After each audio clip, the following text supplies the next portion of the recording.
You're watching the 420 Pace, found at 420pace.ca. Stay tuned. We'll be right back after this toke.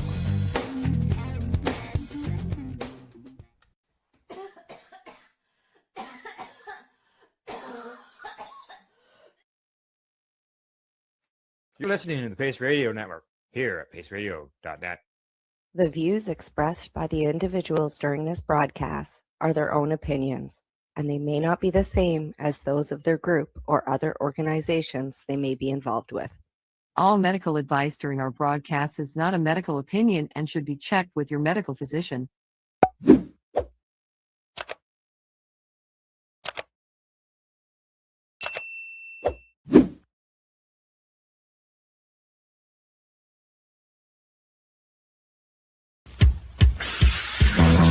Oh yeah, baby, that's lovely.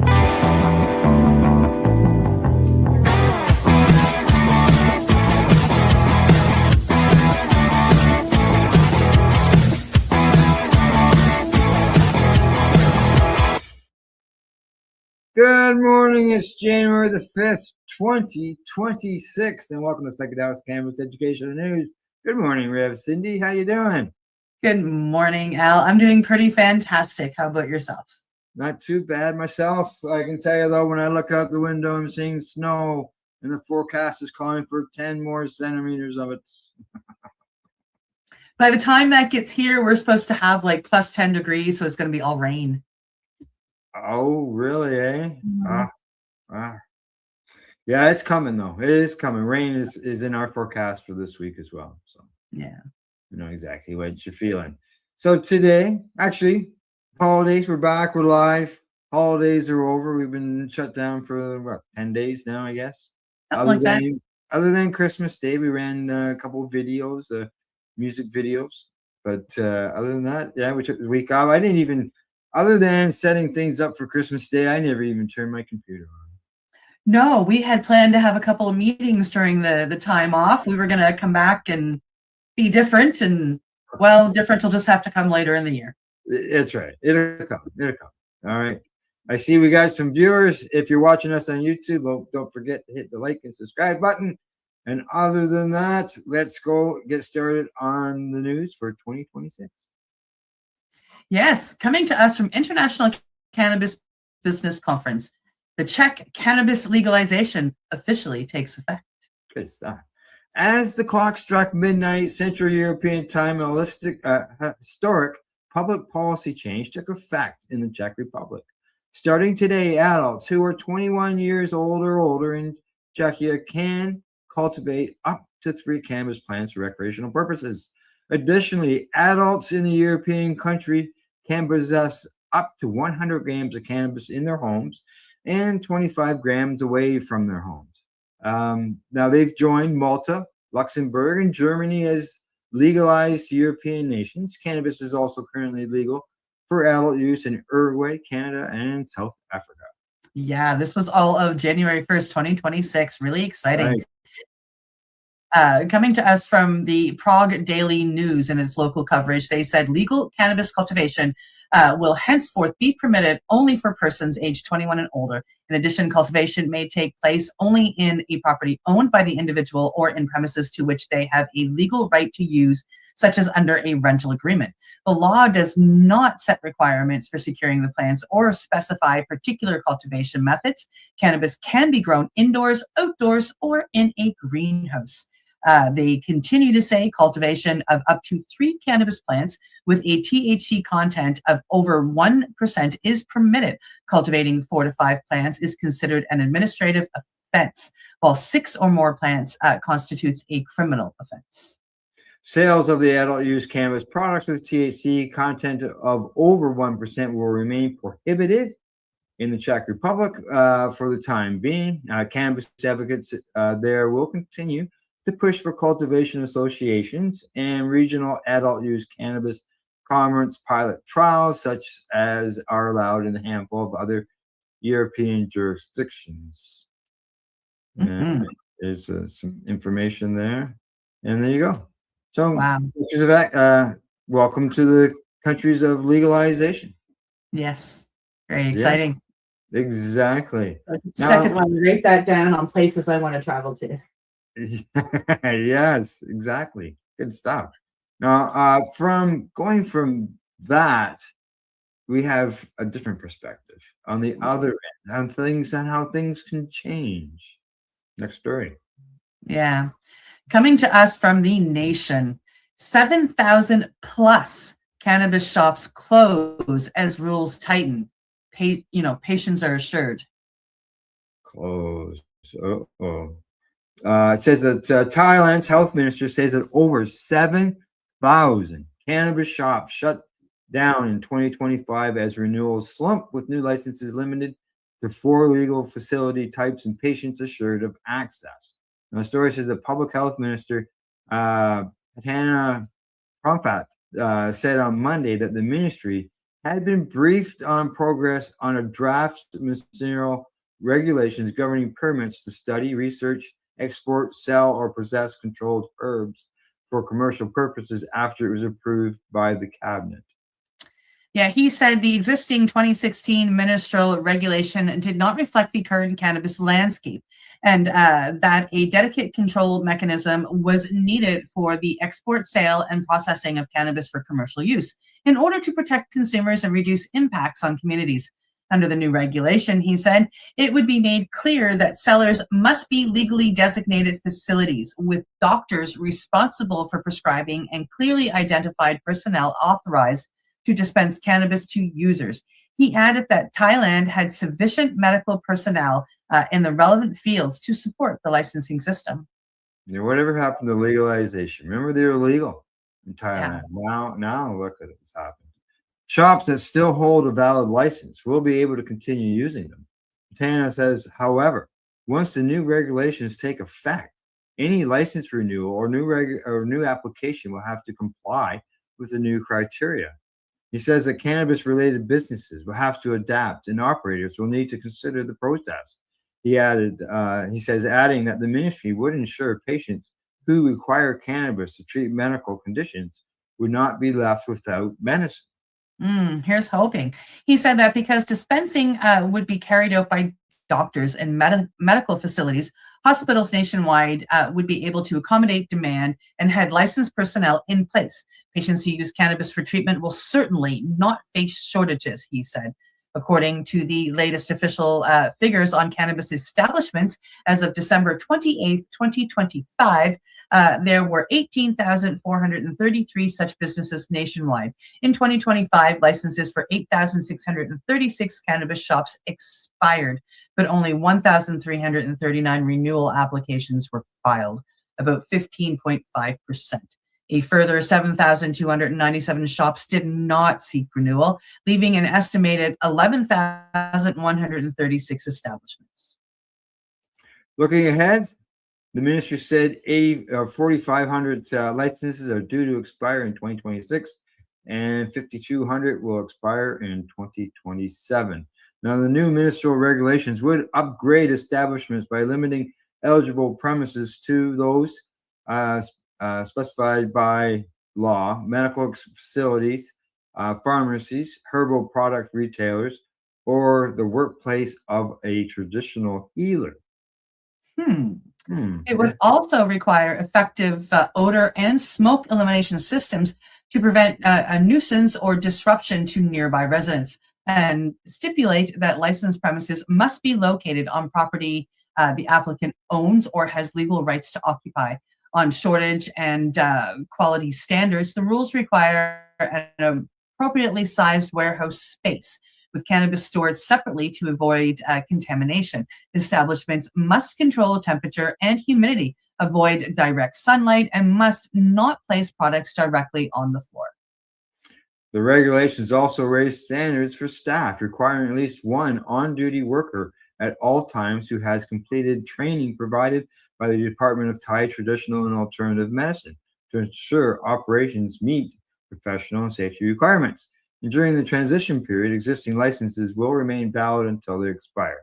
However, renewals must immediately follow the new rules once the regulation takes effect. Applications submitted before the regulation comes into force will also be assessed under the new standards. There you go. To Thailand, which at one time was Fully Yeah. legal. fully legal. Their prime minister gave away 1 million seeds. They had all those stores and everything open, and now everything's shutting down. It's all going to the medical end, which is great that there's the medical access and everything is being guaranteed and all that. But unfortunately, the recreational looks like it's been shut down. Yeah, I don't see that lasting.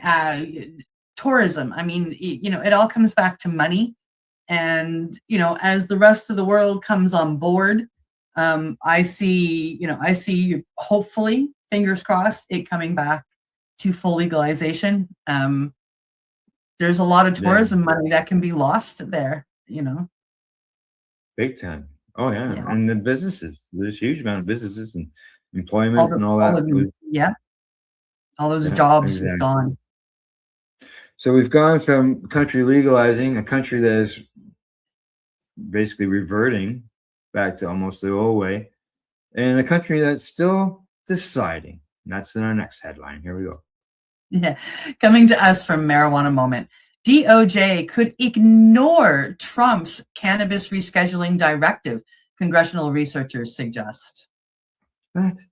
In the days since President Donald Trump signed an executive order on cannabis rescheduling this month, there's been some misreporting that the deal is officially done. But as congressional researchers note in the new paper, the reclassification must still be finalized. And there's a chance the Justice Department could opt to start the process all over again, or even not even complete it at all. What the president did, though, through his executive action, was to direct the Attorney General to expeditiously complete the process of moving cannabis to from Schedule 1 to 3 of the Controlled Substances Act in accordance with a proposed rule initiated under the Biden administration. Short of that sign-off, cannabis still remains Schedule 1 drug. Yeah. At the time the executive order was issued, the agencies had not taken final action on the proposed rescheduling, and it remains to be seen whether and when they will do so. This is coming from the Congressional Research Services, and they said this in an analysis published, last week. It remains to be seen whether the DOJ will take final action to reschedule cannabis, and if so, when and how the agency will act. So far, the Justice Department has been silent on potential next steps. Attorney General Pam Bondi did not appear at Trump's signing ceremony for the cannabis executive order, and DOJ has not responded to repeated requests for comment from Marijuana Moment. Now, that's not necessarily indicative of resistance to the president's directive, especially considering the department is dealing with unrelated controversies, such as the disclosure of files associated with Jeffrey Epstein. But without DOJ input on the rescheduling issue since Trump signed the order, questions have arisen as to how the order will be executed and how long the process will take. Now, DOJ could potentially finalize the May 2024 proposed rule or issue a new proposed rule, CRS said in the new report. The president cannot directly change the status of cannabis under federally controlled substances law, but can direct executive agencies to reconsider rescheduling cannabis, as President Trump did in December 2025's executive order. As in past reports on rescheduling, the independent agency's analysis notes that classification of cannabis can be altered by either the executive branch or Congress. If Congress seeks to change the legal status of cannabis, it has broad authority to do so before or after the DEA makes any final scheduling decision, CRS said, adding that there have been attempts in recent sessions to pass legalization to reschedule or legalize cannabis altogether. Either reform could raise additional legal questions, however, it said. For example, the Food and Drug Administration currently regulates certain cannabinoids-based prescription drugs. So it's possible that legislators may work to create broader regulatory framework for cannabis. It says that, according to the report, it says that while most recent proposals would relax federal regulation of cannabis, Congress could also seek to impose more stringent controls. The report continues with pointing out to GOP-led bills to continue to prevent cannabis businesses from taking federal tax deductions, even if the plant is rescheduled. Mhm. The tax parity impact of moving cannabis to Schedule 3 is one of the more significant reasons industry stakeholders have been pushing for the incremental reform, even if it doesn't immediately legalize cannabis. Beyond that, a Schedule 3 designation would symbolically recognize the plant's medicinal value and loosen certain research restrictions tied to Schedule 1 drugs. Meanwhile, a coalition of Republican state attorney generals are criticizing Trump's decision to federally reschedule cannabis, saying cannabis is properly classified as a Schedule 1 drug with no accepted medical use and a high potential for abuse. Yeah. Earlier this month, the group of House and Senate Republican lawmakers also sent letters urging Trump not to reschedule cannabis. Trump, however, dismissed those concerns, pointing out that an overwhelming majority of Americans support the reform, that cannabis can help people who are suffering from serious health issues, including his personal friends. There you go. I think that last line screams volumes. Yeah. Yeah. Including all of a sudden his personal friends need this as a medicine, and now it's being rescheduled. I know. We've seen that kind of stuff before. And as the article says, and it's rightly pointed out there, that even though all he did was restart the process. The process doesn't have an end yet. Not yet. Not yet. So they may not even get there. Who knows? Time will tell. Time will tell. That's right. But we'll keep an eye on that. That's for sure. We always do. Yeah, that's right. Exactly. All right. Time for us to go one more story before we go to break. And here we go. Here we go. Coming to us from StratCan, micros continued to be the most popular cannabis license type in 2025. Yep. Micros continue to be the most common type of new federal cannabis license issued in 2025, accounting for nearly 3/4 of all new licenses.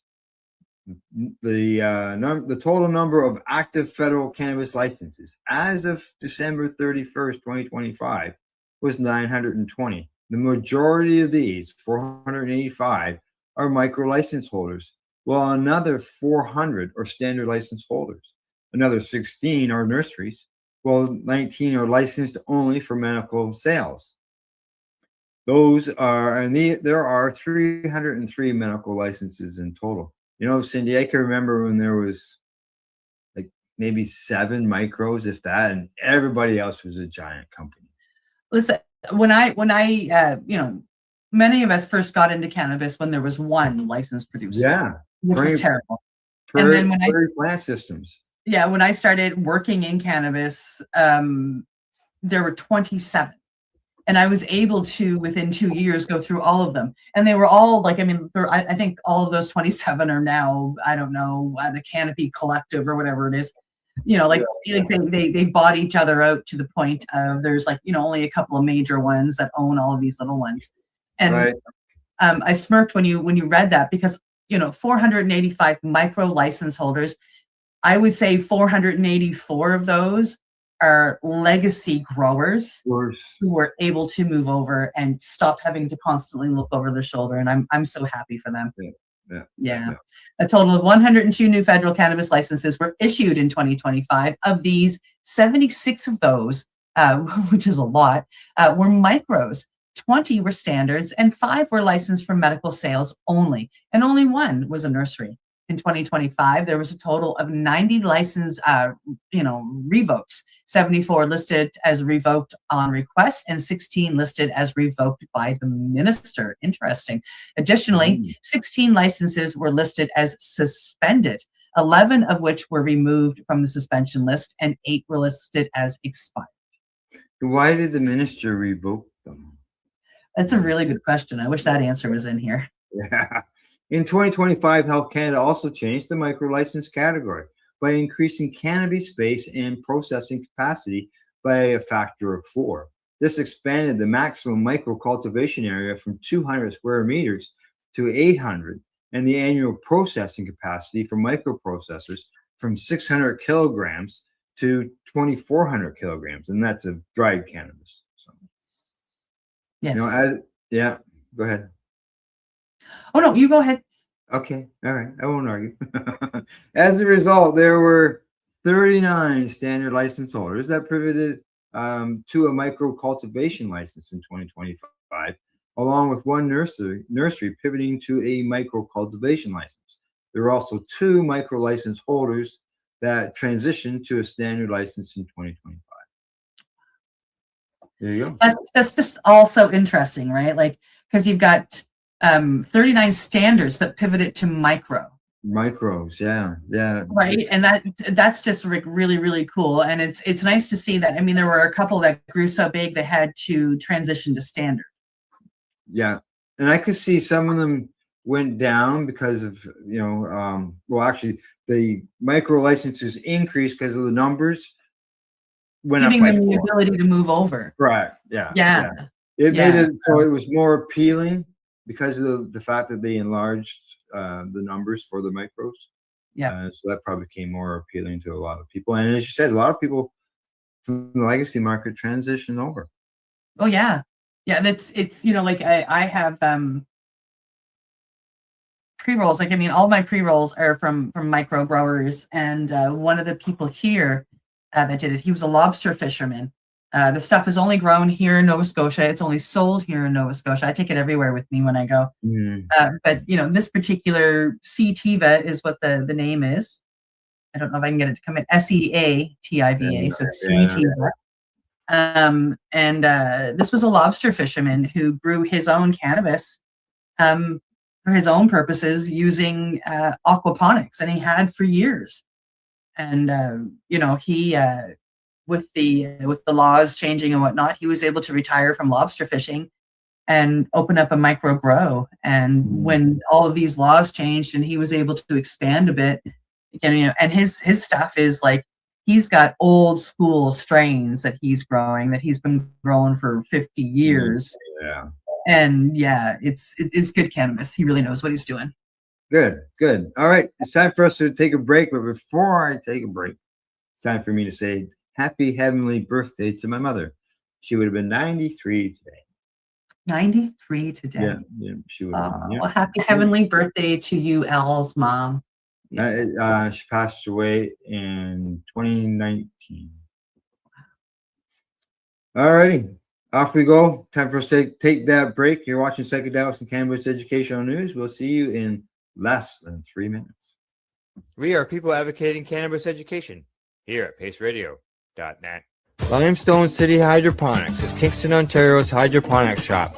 Take your growing to the next level and create the optimal environment with a tent kit, or maximize your yield with an ebb and flow flood table kit. Either way, Limestone City Hydroponics has more sizes and options to fit your needs.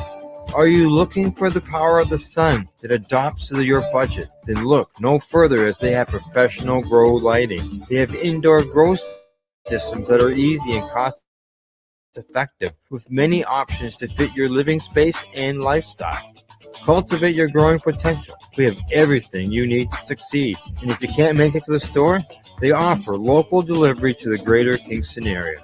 Remember, when you're looking for experts to help you grow, then look no further than the locally owned Limestone City Hydroponics, 105 Sunderland Drive in Kingston, Ontario. Call them at 613-548-0420. Re-rolled Saturdays. Check it out. Nothing but non-stop cannabis and psychedelic programming. Find it at 420pace.ca. Enjoy the buzz of legalization with Campbellford Lifestyle Shop. From lights to plant nutrients, books, consumption accessories, and more. We've got all your basics to grow or consume cannabis. Visit our info center or take a look at our piercing services and body jewelry, now available in-store through Campbellford Lifestyle Shop, 17 Bridge Street West, Campbellford. Are you looking to get your medical cannabis grow license? Limestone City Hydroponics can help patients through the process of obtaining their license to grow medical cannabis. What's that? You don't have a doctor. If you meet the medical criteria, Limestone City Hydroponics has a nurse practitioner who can assess and provide medical cannabis prescriptions. What are you waiting for? Contact Limestone City Hydroponics at limestonecityhydroponics.ca or call them at 613-548-0420. PACE Radio is the People Advocating Cannabis Education Radio Network.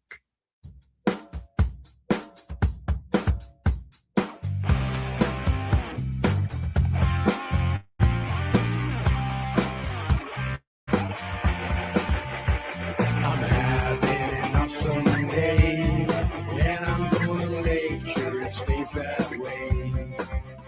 I'm having an awesome day, and I'm gonna make sure it stays that way. You're listening to the Pace Radio Network here at paceradio.net. And we're back from our commercial break to bring you 4 more news articles. Mind you, 3 of them are going to be like top 10 type stories of events that happened over 2025, and I would suspect that we will have more before you know it, because every publication is, a lot of them are putting those top 10 or top 25 lists out, and everybody have their own different opinion as far as what the top stories are. Yes. Right? So we'll get into those after we get this story done. And which I think is the funniest story to come out of 2025. I think it's listed as one of the stories. Yeah, exactly. Okay, here we go. Here we go. Coming to us from cannabis.net. Scromating. The latest cannabis scare tactic from Big Pharma's playbook. Scromating. Yes. Have you scromated yet? No? Well, buckle up, because that's the latest buzzword that the propaganda machine wants you to associate with cannabis. And if you haven't heard of it yet, don't worry, you will. They're making sure of that. Let me guess. You saw a headline in the past few days about this terrifying new condition sweeping the nation. Scromating, the disturbing cannabis-linked condition, increasing worldwide panic and fear. Think of the children, or maybe you caught it on your local news, delivered with the special blend of concern and sensationalism that screams, "We need you to be very afraid of this plant." Oh my God. Welcome to the latest chapter in Big Pharma's never, ever, ever ending quest to keep you terrified of cannabis and reaching for their pills instead. Yeah, this all started back with the Reefer Madness movie, right? So what is scromating anyway? Let's start with the basics. It's a cutesy portmanteau of screaming and vomiting, because apparently medical conditions need TikTok-friendly branding now. It refers to severe episodes of cannabis hyperemesis syndrome, where people allegedly experience, crazy vomiting so intense they scream in pain. Sounds horrifying, right? That's the point. But here's what they're not telling you. CHS has been around for over 20 years. It was first documented in the medical literature in 2004. So why the sudden rebrand? Why the new scary buzzword? Why are headlines about scromating suddenly everywhere? Because cannabis hyperemesis syndrome wasn't scaring people enough. It was too clinical, too medical sounding, too easy to research and find out that it's actually quite rare. But scromating, that's visceral. That's terrifying. That's the kind of word that sticks to your mind when you're deciding whether to pick up that joint or those pills. Oh my. Just read, Cindy, because otherwise you'll babble forever. Whew. I follow Google alerts for keywords like marijuana and cannabis. It's part of my job to track down how the media covers these topics. And over the past few days, I've watched in real time as scromating headlines have flooded my inbox. Multiple outlets all running virtually identical stories, all within days of each other. This isn't organic news coverage. This is a coordinated information campaign. pain. When you see the same story with the same framing, using the same buzzword appearing across multiple news outlets simultaneously, you're not watching journalism, you're watching propaganda. Someone is pushing this narrative, and they're pushing it hard. The playbook is simple.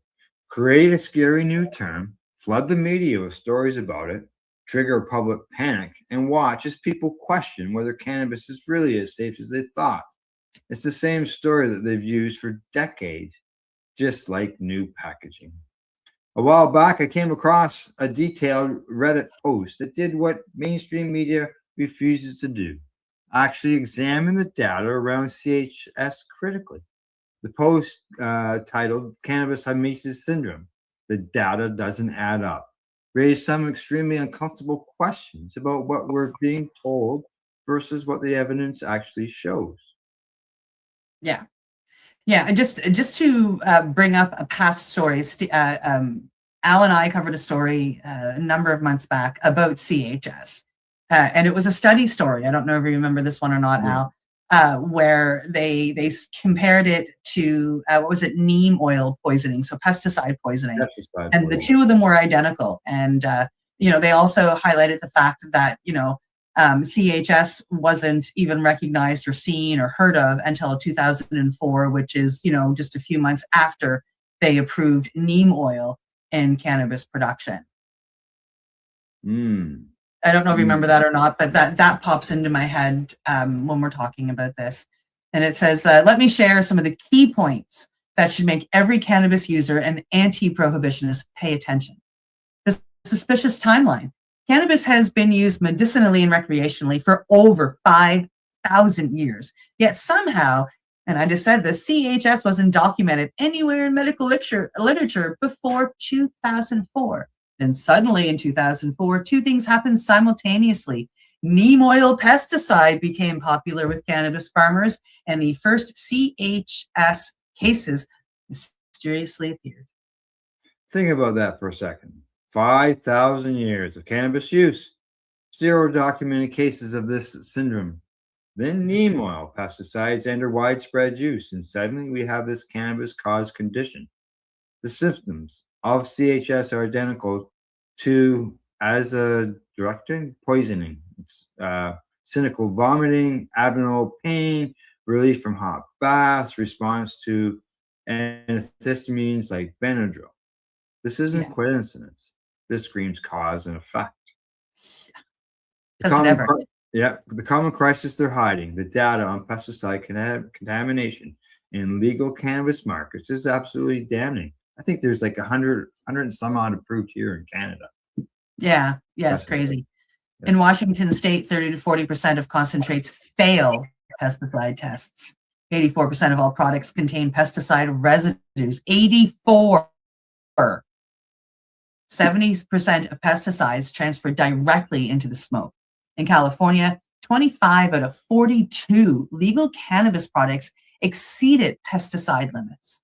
Some products contained 24 different pesticides, and over 250,000 contaminated vapes and pre-rolls currently on shelves.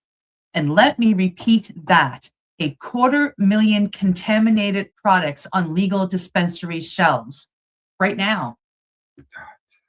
Geographic patterns that don't make sense.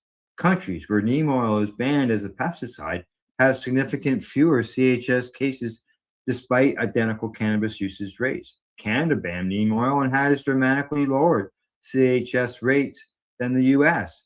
If CHS is caused by cannabis itself, why would banning a specific pesticides reduce cases?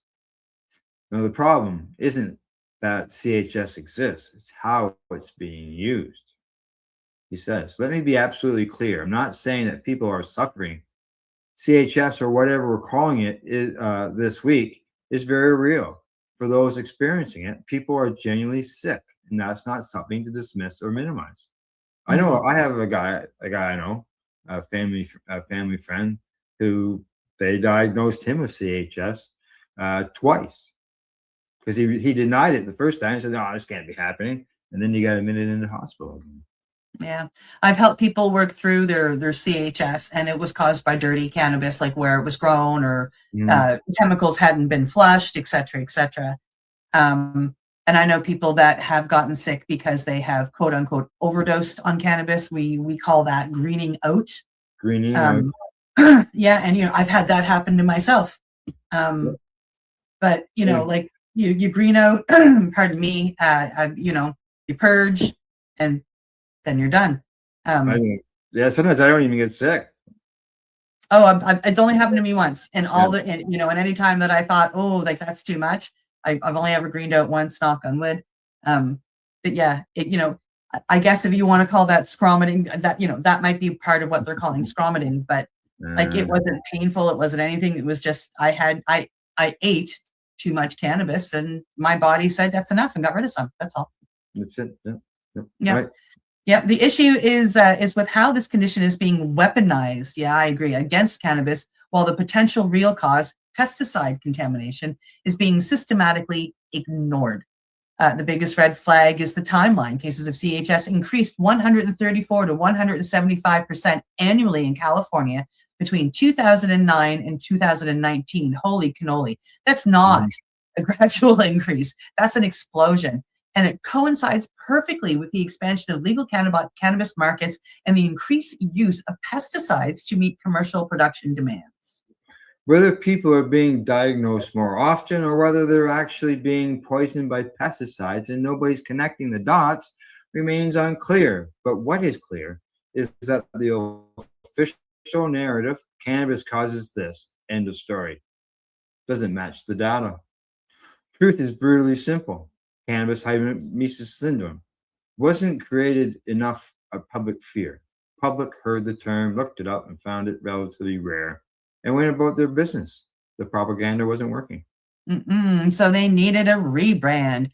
They needed something visceral, something that would make people's stomachs turn when they heard the word. Scromiting fits the bill perfectly. It sounds horrible because it is horrible, but they want you to blame the cannabis, not the contamination. Big Pharma needs to create panic around cannabis to protect their market share. Every person who chooses cannabis for pain management, anxiety, insomnia, or any other condition is a person not buying their pills, like me. The pharmaceutical industry loses roughly $10 billion annually in states with legal medical cannabis. That's billion with the B. So, of course, they're going to fund studies, influence media coverage, and push narratives that make cannabis look dangerous. It's not about public health. It's about protecting profits. Remember a few years back when the cannabis was supposedly making people violent? They tried to push that narrative hard. Cannabis-induced psychosis leading to murder. But it didn't stick because the data didn't support it. And anyone with any actual experience with cannabis knew it was bullshit. Yeah, we sure did. Before that, it was cannabis as a gateway drug leading to heroin addiction. That didn't work either, so they moved on. Then it was today's cannabis is too potent and would cause widespread mental health crisis. Still waiting on that epidemic.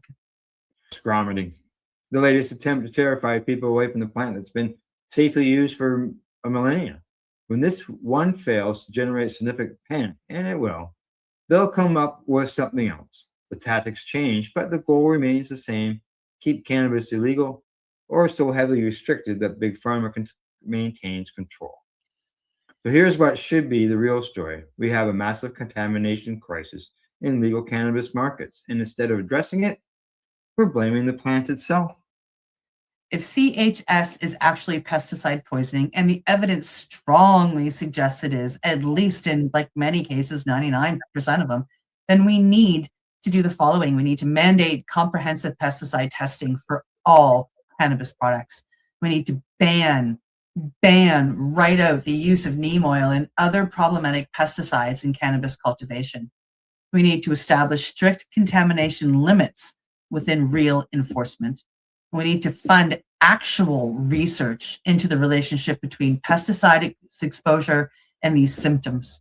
And we need to hold producers and testing labels accountable for contaminated products. But That would require admitting that the problem isn't cannabis. It's how we're growing it and what we're contaminating it with. And that admission doesn't serve the prohibitionist agenda. Here's the bottom line that really pisses me off about all of this. Even if CHS is exactly what they claim, it is a rare condition caused by heavy cannabis use. It still doesn't justify prohibiting or fear mongering. No. You know what else causes horrible side effects in some people? Alcohol, tobacco, peanuts, shellfish, penicillin, literally thousands of things that we allow people to consume because we recognize that adults have the right to make their own choices about their bodies. But somehow, cannabis is different.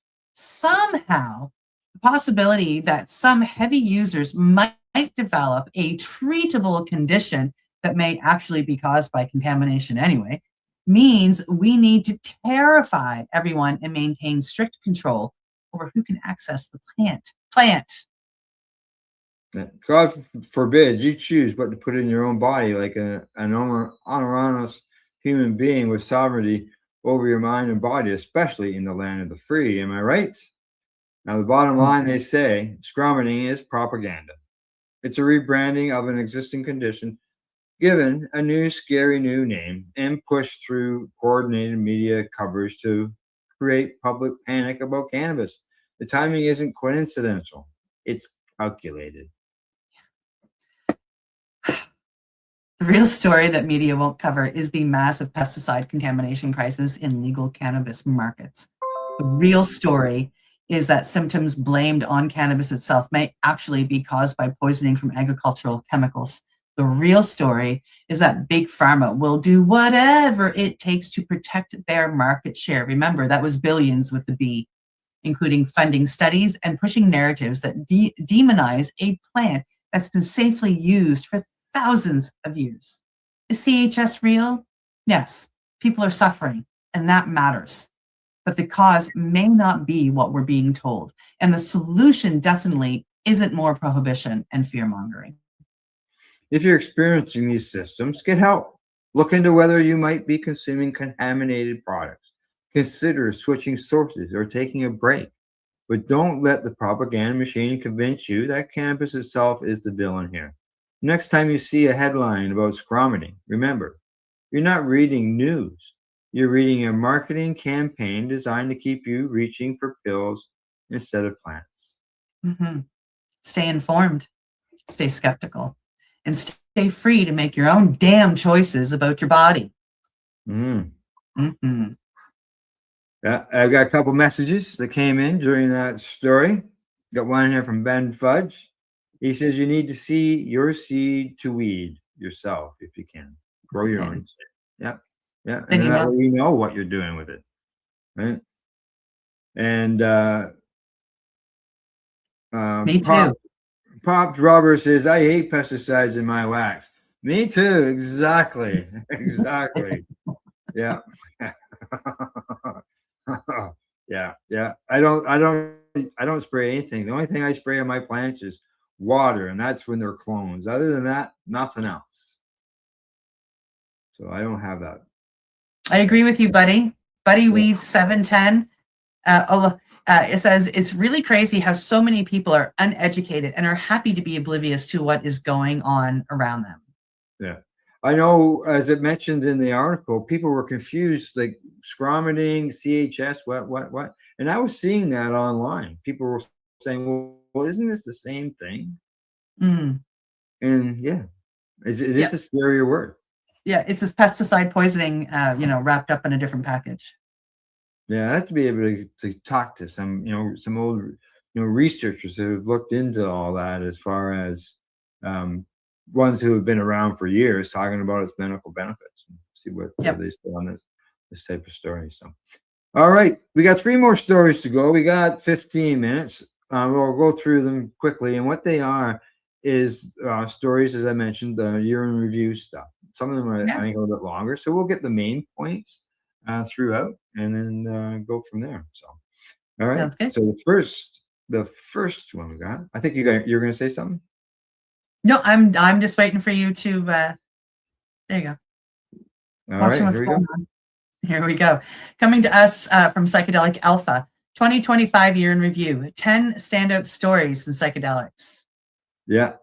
They say I'm just going to skip down. It says, note this top 10 is not based entirely on objective merits like the aggregate readership or virtually of any given article. The majority of our content is paywalled, meaning our non-paywall content naturally has a broader readership and thus might be overrated or overpresented. So they've lifted the paywall, so you can actually read these articles. So there we go. Number one, enter big pharma. AbbVie acquires Gilgamesh lead in $1.2 billion transaction. And I remember this one. I remember this story because I get a medication from AbbVie. Wow. Yeah. Our most read and shared article of the year was our breaking news story that the large pharmaceutical company AbbVie has entered into an agreement to acquire Glamashis Pharmaceuticals lead candidate GM2505, aka Brett Iskathalin, a serotonergic psychedelic, which is under development for a major depressive disorder. And that deal came after the private company shared positive results from an early phase 2 study of the candidate in the spring. And they broke the news in early May before publishing an in-depth discussion. Yeah. I'm going to slide down to number 2. It says Norway funds generic ketamine for depression. They say on the very same day that the AbbVie Gilgamesh deal was announced, we shared more breaking news. Norwegian regulators had approved national reimbursements for the off-label use of generic ketamine for treatment-resistant depression. Wow. Mm-hmm. Interesting. Okay. The third one. Yep. And this was a sad one. FDA publishes MDMA rejection letter. Last September, the medical advisor, Michael Heitchen, was combing through a data dump from the FDA that included 89 previous unpublished complete response letters, communication sent from the FDA to sponsors notifying them why a new drug application is not approvable in the current state. He was looking for one letter in particular the CRL agency issued to Lykos Therapeutics in August of 24, that they were likely the first to find the repository, first to break the news and share the document that morning. This is when Rick Doblin was applying to have MDMA rescheduled for medical purposes, and they rejected it. Right. The View from DC is number 4, and they say many of our readers have shown a keen interest in how changes to the U.S. political and regulatory fabric and org chart might affect psychedelic drug development and the policy reform projects. After a trip to Washington, D.C., where he spoke with regulators, lawmakers, and insiders, our editor, Josh Hardman, shared his thoughts in a dispatch. He says he reported a rather chaotic environment among regulators and advocates, which was not helped by a protracted government shutdown, but he also found a quiet confidence among those who might expect to be in the know that significant milestones are coming for psychedelics. He ends it with saying, if you cast your mind back to the mood this time last year in the wake of the MDMA rejection, the psychedelic field felt down and out. We sure did, but far from the end of the road for sure. 2026 could finally be the year of psychedelic approvals, plural. I just thought that was a great paragraph. I wanted to throw it in there. Number 5 was the psychedelic practitioner's first issue. In October, they published the first issue of a new publication, The Psychedelic Practitioner, which is focused on the evolving practice of psychedelic care.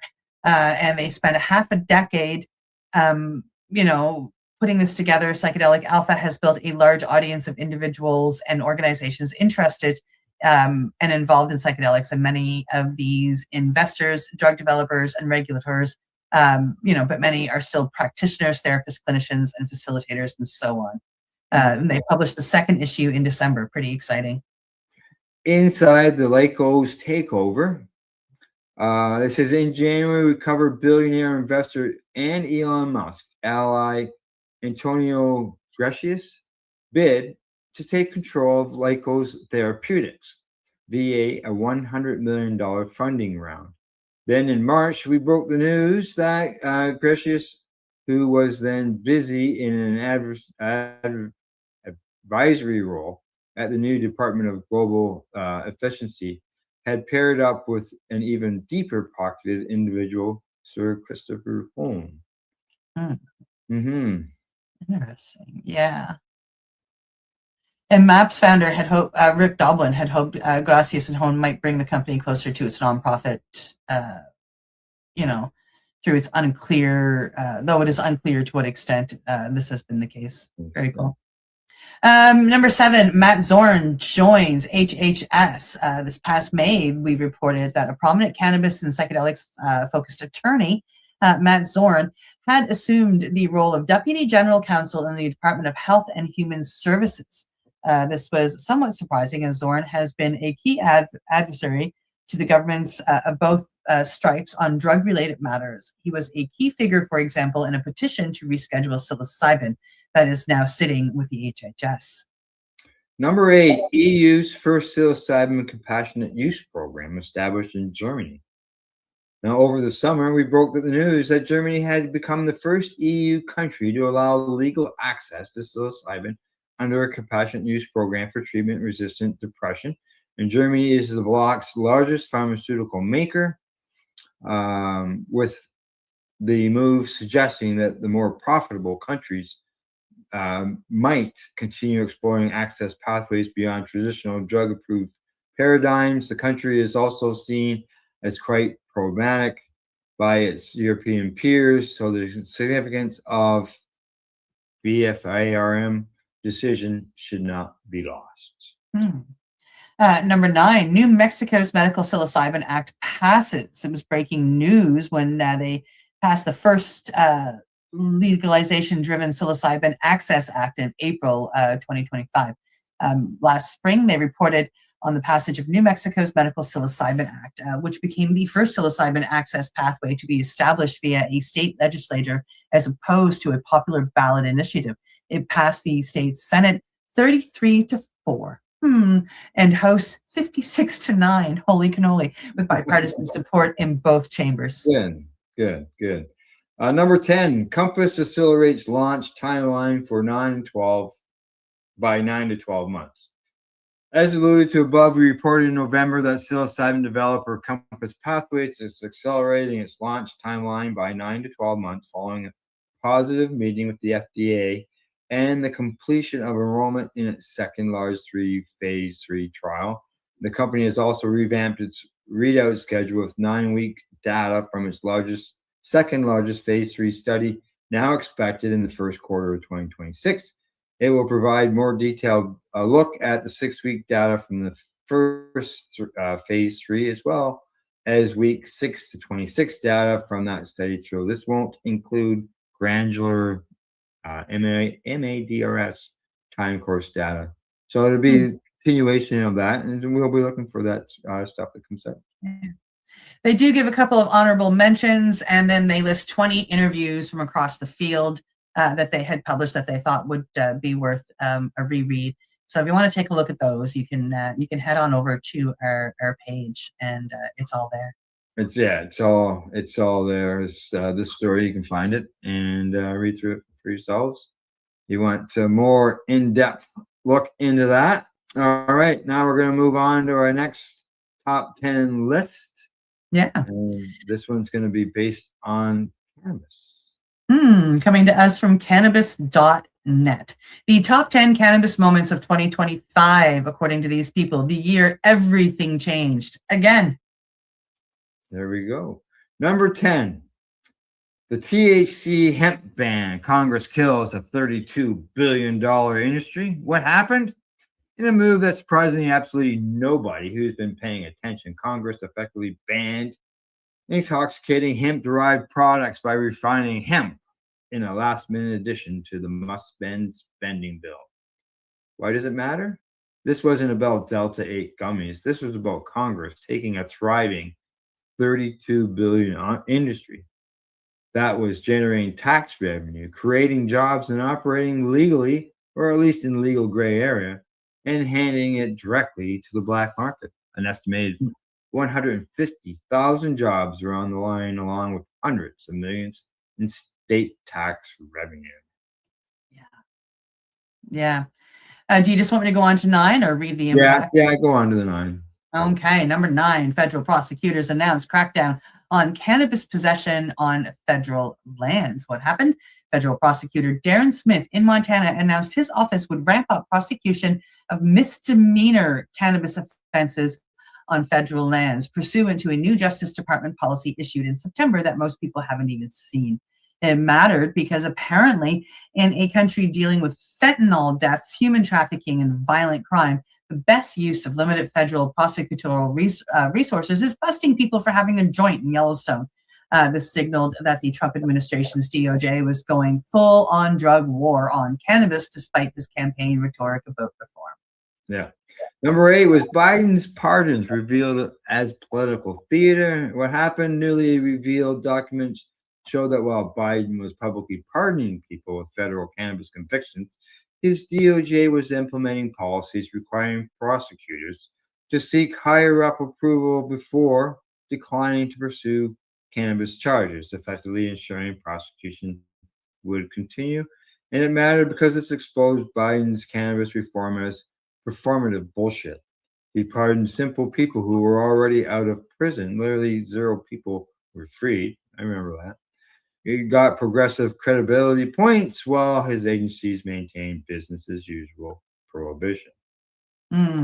Number 7, multiple states consider repealing legal cannabis markets. What happened? Several states with existing legal cannabis markets face serious repeal efforts heading into 2026, with well-funded opposition campaigns pushing to roll back legalization entirely. And why it mattered is because this shattered the illusion that cannabis legalization is irreversible progress. Pardon me. Turns out when you combine big pharma money, law enforcement lobbying, and concerned parent groups often funded by those same pharmaceutical companies, you can convince people to recriminalize the plant.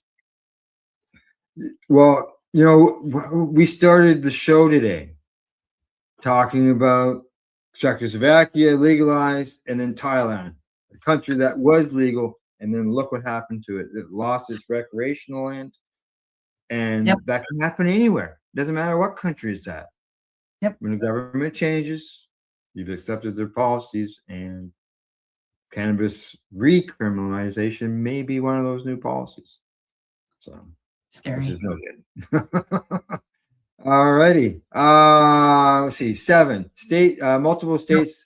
Oh, you did that one. Yeah. Ohio and Massachusetts, I believe, are 2 of the states presently that are looking into that. Oh, look at number 6. The Scromining propaganda campaign. What happened? A coordinated media blitz introducing Scromining as a new scary term for cannabis hymesis syndrome. The same article, the same framing appeared across multiple news outlets within days. Classic propaganda playbook. Because cannabis hymesis syndrome wasn't scaring people enough. They said this is why it matters.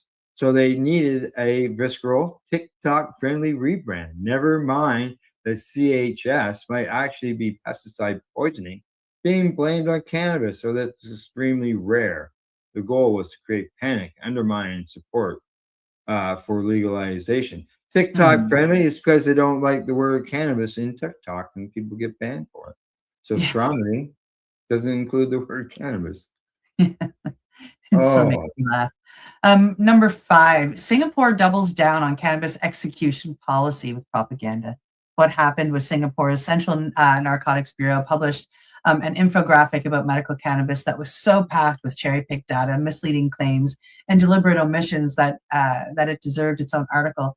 This from a country that executes people for cannabis offenses. And it mattered because it demonstrated how governments that have built entire drug policies on prohibition will manufacture evidence to justify continued brutality. When you're hanging people for possession of a plant, you can't admit you might have been wrong. And people wonder why do we do we need global marijuana marches? Yep. This is why people are still being hung for cannabis. And I could hear it in your voice as you read that headline. Like, holy fuck. Yeah. Yeah. Now, number 4, the Trump administration guts anti-human trafficking programs while ramping up drug war. What happened? Trump administration slashed funding for anti-human trafficking programs by hundreds of millions of dollars, including $88 million for survivor services and $500 million for international programs, while simultaneously ramping up drug war enforcement. Human trafficking prosecutions dropped 40%, while cannabis prosecutions increased. And why it matters is because it exposed the absolute hypocrisy of the protect the children rhetoric used to justify cannabis prohibition. They're defunding programs that actually help trafficking victims while going after people for possessing a plant. The priorities couldn't be clearer. This isn't about safety. It's about control and corporate interests. The Chevron doctrine dies, potentially killing Schedule 3 rescheduling. What happened? The Supreme Court overturned the Chevron doctrine, which had told courts to defer to federal agencies' interpretations of the ambiguous laws. This threw the entire cannabis rescheduling process into legal chaos, and the DEA's authority to reschedule anything became questionable. While the Chevron ruling wasn't about cannabis specifically, it potentially killed the Schedule 3 rescheduling process by eliminating the legal framework that allowed agencies like the DEA to interpret and apply the Controlled Substance Act. Ironically, this could be a good thing if it forces Congress to actually do its job and legislate instead of letting agencies make policies. Number 2, federal cannabis policy reaches peak confusion. What happened? By the end of 2025, federal cannabis policy had become so contradictory and confusing that even industry lawyers couldn't keep up. Congress banned hemp THC while cannabis rescheduling sat in limbo. The DOJ wasn't enforcing prohibition in state legal markets, but announced crackdowns on federal lands. The FDA wasn't enforcing regulations on CBD, but threatened to regulate everything under Schedule 3. Why it mattered? Because this level of dysfunction is unsustainable. When nobody, not businesses, not consumers, not law enforcement, not even the people making policy, knows what the actual legal or enforceable, the system is broken beyond repair. Crazy. And number 1, Trump signs executive order for Schedule 3, the big con. What happened? After years of discussion, Trump allegedly signed an executive order moving cannabis from Schedule 1 to Schedule 3, claiming it as the biggest cannabis reform in history. In reality, that was Biden's proposal that Trump slapped his name on while taking credit. And it mattered because it perfectly encapsulates everything wrong with cannabis reform in the United States. Schedule 3 doesn't legalize cannabis federally. It doesn't stop arrests. It doesn't resolve banking issues. It doesn't allow interstate commerce. What it does is give massive tax break to big cannabis corporations requiring FDA approval for products. Hello, big pharma. And create new federal crimes for dispensaries and growers operating without pharmaceutical grade compliance. There you go. That is that. Yeah, because the information I've looked up anyways on Schedule 3 is that they have to be created by a pharmaceutical company that has DEA approval. They have to be sold by a pharmacist in a pharmacy. Is that really what people were fighting for all these years? I don't think so. Now, there's some good stuff in it, but yes. Yeah, but exactly. All right, I see we're past the hour. You want to do the last story? It's up to you. All right, we'll just quickly do the headlines, and Okay. if there's any information that we might want to share, we'll just we'll do that as we go along. Sure. All right. Okay. Here we go. As I said, last Coming. story of the day. Coming to us from Normal. 2025 year in review. Normal's top 10 events in cannabis policy. We're going to start at the bottom. Oh, All right. all the way Okay. down to number 10. Yeah. Number 10, NIH database now includes over 53,000 cannabis-related studies. Oh, but we need more studies. We got always this. need more studies. Number 9, cannabis legalization support remains high, but dips among Republicans. Number 8, studies consistently show cannabis access reduces alcohol consumption. Does it ever? Number 7, November election outcomes could reshape East Coast cannabis markets. Number 6, longitudinal trials show cannabis provides sustained benefits for patients. Yes, they do. Number 5, cannabis arrests continue to decline. Number 4, Congress approves legislation restricting sale of hemp-derived intoxicants. Number 3, federal data. Teen cannabis use continues historic decline. Number 2, GOP lawmakers undermine voter-approved cannabis measures, as we talked about earlier. And number 1, yet again, President Trump takes executive action to federally reschedule cannabis. Yeah, there you go. Top stories by those locations and news sources. As I mentioned at the beginning of the show, I'm sure there will be more of them to come. And I see we got a message from Buddy Weeds. He says, Happy New Year, everyone. Overgrow, overshare, and overcare. We are the people. Respect the plant. All the best in 2026 year of the horse. Be strong. Be strong. Happy New Year, buddy. Yeah, Happy New Year, Buddy Weeds. When's the year of the cannabis plant? Every year? Every year. Yeah, exactly. All right. Anything else before we say goodbye? I don't have an ad to share, but the speaker series by the Nova Scotia Psychedelic Society continues here in Nova Scotia, and we will be back on January 15th at the Halifax Regional Library in the BMO room. And this month we have, oh my goodness, his last name is going to escape me, and I work with him. He's a nurse speaking on cannabis and palliative, or psychedelics and palliative care. And I'm really excited to hear this one. I will be there hosting it, and it will be online, and we will make sure that we share it. All right. Sounds good. I'm interested in that one. Psychedelics and seniors. All right. That's our news for today. Thanks to our buds at the Camelford Lifestyle Shop who celebrated the 10th anniversary over the holidays. Limestone City Hydroponics.ca and at ease.ca. In closing, we always like to say thank you for watching and thank you for tuning in. Other than that, don't forget to educate, medicate, and do not incarcerate. You're listening to the Pace Radio Network here at paceradio.net. The opinions of the individuals during this broadcast are their own and may not be the opinions of their group or other organizations they may be involved with. All medical advice during our broadcast is not a medical opinion and should be checked with your medical physician. Enjoy the buzz of legalization with Campbellford Lifestyle Shop. From lights to plant nutrients, books, consumption accessories, and more. We've got all your basics to grow or consume cannabis. Visit our info center or take a look at our piercing services and body jewelry, now available in-store through Campbellford Lifestyle Shop. 17 Bridge Street West, Campbellford. Limestone City Hydroponics is Kingston, Ontario's hydroponics shop. Take your growing to the next level and create the optimal environment with a tent kit, or maximize your yield with an ebb and flow flood table kit. Either way, Limestone City Hydroponics has more sizes and options to fit your needs.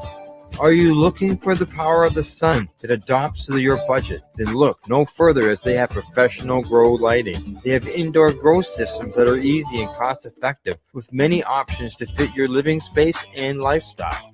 Cultivate your growing potential. We have everything you need to succeed. And if you can't make it to the store, They offer local delivery to the greater Kingston area. Remember, when you're looking for experts to help you grow, then look no further than the locally owned Limestone City Hydroponics, 105 Sunderland Drive in Kingston, Ontario. Call them at 613-548-0420. We are people advocating cannabis education here at paceradio.net.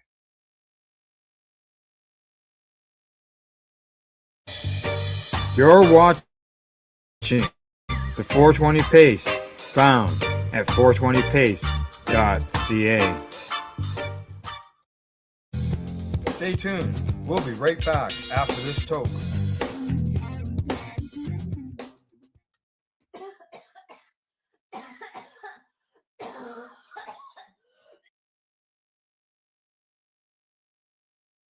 You're listening to the Pace Radio Network here at paceradio.net.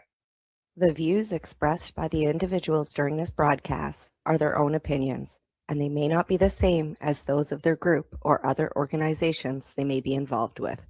All medical advice during our broadcast is not a medical opinion and should be checked with your medical physician.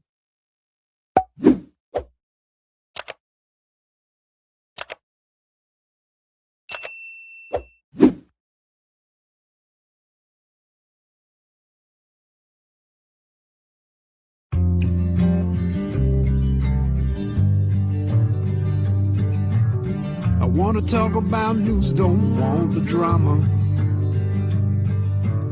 From no pretentious media Madonna. I found me a great ganja mama. Cannabis and coffee with some marijuana. Well, good morning, everybody, and welcome to Cannabis and Coffee with me. It's been a while, hey? I've been on hiatus. I did take a bit of a break before the holiday, and because I really just wasn't feeling it. Things have been kind of, crappy around here, and crappy for patients in Canada, and I just figured that I just needed a break.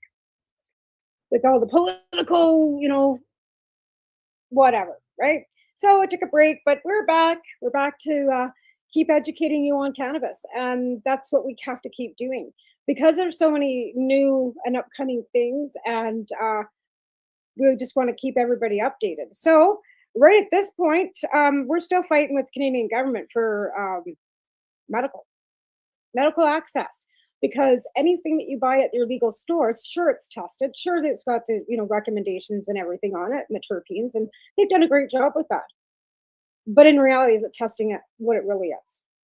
Secondly, a 10 milligram package of candy or edibles isn't 10 milligrams. It's 10 milligrams for the whole package, not for the per candy or per gummy or per caramel. The only way you can actually effectively get what you might need is by buying capsules. And that's where the line kind of falls to the gray, because they're allowing you to have a capsule that is actually 10 milligrams each, and there's 250 of them in a package, or 100 in a package, or however many, right? So you have that option. But again, you've got medical capsules and edibles and all these things and creams and lotions in a recreational market. That kind of flabbergasts me, because I've never known that anything that you topically you'd share as a recreational thing. Like, so you're going to use a topical rub recreationally. To me, that's medical. So we need to, and again, the government does throw that line down there. If you go get a CannaCell or a Servant, so you can sell cannabis, there's a line, and they will very strict line between recreational and medical.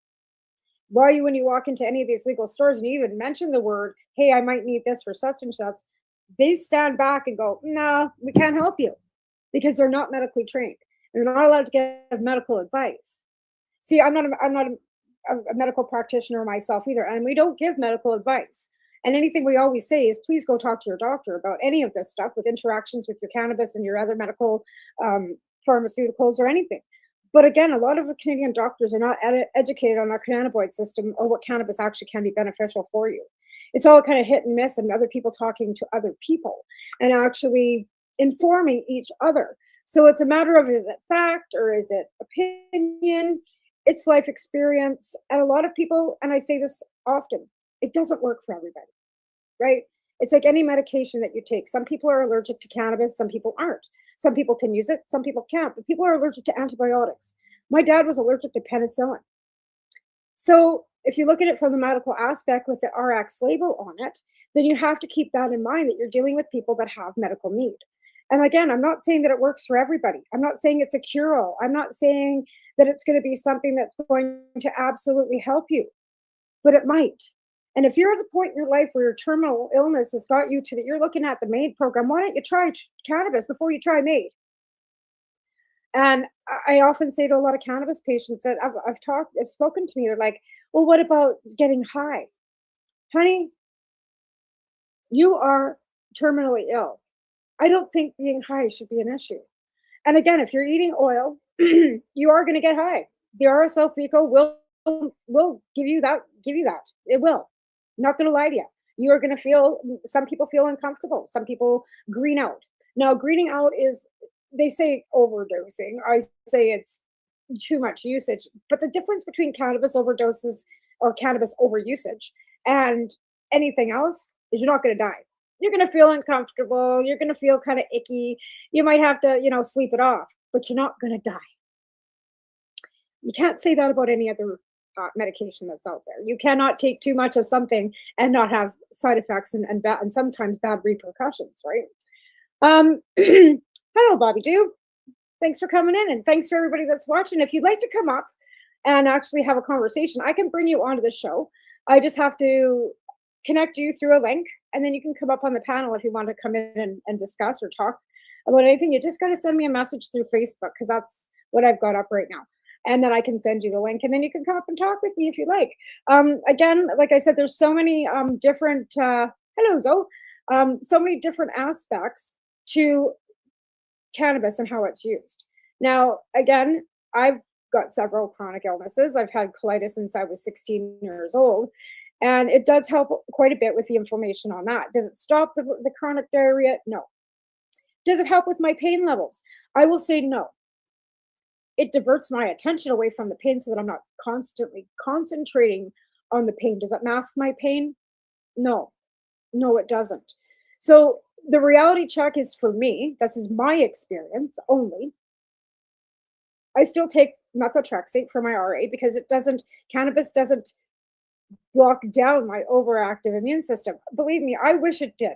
Before I had my diagnoses for all these wonderful little critters that I've got now attached to me, I tried everything. I have a friend that ran Canamed, and Sita sent me any concoction that she could think of to throw into a capsule, to throw into a tea bag, to throw into a bag. We tried it. Topicals, internal, suppositories, okay? Right up the hoop. We tried it all. And unfortunately, it just wasn't effective enough. I wish it had been. I wish that I didn't have to take methotrexate. I wish that the cannabis would have just been enough. So I encourage you to talk to your doctors. Add it as a therapeutic if you can. It helps with nausea. I'm telling you, that is effective. If I'm feeling really kind of nauseated after taking any of my medication, the first thing I do is reach for a doobie. Not going to lie. And it helps. Nausea, headaches, absolutely. I will tell you that it will take my headache away. I will smoke a joint before I take an Advil for a headache. And it's effective. Sometimes, not always. Again, depending on the level of pain you're in. And again, this is me. I'm not saying that it's not effective for you. It possibly could be. I have a friend of mine that was diagnosed with MS many years ago. She's allergic to many pharmaceuticals. She can't take those. At which her body, right? Not everybody's body cooperates with the way pharmaceuticals and people would like them to. Mine doesn't. Mine's exactly the opposite. I take hydromorphine, I'm fucking winging off the fucking ceiling. Not sleeping and drooling like everybody else is, okay? I take cold medicine. If I take a nighttime Tylenol for nighttime, I'm up all fucking night. Totally opposite. Again, why I've had to work through my ADHD medication, because some of them, they're supposed to calm you down, right? Which they do, but sometimes they calm you down to the point that I'm sleeping. Again, having to work with dosage, right? Having to find the right little solution for the problem. I'm trying to think equation. That's not the word I'm looking for. The concoction of things that work for it. Now, right now, I've had a bit of a viral infection for the last couple of weeks. Don't know where I picked it up. Before that, I had my nice little inflammation underneath my nose. And I had to quit taking my methotrexate because it bombs my, oh, thank you, so. It bombs down my immune system because I have an overactive immune system. So it takes my immunity system back, so I can't fight anything. So I quit taking the methotrexate a couple of weeks ago so I could try and fight this virus off. I don't know where it came from. All I know is that when I went to the doctor, she said, it's a good thing you got your flu shot because if you didn't, you wouldn't, yeah. So I'm not out pushing vaccines. I'm just saying my doctor said that, I have a friend that actually I think gave this to me. She wasn't vaccinated and she's in the ICU in Kelowna. On dialysis. She's 33. I'm 56 in February. I was vaccinated. I have the same virus. See how our bodies work, right? So again, you choose to do whatever you want with your body. I chose to be vaccinated, and I'm actually quite grateful at this point that I was. I'm still ears plugged, still coughing, not quite as bad as it was, but we're going on, it'll be 3 weeks Thursday. I've had friends of mine that said they've had it for 6 weeks, and it's viral. So it's not like your doctor's going to be able to give you much for it. I was given Ventolin and Flovent to help with my coughing and my lungs. So there's that. Again, cannabis also is an antibiotic. It's not going to cure your cold or your fucking COVID. No more than ivermectin will. I just said. Try not to be spicy because I was awfully spicy this morning. And I'm feeling kind of spicy, but this is a cannabis channel and not politics. So we're going to keep it to just that today. But again, back to, the usage of cannabis and whether it's recreational or medical, right? And I honestly believe it's that people use it more medically than they actually realize. Because if you're dealing with stress, sleeping, eating, anything like that, and you're using cannabis to help you eat, which is what I use it for too, because I have absolutely no appetite, being anorexic, not by, my own doing, by having colitis, because everything I eat runs out of me in 20 minutes. So you just don't eat. Not kidding. So again, after years of that, because like I said, I was diagnosed in 86 with colitis, I'll be 56. I was 16. So at 16 years old, when you're, dating and going out and stuff and doing things like that, you didn't eat because that meant the night would be over, right? So I learned how to get by on very little food or none at all. Yeah. And then I had kids and had to eat. So I'm one of those moms that they say, oh, don't tell your kid they have preg. My doctor knew when I had a baby when I was 39 years old, who is now 16 and very smart, very fucking capable of doing whatever, that I had smoked cannabis through my pregnancy with him. Why? So I could keep food in my fucking body, not be puking up everything, and actually sleep. My boy was born 5.5 weeks early, but so was my daughter in 92 when I didn't smoke fucking anything. So, you know how they want to do studies on women that have had babies? But I got a 16-year-old up there that they could fucking study. They could. His brain's not smaller than anybody else's, I'll tell you that much. He's smarter than most adults. So, just saying. There are different aspects for everything, and we are all individuals, and we are all going to be affected by any medication, whether it's cannabis, antibiotics, painkillers, whatever it is. You're going to have a different effect than your neighbor. Just saying. I have friends that have taken gabapentin that has made them fucking nutty. I take gabapentin when I need it, and it doesn't make me nutty. I've had friends that take Prozac that have actually lost their fucking minds because of overuse of, not Prozac, not Prozac, it's right there. It's a steroid. You know what I'm talking about. I'm sure you do. My brain just went blank. Not Prozac. It's Jesus. Why can't I think of that? I was on the fucking shit. Anyways, it's a steroid for an anti-inflammatory that if you take too much of it can make you kind of crazy too. But again, different drugs have different effects on everybody, right? I mean, I gave the dog the big dog some gabapentin because the vet had recommended it. You know what happened? I got bit. The dog went fucking off his nut with 300 milligrams of gabapentin. That was prescribed by a vet. And there's the remnants. And he's a 180-pound pit bull. Yeah, he's not living here anymore. He went back to my daughter's place because I'm 80 pounds. I can't control that. It broke my fucking heart. But we also realized that it was because of the medication that made him kind of go off his nut. Or he probably would have never reacted to that. And we also relayed that back to the vet, that this dog cannot take gabapentin. And vets will prescribe gabapentin on small doses for pain for dogs. Again, if it does that to a dog, what's it doing to the chemical brain of us, right? So I do take pharmaceuticals very sparingly. Like I said, I take my methotrexate because I have to, or I'll be ahead in the bed. I have hydromorphine that I take very rarely. I take gabapentin as needed, only when I need it. I take my folic acid every day because my body doesn't produce folic acids because of the methotrexate. And my squirrel bug medicine so that I'm not winging all over the place. Because at 52, when you get a diagnosis for AU ADHD, it's an eye-opener. It explains to you why you were such a binger your whole life. Does it change the past? No. Does it give you any insight to why you were the way you were? Mm-hmm. It does. Does it fix everything? No. Am I still a fucking crazy squirrel even taking medication? Yep, I am. It helps me focus. It helps me keep on track. But has it changed who I am? No, I'm still a fucking nutbag crazy squirrel. And I'm okay with that. I've lived like this my whole life. But again, the mask, it doesn't come off because you start taking medication.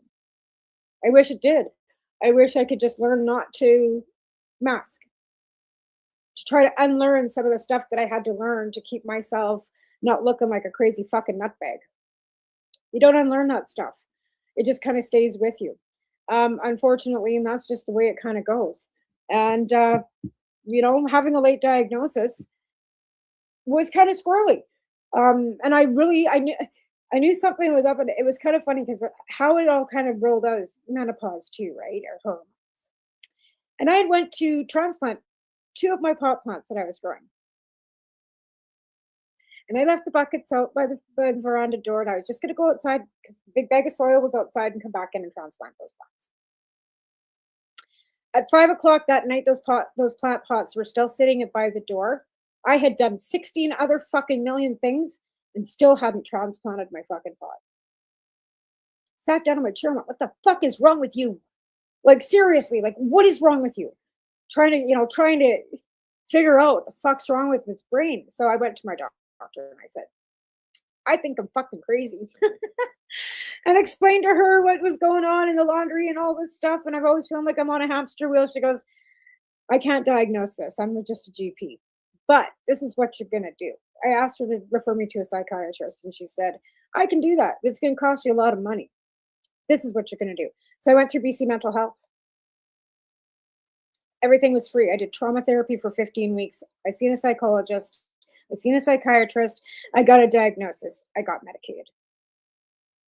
Did it take that long? Not really. I mean, I know some medical waits out there are long.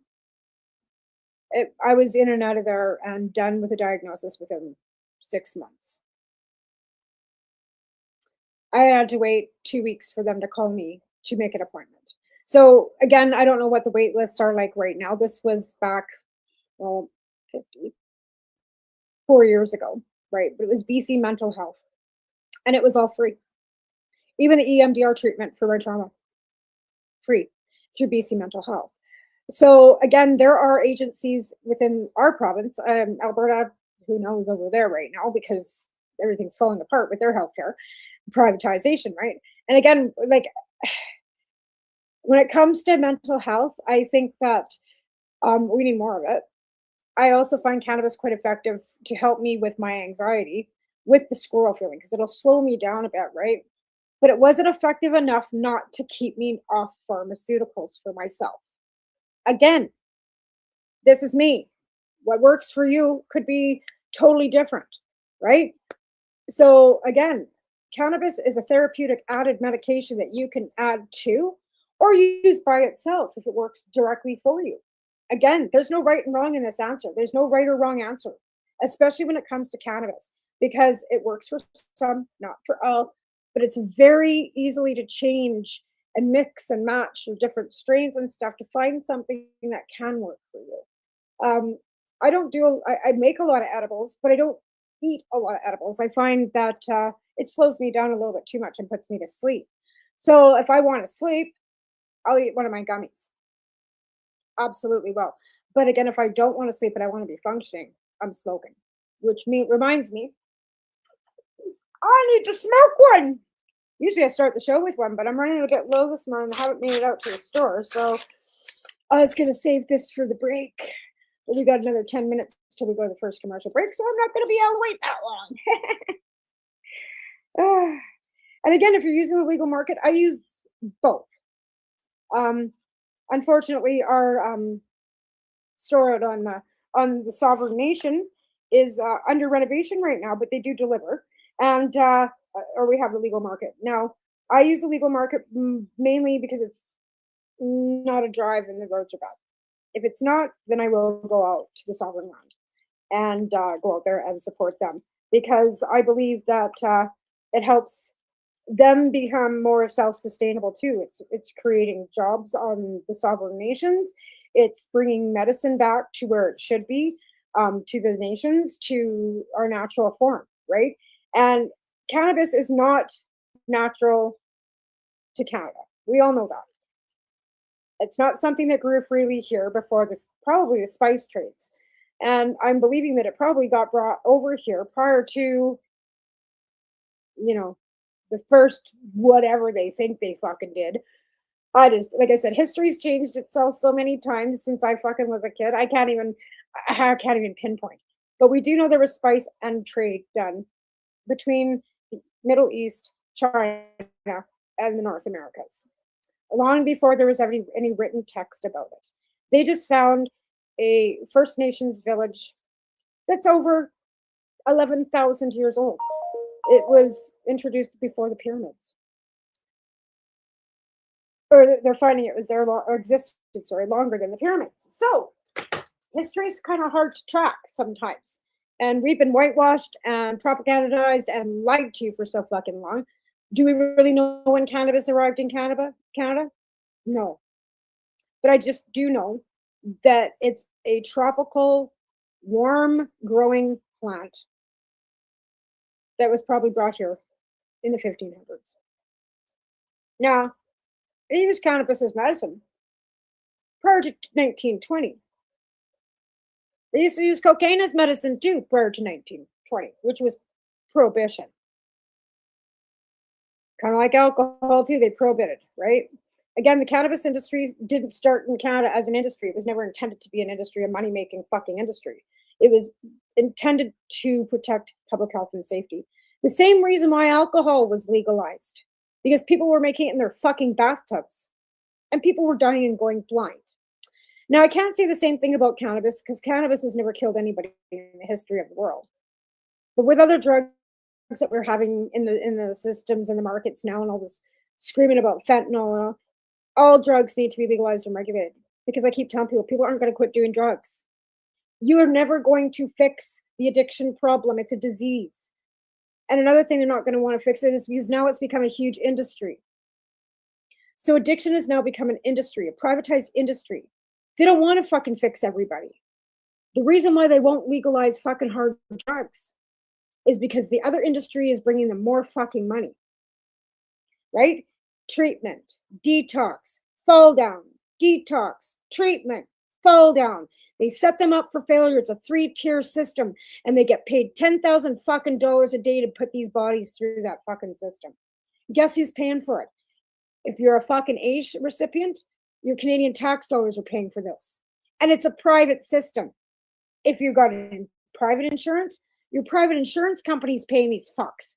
But there are recovery houses in fucking the lower mainland that are privatized that aren't even fucking regulated. And they're bringing people out. They're setting them up for failure. As soon as that person's got 30 days cleaning, all of a sudden there's a fucking drug party at that recovery house and everybody's falling down. They're all back in detox.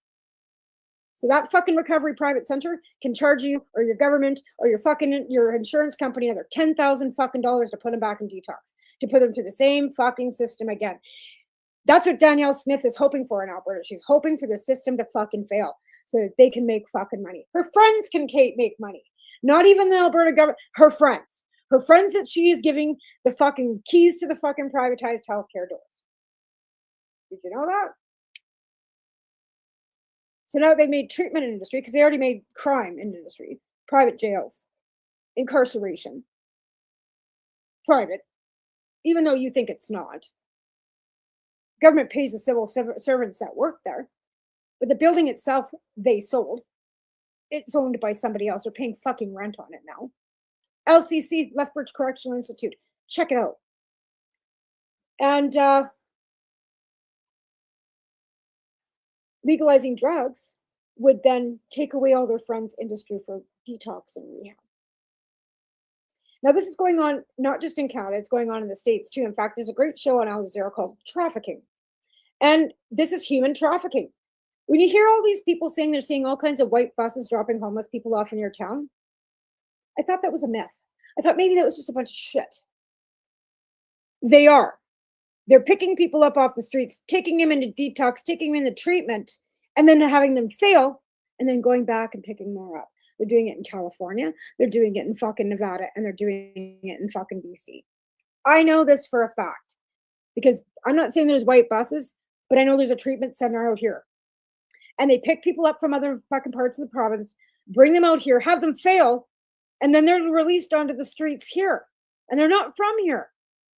Now, once you've done recovery and you're actually clean, it's not a good idea to ever go back to the scene of the crime anyway. You never want to put an addict back where they have access to the same people, the same fucking drugs, the same fucking lifestyle. You want to try and give them a fresh start, but you also want to make sure they've got housing when they get out, and maybe some support and maybe some work.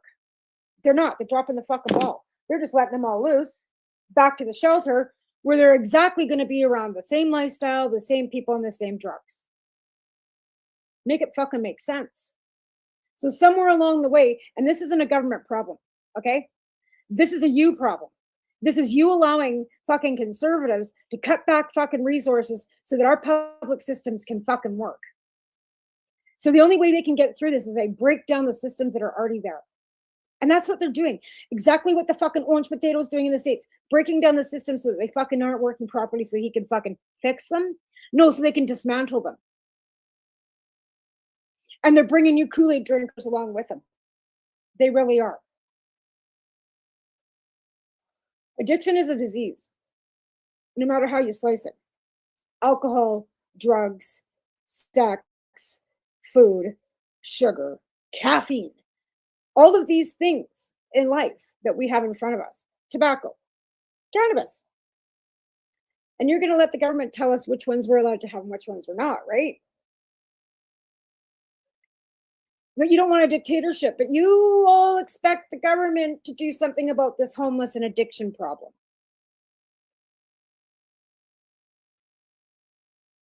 What? So they've handed it to the private sector to fix this problem, but it's still the government's fault. You have to get to the root of the problem to begin with. Poverty, inequality, no equity for people. Nobody in this country is on an equal footing, not because of basically religion or culture, because of poverty, because of your economic status. This isn't about right, left. This is about up and down. This is about people that are rich and then people that are poor and the dignity that goes with it, right? So when you've got poverty being seen as a pariah on society, and anybody that's disabled or anybody that's pulling from a system that's needed, because we're supposed to take care of our most vulnerable, right? All of a sudden they're not qualified for any dignity. You don't qualify for dignity if you're disabled. You're supposed to eat poverty level fucking pittance. Or they put a fucking threshold on it so that you're married, your spouse makes over a certain limit, so you're just fucking financially abused. You don't get anything at all. You just don't exist because your spouse makes over the threshold and you don't exist because you're supposed to be a child and being taken care of by your spouse. What? So the disability, another thing that they're trying to break down, make it fucking broken and make it appear to be broken so they don't have to fucking deal with it anymore. Pass it off to the privatized system. Don't regulate it. Let them do whatever the fuck they want with it. And the people that pay for it get fucked. And that's what's happening. If you're in a conservative province. I thankfully am not. And I'm not a big NDP fan at all. I'm not a socialist. And I'm a centrist. But I'm really grateful to have doctors. And I'm really grateful to have fucking the care that we've got here in this province. Am I able to collect disability in this province? No. So I'm still financially being abused by this government because the threshold for PWD is $45,000 a year.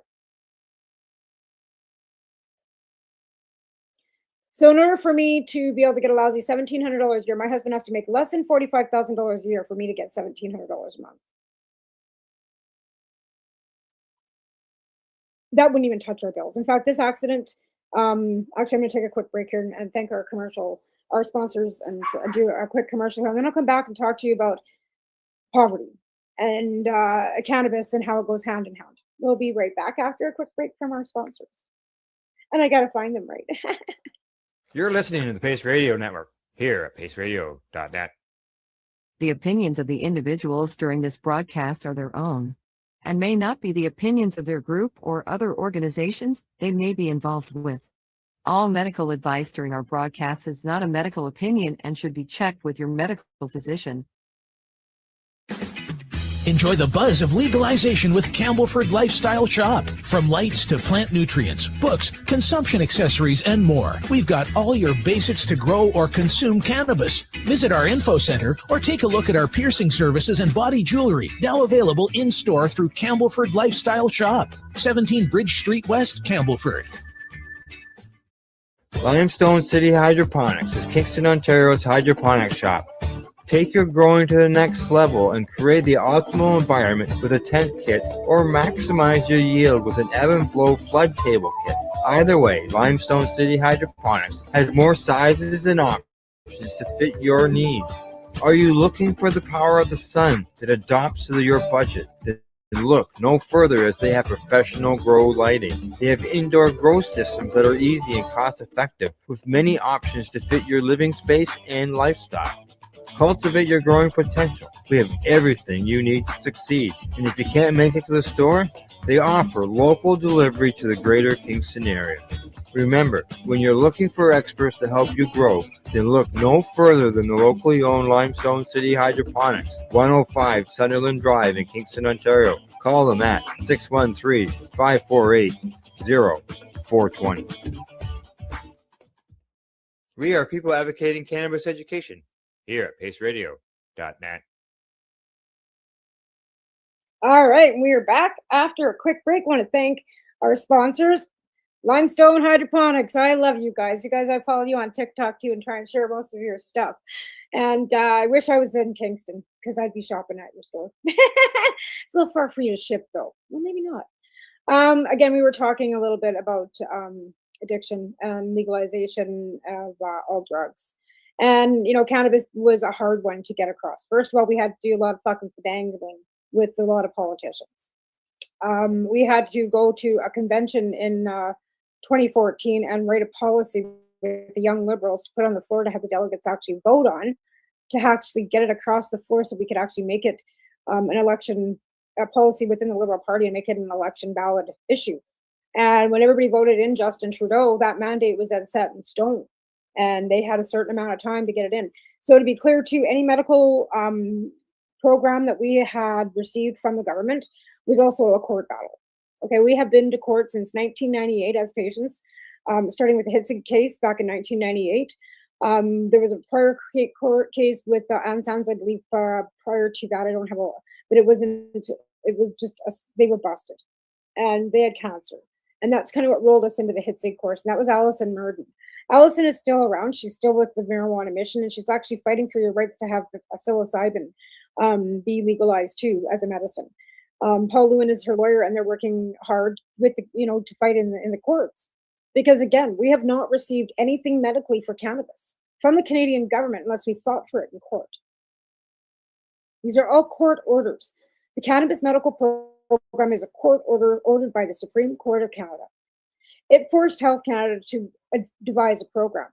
And then in 2013, the Conservative government decided that cannabis patients weren't going to be able to grow their medicine anymore. They were going to start these great big licensed producers and supply us all with our own medicine, and basically came up with legislation and told us that we had to shut our gardens down, that we weren't able to produce our plants anymore, that they were no longer going to give us the MMAR program that we had, which we had to fill out 35 papers worth of paperwork to get, and send pictures of ourselves. They were supposed to get cards for that we never got because the lamination machine was broken. Not shit, yeah. So I first got my first MMAR in 2012. So 2013, Stephen Harper and his fucking goon of fucking losers decided that they were going to fucking shut us all down, that patients didn't have their rights anymore. And what did we do? Jason Wilcox loaded his little fucking fingers on the keyboard and jumped on a plane, and we started going coast to coast, coast to coast to coast, gathering money, gathering support, gathering representation, and we fought again in a BC Supreme Court. And we won. And that's why we now went from the MMAR to the MMPRs, where you had to get a legal licensing from a doctor, which there was all kinds of clinics that popped up then. They would give you free licensing because they were getting kickbacks from the LPs, because then you had to buy from the LP. And that's how they still got cannabis patients fucking over the barrel. We'll get into that. So we fought. So it went from MMAR to MMPR, which I held one. And my provider was Broken Coast, and you had to wait in the mail, and it was $10 a gram, blah, blah, blah. And then we won the court injunction, and they had to come up with another program, which is now the ACMPR. So then when you win a court ruling, the government is given 90 days to come up with it. And they didn't follow through with the two rulings that they had in front of them, which was the Smith ruling over the edibles and baking, and then the Allard ruling, which was the growing. So we had Allard first, and then we had the Smith ruling. The Smith ruling went all the way to the Supreme Court of Canada. That's why you people now can make canna butter and make shatter and oil and mail it. I did 6 months house arrest because I mailed 4 grams of cannabis in the mail. Now you can mail out 30 legally. You're fucking welcome. Oh, and Smith also did time. They cost him and Jed a lot of bucks. But John Conroy and Kurt Tusaw won that case in the Supreme Court of Canada. So now we can have edibles. Now because before that, you make a cake, you legally weren't allowed to make canna butter. It was an extraction. Oil, we weren't legally allowed to make that. You still can't make it with butane or iso. You're not supposed to use those solvents to make it. You're supposed to use olive oil and coconut oils to make tinctures. You can't smoke tinctures, fuckers. You can't. So there's all kinds of things going on behind the scenes that a lot of Canadians don't understand, realize, or even acknowledge. Even the new ones up and coming. And me and Al will often say, oh, there's always the wave of the new and the old. But the new ones don't recognize what came before them. And that's one thing when I started this in 2006, I knew that there had people that had fought hard before me. I knew and acknowledged the hard work and court battles that had gone on before me. The fact that people had done jail time before me. The fact that I wasn't anybody special in my community because we were all fighting for the same thing. And we just had to keep that wave riding. So I started Southern Alberta Cannabis Club in 2006. It's 2026. So in June of this year, I've been doing this 20. Holy fuck. 20 years of fighting, and we're still not done yet. So when you think that the government exists and the government's that and blaming the fucking government, I would be the person that should be blaming the fucking government. Instead, I went and sat with them. Instead, I sat myself at the table I went and sat in MPs' offices, and I became very, very involved with the Liberal Party in Montreal. I was campaigning for Justin Trudeau to get him elected no that line so we could get legal cannabis. So there's a few things I've done in the past that I'm pretty proud of. And I hope that going forward, we can keep fighting hard for these people that use cannabis as medicine, because they're still not getting the recognition, because it all was rolled into the Cannabis Act. And I was at those fucking round tables too when they were building the Cannabis Act. And I stood up and said, until Health Canada recognizes cannabis as medicine, we're going to keep going around and around in fucking circles. And they still haven't recognized cannabis as medicine. You go to Health Canada, there's still warning labels. If you buy from the legal market, they've got warning labels. Like they do on alcohol now too, because it is a carcinogenic, and I understand the aspect of, not putting anything into your lungs. But the stigma. But hey, the stigma and poverty, the stigma on everything, the stigma and the judgment that we've done, what COVID, I think, did, this whole pandemic did to a lot of people. And I know it's history repeating itself. But I don't want us to be 1926 instead of 2026. I don't want us going back to even this forced treatment that they're doing with addiction in Alberta. They're just setting people up for failure. And again, like I said, it's an industry, right? It's human trafficking on all levels. You're picking up somebody who's vulnerable off the streets, you're offering them a bed, but they wake up the next day, they got on that plane and they're in a different fucking state or a different province without consent, with no ID and no health care. Because once you leave a state or a province, your health care is null and void. You have 3 months, right? But in reality, you're not in the same province where your health care card's from.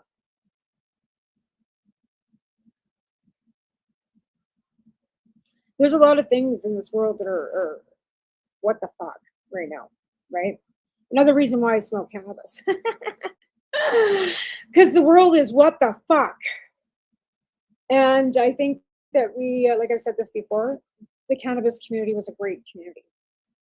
Since legalization, we've kind of scattered because we don't, and I mean, it was like herding cats to begin with, to be fair, but we don't have any focus and we don't have any main goal.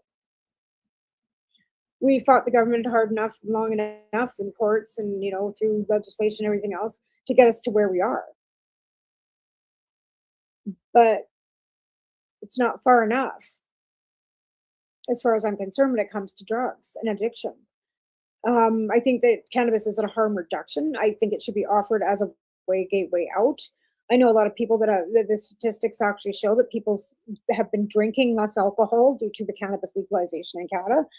Which I've always said, even to my kids, I'd rather see you smoke cannabis than drink any day of the week. I prefer you don't do anything, right? Like, let's be fair. My mom didn't want me smoking weed no more than I want my kids smoking weed, right? Even though I use it for medicine, I know it's, fairly harmless and stuff. I don't want them smoking cigarettes either. It's harmful to their health, right? And I smoked cigarettes for years. I still vape nicotine. I'm trying to wean myself off that, but I haven't smoked a cigarette in a year. So again, in a perfect world, your children wouldn't need anything. We wouldn't have needed anything. We wouldn't have smoked. We wouldn't have drank. We wouldn't have done drugs, right? This isn't a perfect fucking world. So this euphoria or utopia of them thinking that they're going to shut down that country from shipping cocaine into the States and shut down that one from fentanyl. People are still going to do fucking drugs. It's no more than you're going to take prostitution away, And if you can't fucking change it, then make it safe. That's all I think that any of us should really, because it's really none of my business if you do drugs. See, I'm one of these live and let livers. Like, if it doesn't hurt me and it's not hurting you and you're a functioning addict, how about her, dude? Statistics are actually showing that more people die of an overdose that are actually functioning, working people in their homes alone than people using on the streets. That's a fact. That's a stat. Google it. I'm not going to bring receipts to my own show. You can figure that out. Google's free. But again, same with cannabis. They lied and manipulated the narrative about cannabis being harmful for decades. And now we're telling you it's not harmful, but we've been telling you for 25, 30, 50, 60, 80 years. And it took you up until 10 years ago to fucking finally listen to us. So I'm hoping that it's not going to take another 20 fucking years and another fucking million people dying of drug overdoses. They finally get it that they need to legalize and regulate everything. Whether you like it or not, manufacture it here.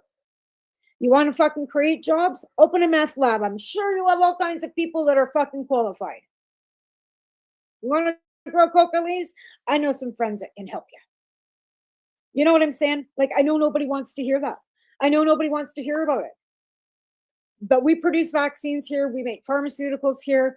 If you want a chemical conjunction, we've got labs that can do it. So then why aren't we? Why are we allowing dealers to get rich? Why are we allowing people to die on the streets? Why are we letting this happen? It just doesn't seem like it's that difficult to me.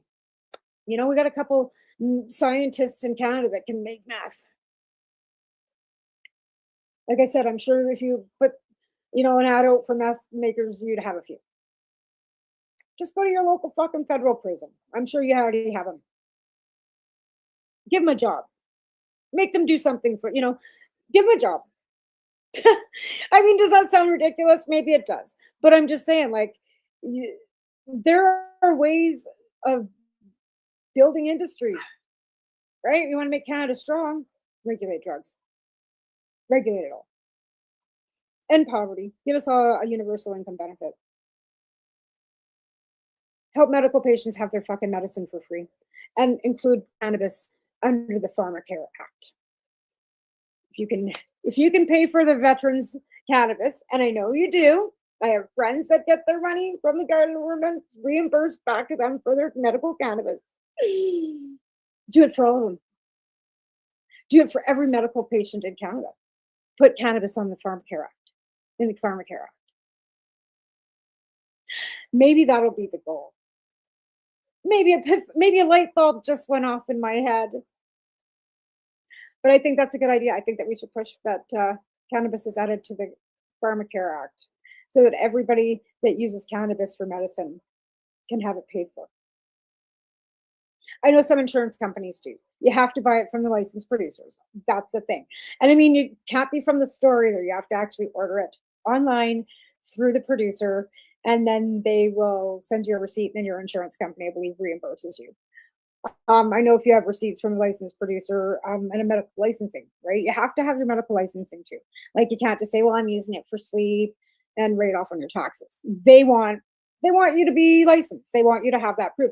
And the thing is that's happened too is since legalization, the medical cannabis patients list has dropped from 50,000 people back down to 10.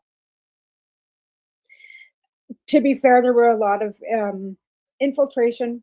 There was a lot of people lied to get their licensing. I'm not going to say there's no fraud in the system because we all know not everybody's good and honest, right? And it doesn't matter what system that we've got. There's always going to be a few bad apples, unfortunately. But now that they can access cannabis, and that's one thing that we asked for was dignified access. We wanted people to have dignified access, to have access to be able to go and not have to wait and grow and just or deal with some seedy guy in the alley. You know what I mean? That was a goal too. But in hindsight, what it's done is pigeonholed everybody, right?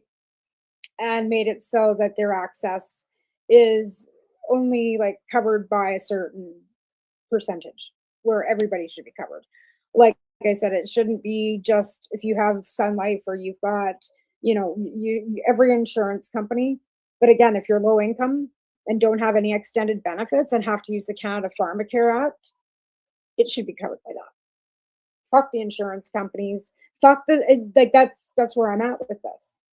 Like, we have a Pharmacare Act that was put in and legislated through, and only certain pharmaceuticals are on it as it is. But I think cannabis should be on it. So I think that's going to be the new project, folks. I think we need to push the government to add cannabis to the Pharmacare Act. Just a thought. If you're bored, like I'm not. My brain's going 100 miles a minute. My phone's going off like crazy because I'm also running a fundraiser. So since we only have a few minutes left, I'm going to take this off topic for a minute and off cannabis for a minute and talk about something that kind of started my day off with a shitty fucking tone to it yesterday. I woke up to, I run, I don't know, most of you would know, I'm a stakeholder with the Ministry of Transportation and Infrastructure in British Columbia. I started protesting and barking about our road maintenance company 10 years ago, protested in front of the MLA's office, and then got meetings with the MLA and the Ministry of Transportation. So they ended up giving me a stakeholders package. So I run 2 road pages on Facebook as well as do all this. So I'm a stakeholder with the Ministry of Transportation. So I woke up yesterday morning to a really shitty post on my page saying that we were the ones in that car accident yesterday at Swansea. We are grateful to be alive. And it just hit me. So I reached out to this young lady and asked her if I could get her email address and have permission to take, or she could send me a couple pictures that I could post and start a fundraiser for them. She did. And several of you know that my daughter is a drug addict. I'm gonna cry. Anyway, when I saw that little girl on that gurney, my daughter was hit in the head with a rock in 96. And it's affected her brain to the point that she had a bleed on the brain too, and left side of her behavioral. Started doing drugs. She was like, even with, after getting her to the hospital at 4, we had to switch her from Tylenol to like Pez tablets because she was like so adamant that she needed those Tylenol to take away her headache. Right. So addictive personality from the age of pretty much 4, because she was given heavy duty pharmaceutical painkillers at 4 for this head injury. Anyway, moving forward, that kid has been addicted to drugs her whole life. She's 33 years old and she's a drug addict. And I've had to accept that. That's the disease and because of the head injury. Anyway, seeing that little girl kind of took me back. So I started raising money yesterday. And then the girl that I work for at the garden center, Top Crop Garden Center here, Shannon, got a hold of me and asked me some questions. And then she took off and started a fundraiser at the store, basically coming forward with a $1,000 donation and basically challenging every other business in the area to donate more than they did, that much or more. This morning I woke up, there's $5,000 at the store, there's $7,700 on Stephanie Ann's GoFundMe, and people have been e-transferring, Mindy, and I'm not sure how much cash they've got in that bank account. I don't know these people. I've never met these people. But I raised that yesterday, and yeah. That's the shit that community does, right? You gather together, you fucking come together, and you help. So that's why my phone's going off. And it's been kind of crazy for the last couple of days, but the cannabis community used to be like that. Any one of us were in need, anybody needed this, that, and that's how I got myself in trouble. Because another patient needed some medicine across the country, and I was oblivious to the fact that I couldn't mail it. And I got caught because somebody was in need. So this year, we're starting out with kindness and we're starting out with a bang. And that's why I'm back on cannabis and coffee with marijuana, because moving forward in 2026, we want to bring some good changes and make some good trouble. And I think putting cannabis on the Pharmacare Act is going to be a project, as well as several other things. Anyways, I think that should just about wrap me up. I have shout outs again to all our sponsors who are great that, keep us, going on this network. We've been doing this now, oh my God. So it's 20 years of cannabis. I don't even know where I'm sitting as far as doing shows. I think it's 10 years. Maybe I'd have to check with Al. Because I don't know, I've lost years with COVID and stuff, and I've taken hiatuses and, been off the air for a while, but I've been doing this a long time too. So I really appreciate everybody that joins in, that follows, that, subscribes to our channels, that sponsors us, that stands with us, and all my friends over the years. Because like I said, Happy New Year. This is 2026, and this is going into my 20th year of cannabis activism. And it just reminds me of how fucking old I really am. And yeah, my hair's gotten a lot grayer. I had dark hair when I started this 10 years or 20 years ago. My hair was black. And now it's gray. And now it's gotten a little grayer too.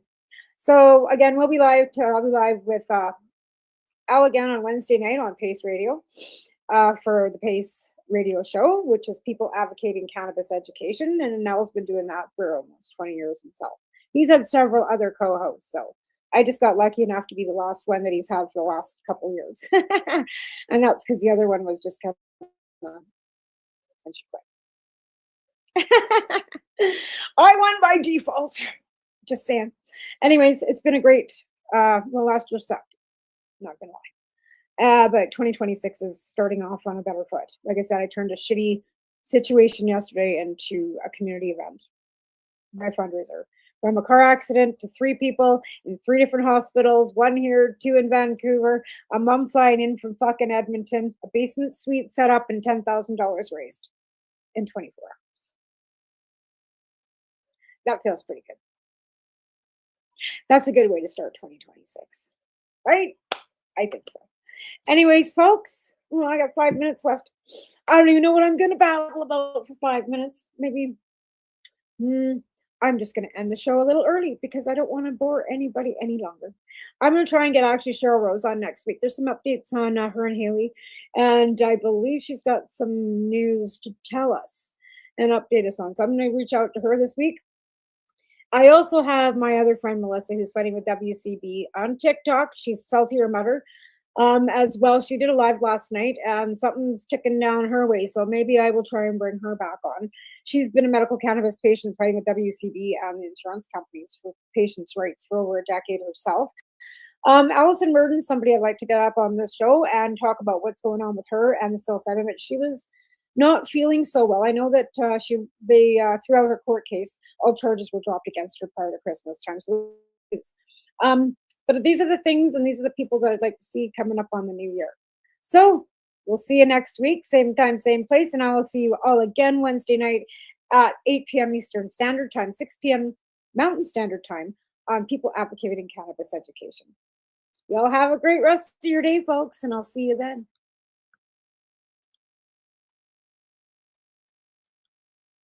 If this thing will turn off. Oh, it's going to let me. You're listening to the Pace Radio Network here at paceradio.net. The opinions of the individuals during this broadcast are their own and may not be the opinions of their group or other organizations they may be involved with. All medical advice during our broadcast is not a medical opinion and should be checked with your medical physician. Enjoy the buzz of legalization with Campbellford Lifestyle Shop. From lights to plant nutrients, books, consumption accessories, and more, we've got all your basics to grow or consume cannabis. Visit our info center or take a look at our piercing services and body jewelry, now available in-store through Campbellford Lifestyle Shop, 17 Bridge Street West, Campbellford. Limestone City Hydroponics is Kingston, Ontario's hydroponics shop. Take your growing to the next level and create the optimal environment with a tent kit or maximize your yield with an ebb and flow flood table kit. Either way, Limestone City Hydroponics has more sizes and options to fit your needs. Are you looking for the power of the sun that adapts to your budget? Then look no further, as they have professional grow lighting. They have indoor grow systems that are easy and cost effective with many options to fit your living space and lifestyle. Cultivate your growing potential. We have everything you need to succeed. And if you can't make it to the store, they offer local delivery to the greater Kingston area. Remember, when you're looking for experts to help you grow, then look no further than the locally owned Limestone City Hydroponics, 105 Sunderland Drive in Kingston, Ontario. Call them at 613-548-0420. We are people advocating cannabis education here at paceradio.net.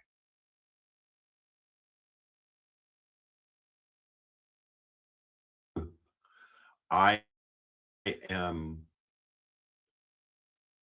It's not live. Hey, yeah, we're live. We're live, we are intro-less. So it's just We're intro-less because Al is running behind, and Yeah. this Al, not that Al.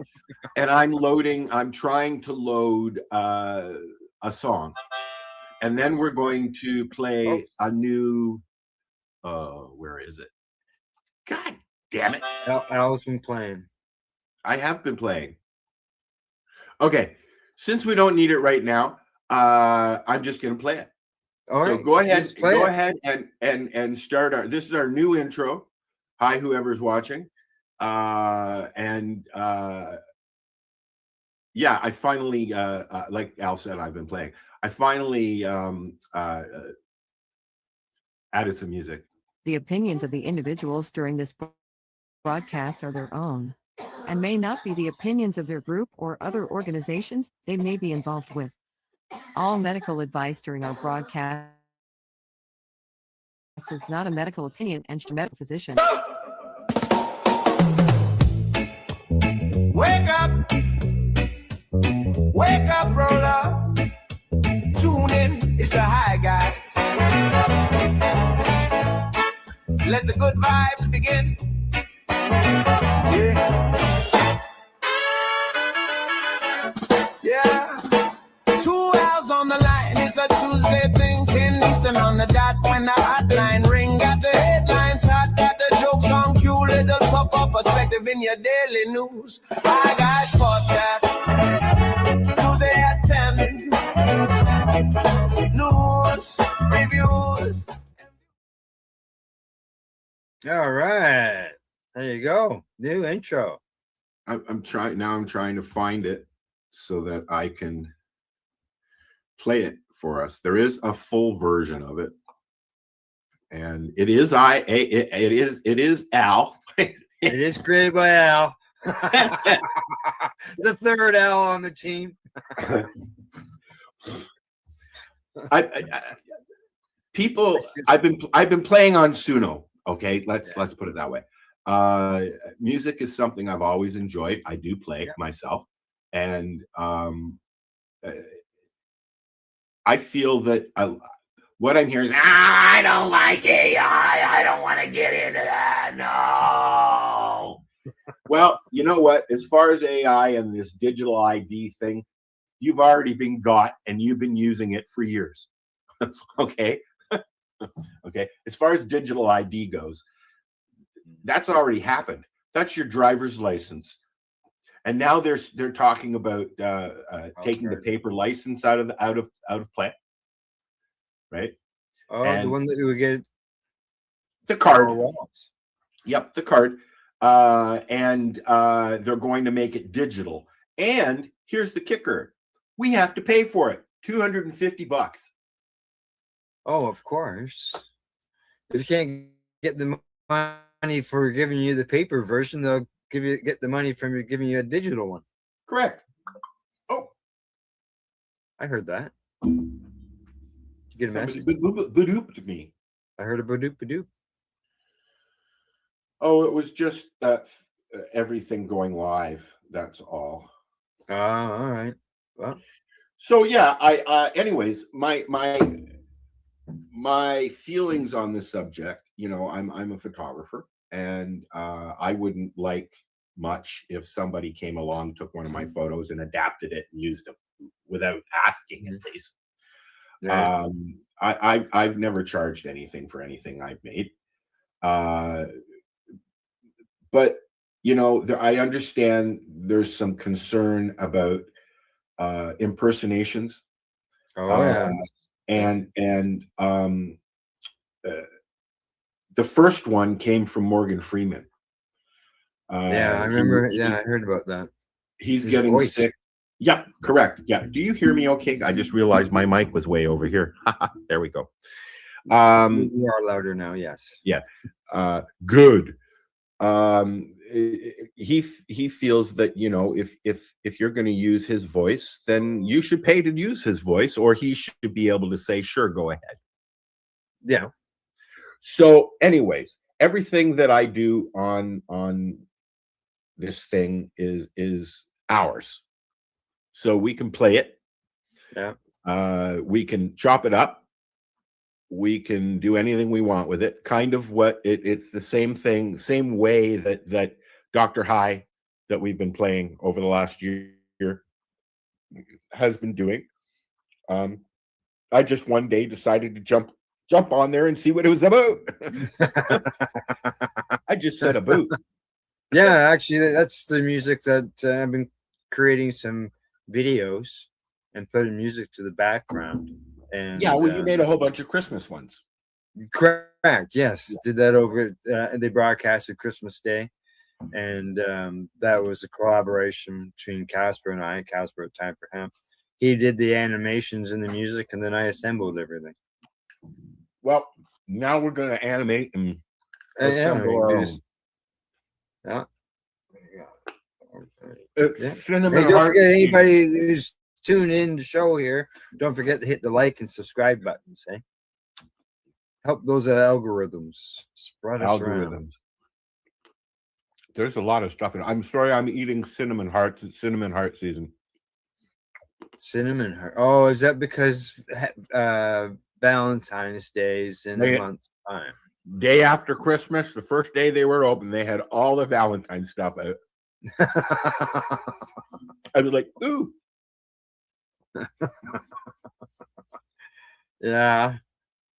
Oh shit. So today we got some recipes, just to let everybody know. Got a little bit of news. I got a couple of songs to play. You got some songs to play, correct. Exactly. You already played our new intro. I'm just loading them. Yeah, but like I said, there's a full song. Yeah. Well, you got a song ready. Did you want to go ahead and play that song? Well, yes and no. Let me know when you want to play it, and I'll shut up. I'm just trying to set it up here. Don't rush me, Al. Oh, if you while you're doing that, we can still discuss. Have you heard about the? You're well aware about the CHS, the cannabis hyperemesis syndrome. Yeah, that's hyperemesis. Well, they've come up with a new term for it, and it's called scromiting. Sounds sexual. Which is easier to say, and it's also scarier sounding too. I didn't even download our song yet. Haven't you? No, so I'm going to play this one that I'm adding. Okay. So go on. Sorry. It's called scromiting. It's like I said, word. I've seen the word, but it sounds sexual. No. It is. It's the new word for CHS. It sounds scary. That's for a reason. So when I go into the hospital next time, because I think I'm having a heart attack, they're going to say you're scromiting, man. Stop it. If you go in telling them that you're throwing up all the time and you smoke cannabis, yeah, they may just do that. I've been there, done that. I thought I was having a heart attack. We've told this story before. You've had a similar situation. I thought I was having a heart attack, and I had just had way too many cookies, actually. like half a dozen. Got too high. By the time I got home, my bed was moving. Was it? Oh, yeah, but were you uncontrollably vomiting? I was, and my chest was tight. I honestly thought I was having a heart attack. I was not vomiting, but I did feel nauseous. I rushed myself to the hospital in an ambulance, where they proceeded to tell me, you've got hyperemesis going on. And I was like, you know what?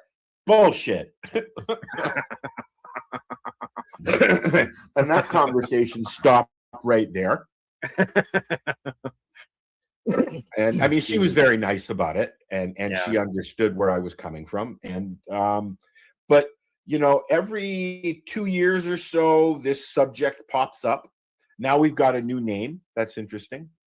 Yeah, well, it was first medically was recorded 2004, somewhere around there. I think up to that point, we just called it greening out. And that's all it is. Have something to eat, go to bed, have a hot shower, and drink lots of liquid. There are people who are saying it's pesticide related. Heard that. I've heard a lot of different things, Al. Mm-hmm. You know, I've had situations where I've smoked a little bit too much, and I've had a panic attack, an anxiety attack, because that's what happens when you smoke too much. You know, I've over consumed and just got really stoned. That's a rarity, but it has happened. But I just look at it as you overconsumed.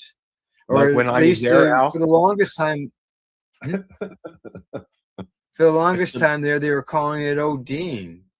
Yep. And everybody relates ODing to death. But you know, the people that come up with these, Rosa, go lay down, please. The people that come up with these words are fearmongers, and they want to put fear into you so you don't use it. Oh, yeah. You know? Oh, yeah. Like, that's the only reason why somebody would even, you know, like, is hypermemesis a legitimate ailment? Yes. Yeah. But it's greening out people. Yeah. Okay. You have too much alcohol, you're going to get what they call a fucking hangover. Mm-hmm. I've greened out where when I do too much oil, I'll wake up very groggy, and just discombobulated. There's a word you don't use very often. Discombobulated. I got some words that I can't pronounce too.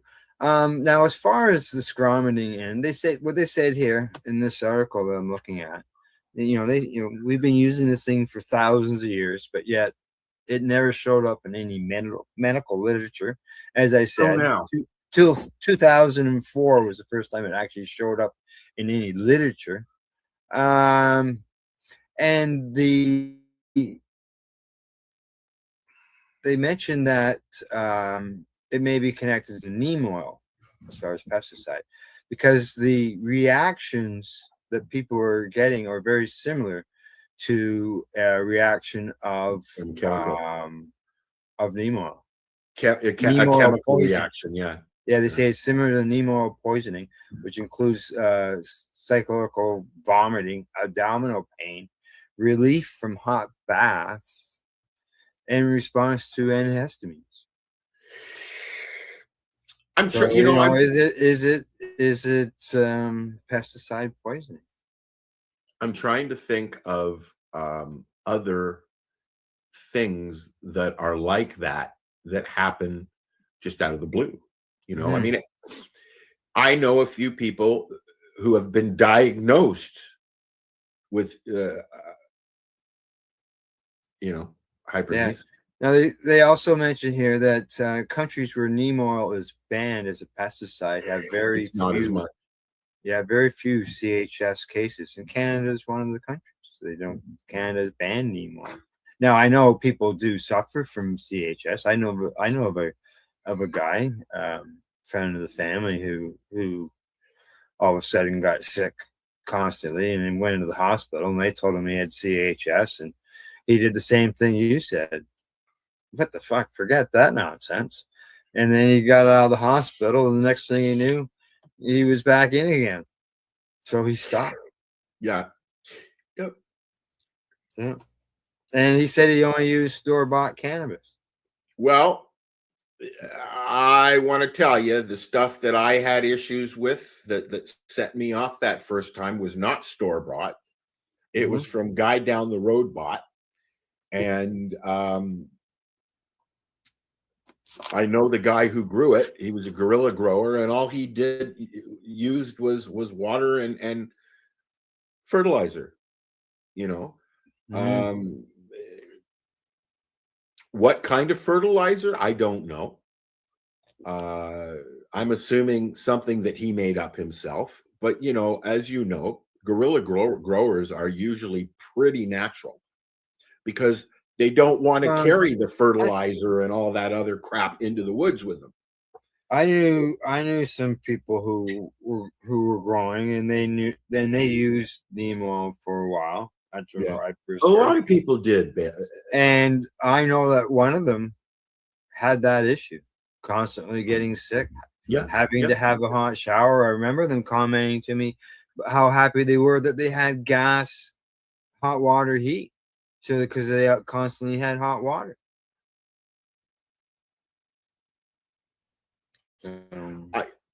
I use hot 20 years water. ago, so who knows? I use hot water and my shower for anxiety.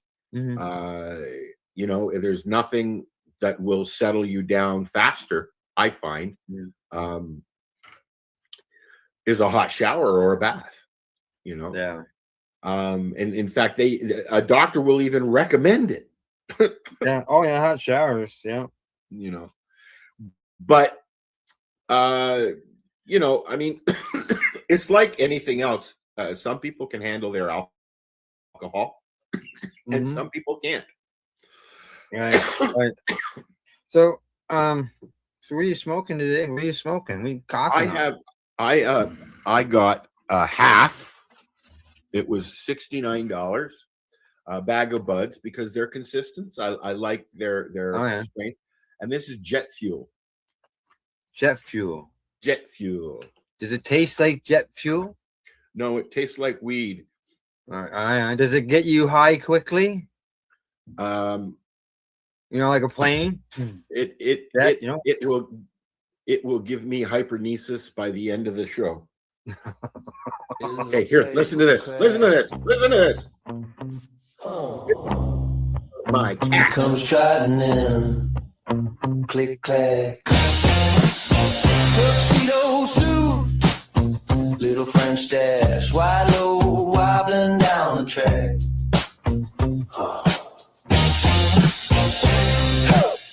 Tail up like a flag in war. Gold eyes locked on my floor. Her motor rumbling, hungry roar. And he acting like he owns the door. Steven the stoner cat comes running when he smells that drag. Jumps up, parks where my heart is at. Burning like a spaceship, loud and mad. Steven the stoner cat, big bite, tiny little stairs, screaming like a siren when he wants it back. Yeah, Steven the stoner cat.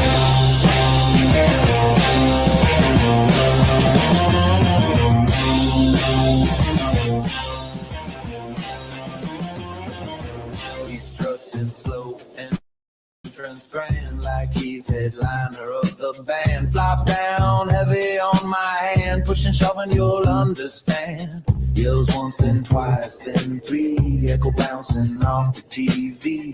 King of crumbs and company, high priest of the lazy sea.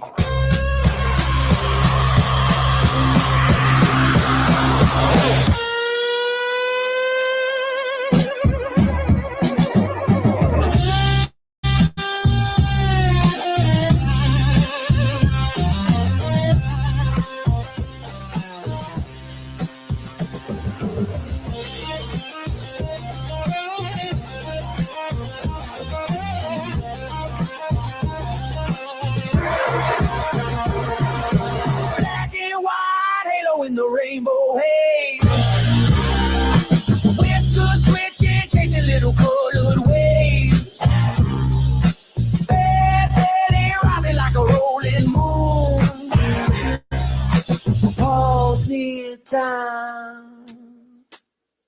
Rewinding the room.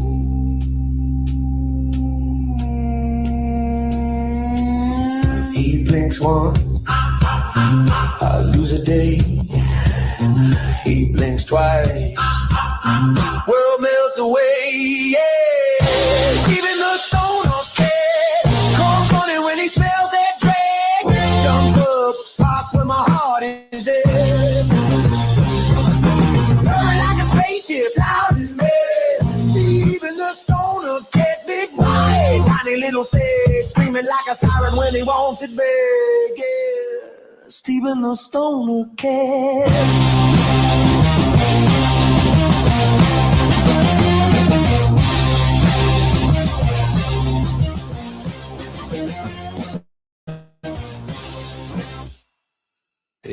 paper crack. Oh, it's he replaying. comes Hold on. trotting in. Click clack. Tuxedos.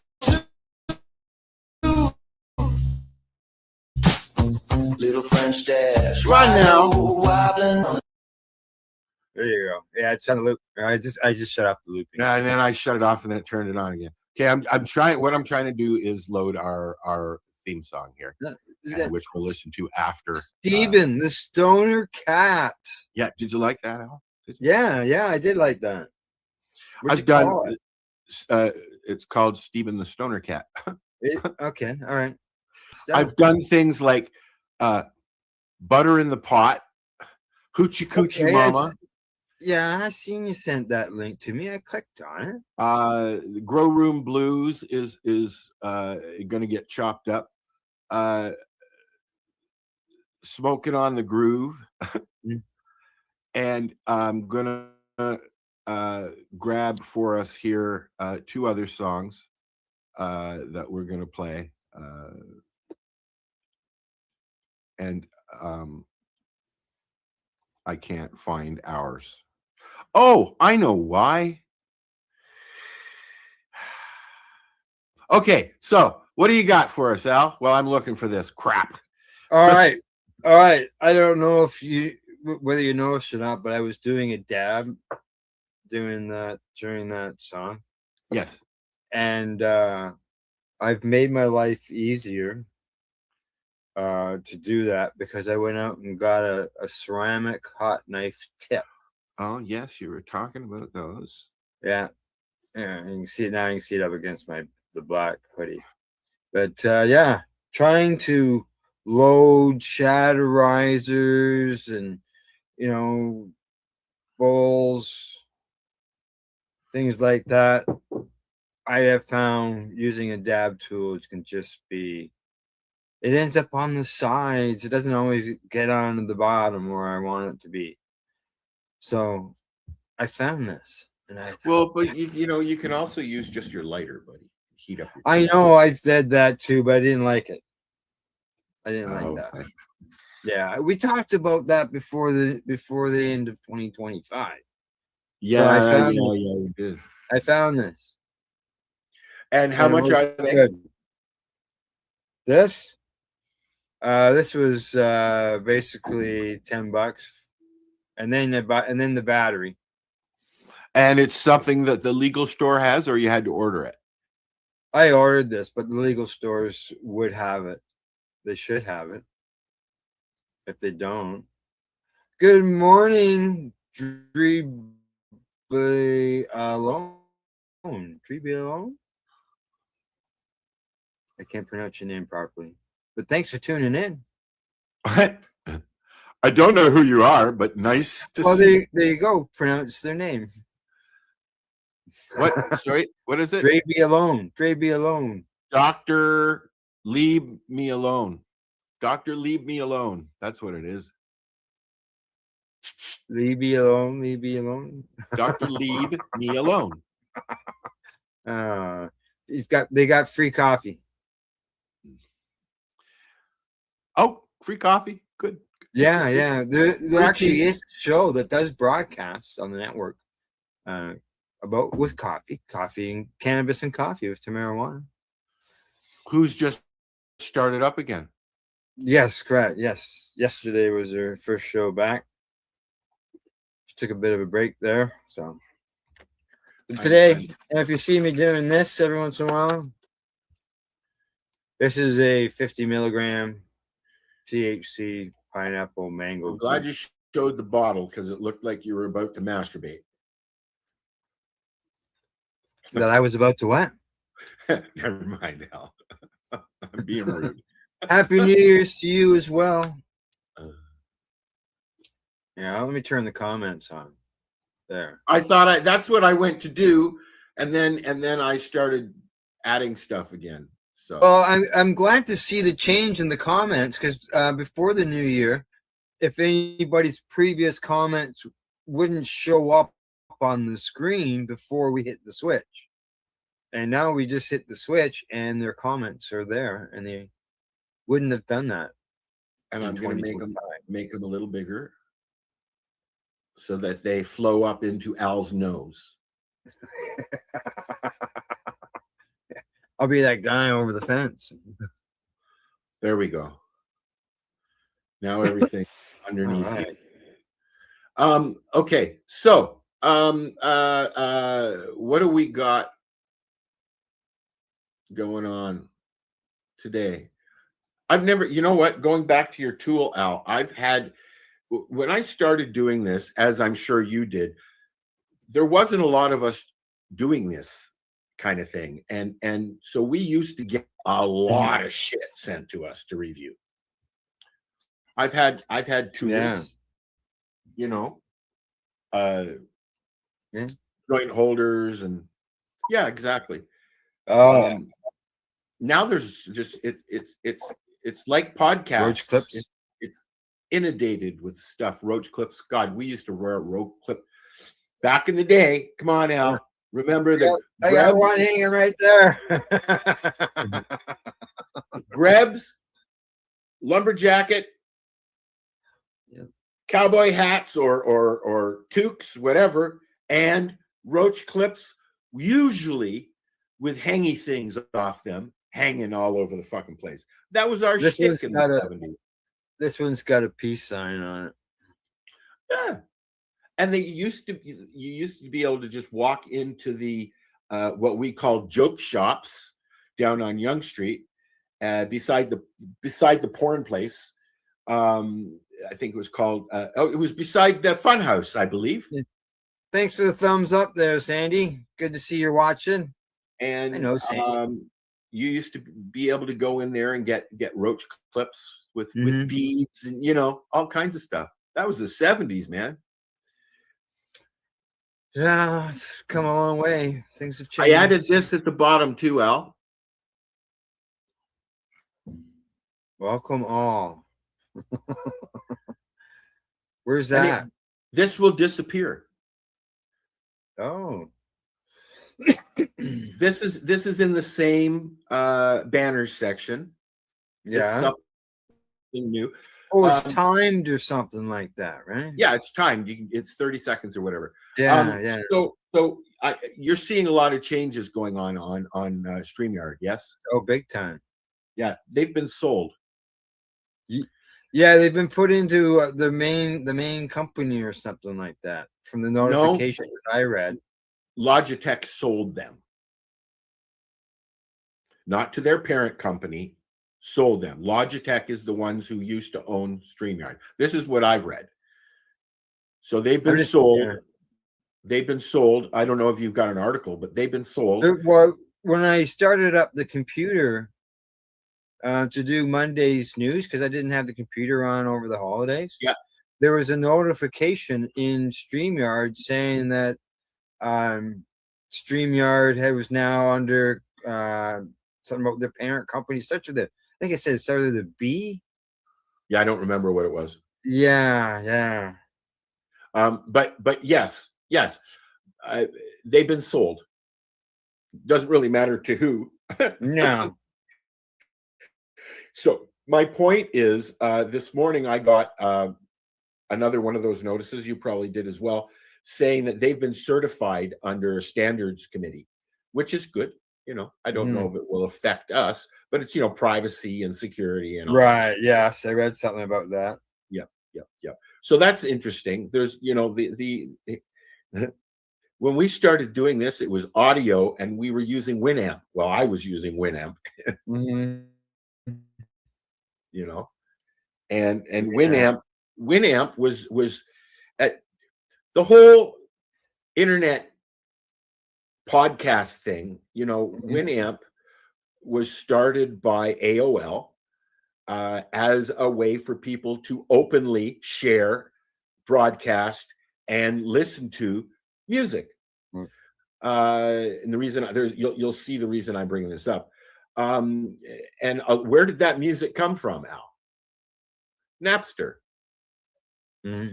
Napster was a big file sharing service. Oh yeah. Focused on music, that brought music onto our computers without any real issues. There was lots of copyright arguments and things like that, of course, which kind of unfortunately knocked them out of business. They moved to Canada, and they've been running, I believe, out of Montreal, a file sharing service where you can purchase music openly through various different companies, I guess, and the artists themselves.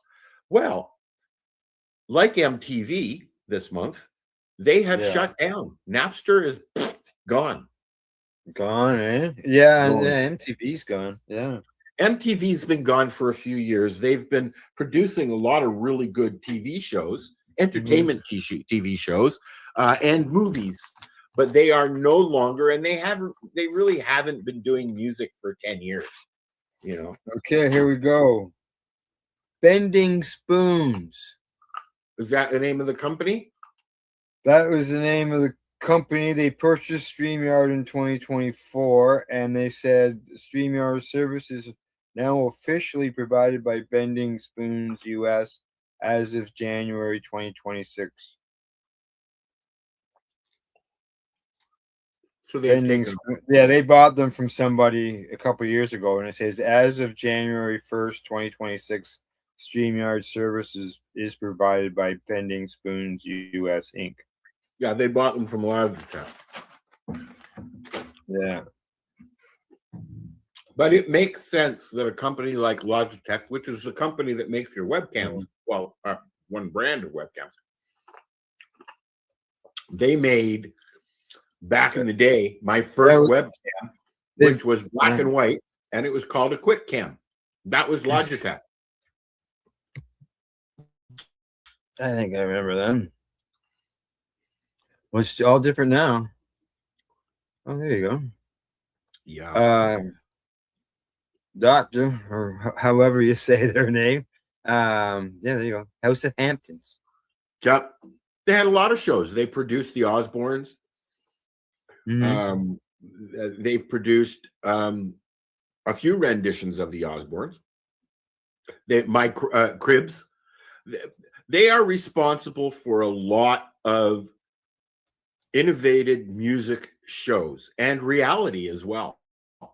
You know, I mean, the Osbournes wasn't the first reality show, but it was sure one of the most viewed, right? And now look at the reality. I mean, I just every morning on Tuesdays, I wake up and I sit down and I watch the latest episode of whatever Below Deck show is on that month. Because I like it. It's drama where drama's supposed to be on the TV. So when I sit down and talk to Al, that's where my headspace is. It's on a cruise ship somewhere. On a cruise ship. Not literally, but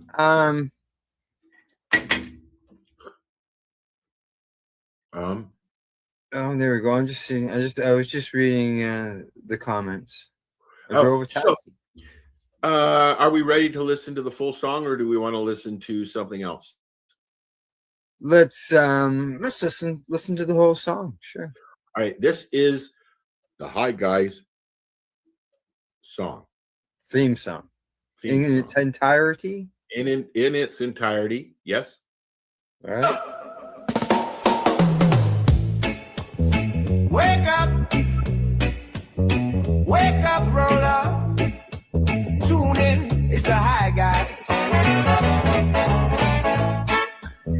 Let the good vibes begin.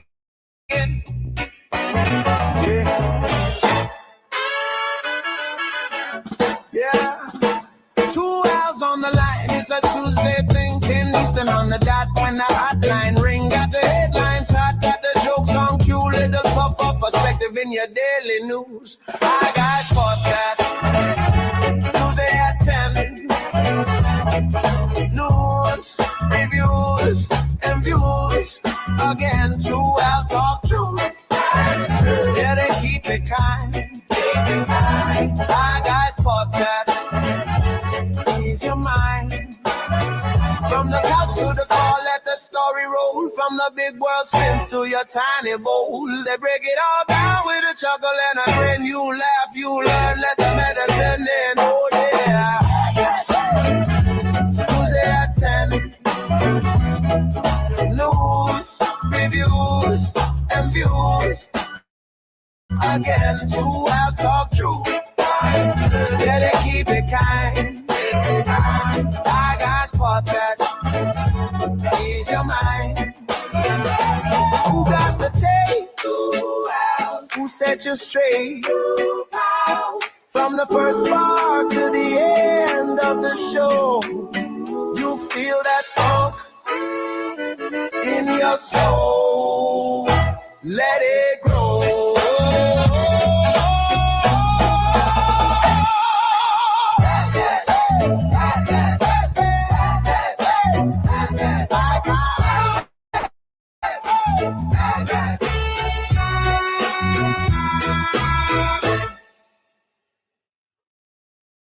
I like that. That came out really, and that was the first thing I did. Was it? Yeah, it was good. Good. Yeah. You know what?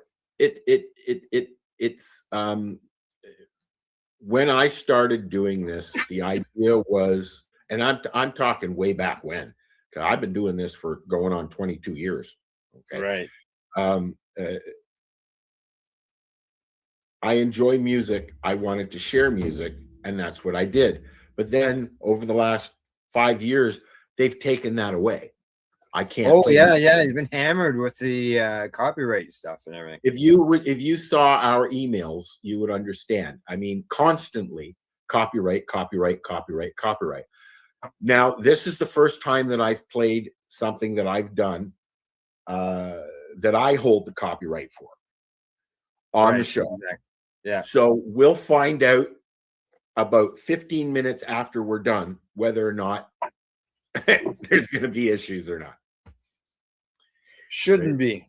No, there shouldn't be, because like I said, I have whether or not it's with the assist of AI, I have produced this song. Okay. Yeah. So I hold the copyright. So therefore I should be, and it says right on the website, I can play it where I want on social networks. I own it. And if Facebook says anything, I can tell them to go themselves, because I own it.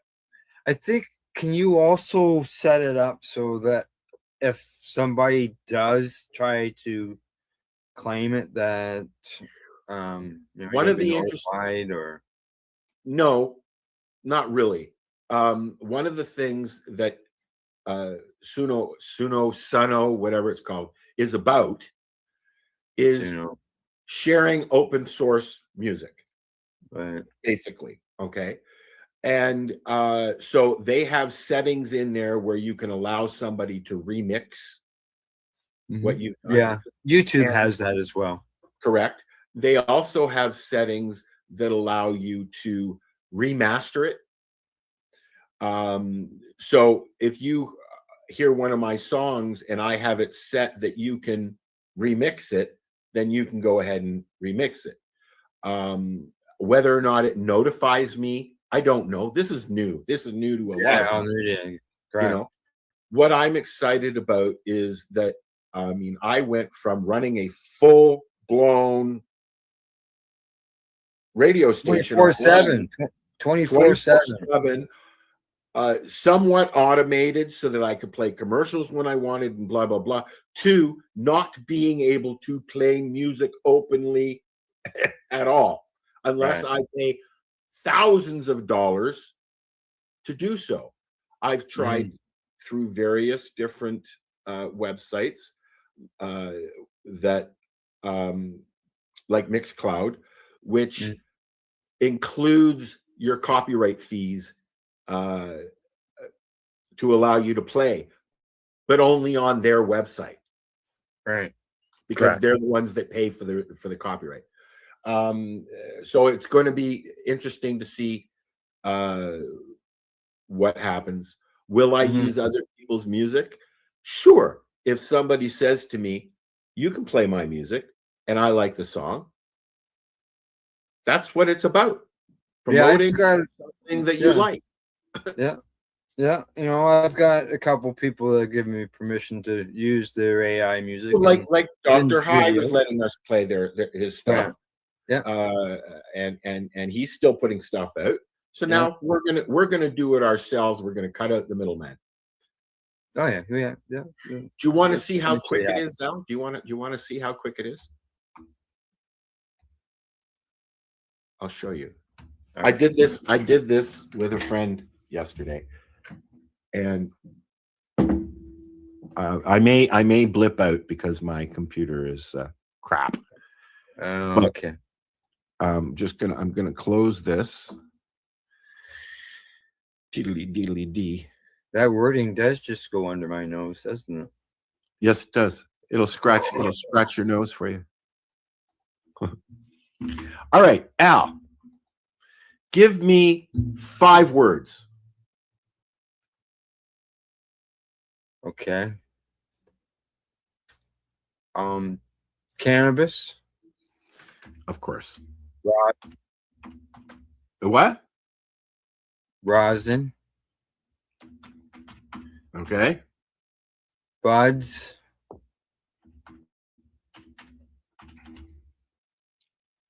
Trimming. I hate trimming. I think most people do. Smell. Smell. All right. Your favorite genre? Oh, jeez. Let's go with blues. I'm a rock and blues. If you can do a rock blues. How about and funky blues? Okay, all right. Sounds good. You don't like funky blues? No, that sounds good. Yeah. Funky blues. All right, male or female? How about a duet? Sure, just do a duet. How do you spell duet? D-U-E-T. Yeah, I got it. What else do we want to put in there? Male and female. Male and female. What else? What else do you want to add to it? Rolling Hills. Rolling Hills? How do you make Rolling Hills sound like something? Oh. Music, not video, Al. Okay. You can make videos. Yep. Yeah. Yep. Okay. Fields. All right. Harvest. How do you spell F-E-H-A-R-V-I-L-D? Okay. Fields. I before E except after C. Only sometimes that works. And what was the other one? What was the other one that you said?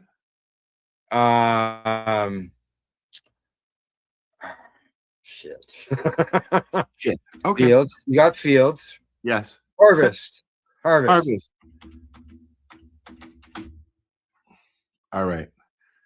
I'm leaving shit in there. Okay. All right. Let's see what kind of song we get. Here we go. All right. I see we got a few more viewers. If you're watching us on whatever you're watching us on, like and share. We're playing with Sono.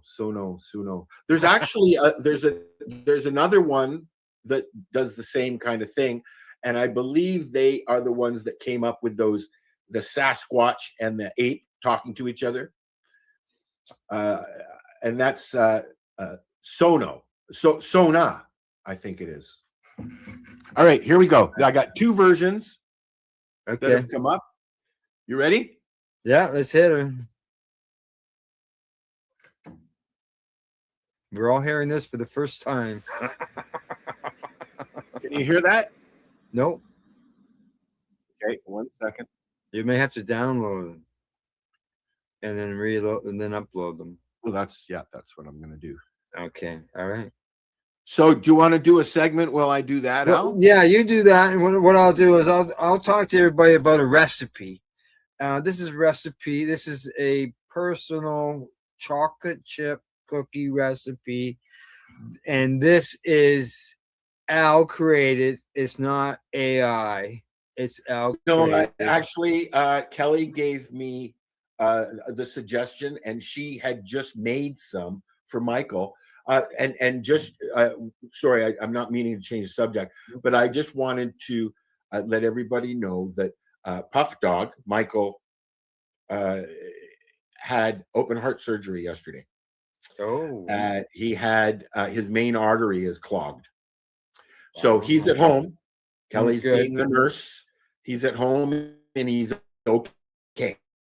Just wanted to telling Al mostly than anybody else. I don't know if anybody remembers Puff Dog, but he was one of the founders, along with Al, I believe, right?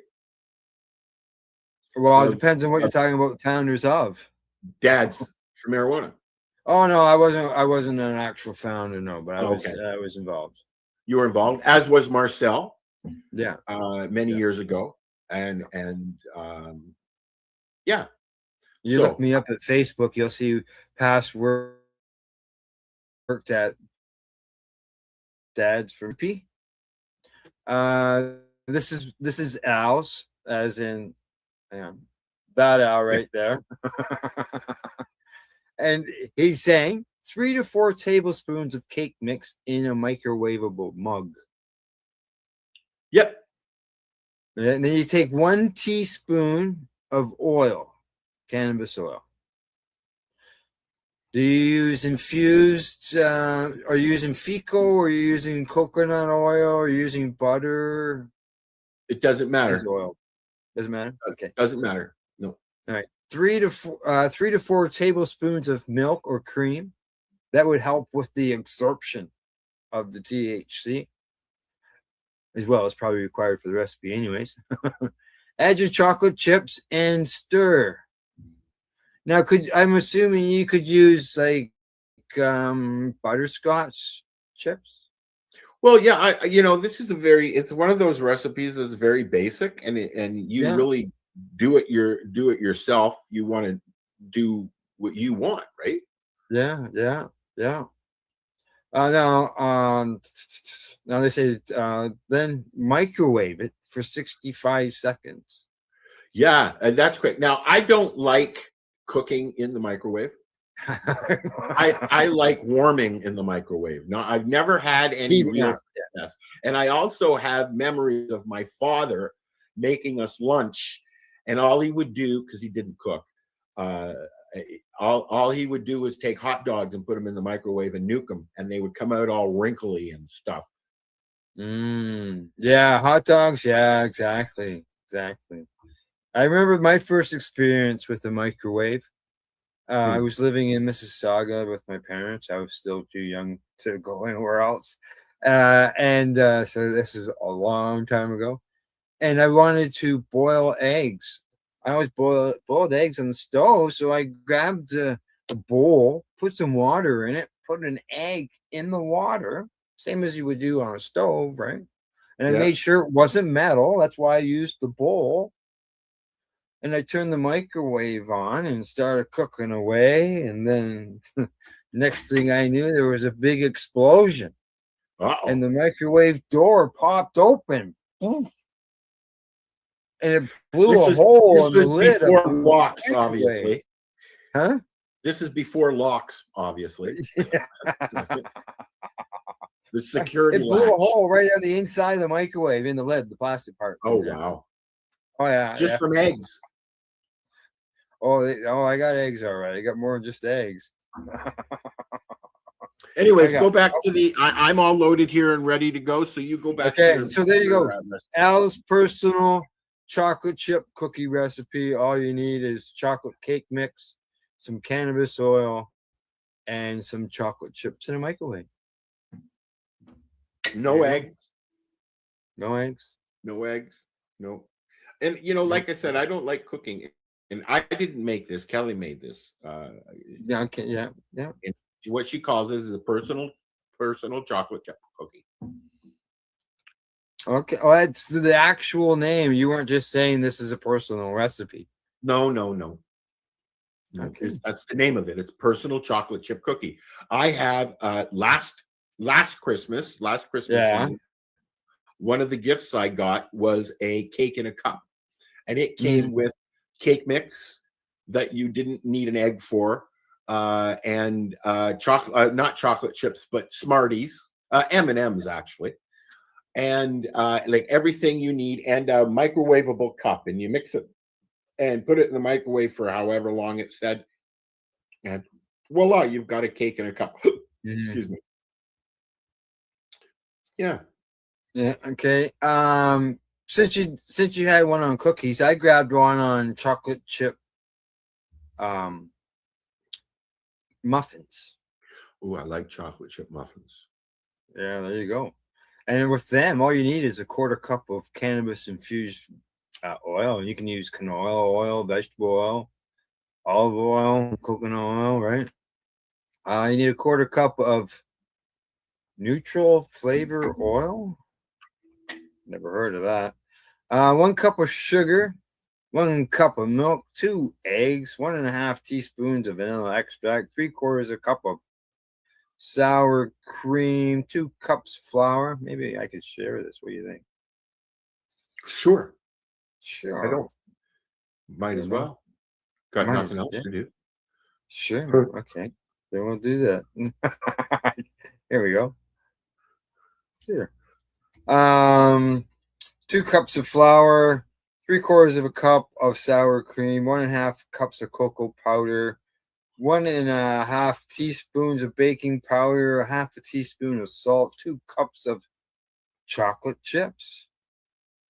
You could buy all these chocolate chips at the same time for Al's cookies or Kelly's cookies and these muffins. So you preheat the oven at 375. You got 18 muffin cups with paper cupcake liners. You say to take a large bowl, whisk everything together. That's the oil, sugar, milk, eggs, vanilla extract. Fold into sour cream until just combined. Fold it in. You just pour it in. I guess there's a method for that. In a medium bowl, stir together the flour, cocoa powder, baking soda, and the salt. Let's see what else. Stir in 1.5 cups of the chocolate chips. You got to bake it for 15 to 20 minutes and cool for 5 minutes, and then remove and eat. Enjoy. There you go. Awesomeness. Yes. Some, give them to your children before you go to bed, but make sure they're not infused. Non-infused versions of these recipes, make sure that they won't sleep all night because of the chocolate. I won't sleep all day because of the cinnamon heart. You ready to hear a song, Al? Sure, let's play a song.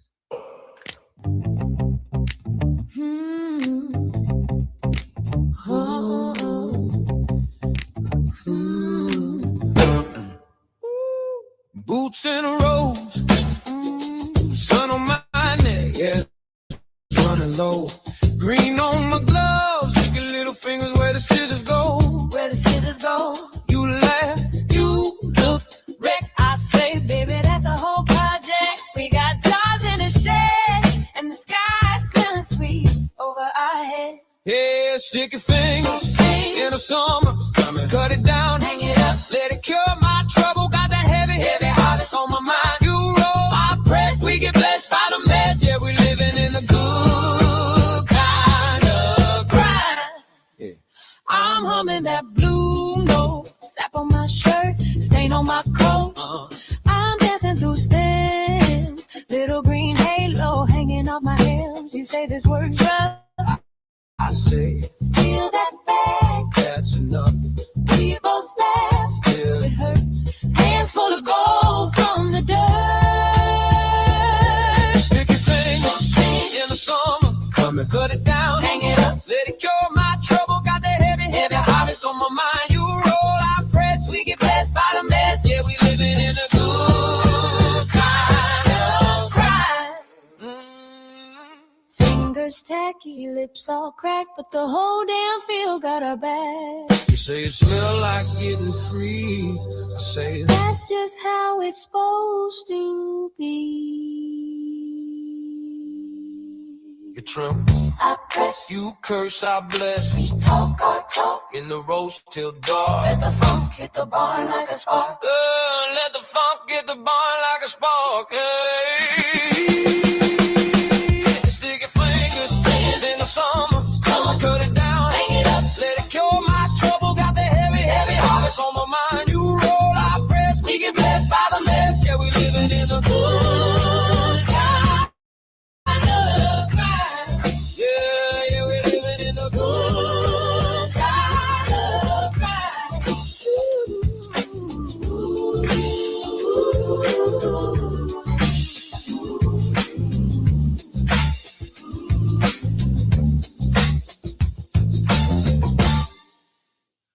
That was stanky. That was great. I like that. Here, hang on.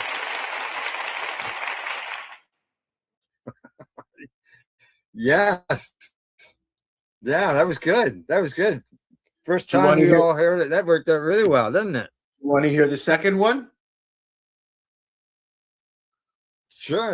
Let's play it. It does it two at a time, eh? Right. Oh.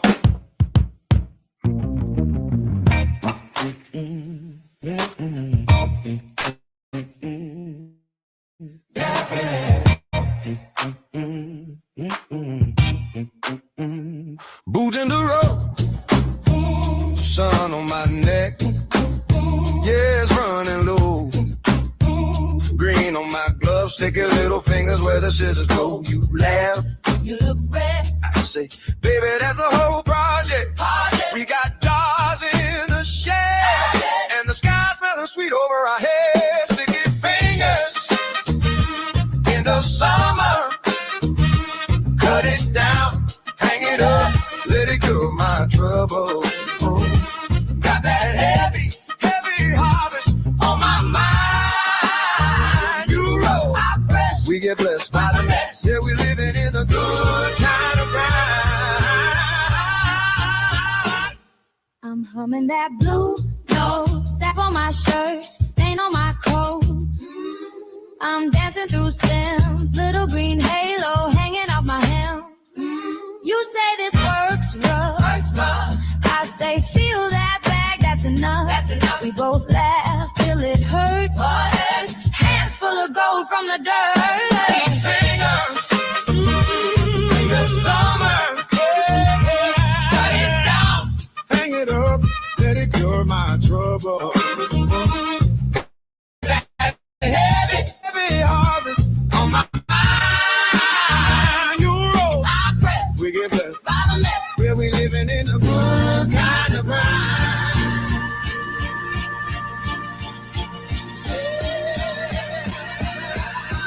Fingers tacky, lips all cracked, but the whole damn field got our back. You say it smell like getting free. I say That's just how it's supposed to be. you trim, you curse.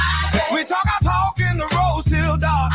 And let the funk hit the barn like a spark. Sticky fingers Sticky fingers in the summer, in the summer. cut it down, Hang it up, let it cure cure my trouble.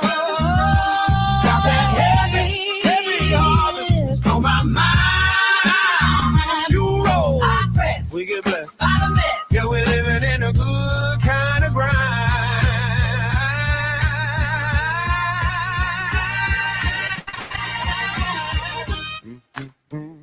Yeah. I like the first one better. You have to unmute, Al. Yeah. So I to repeat myself.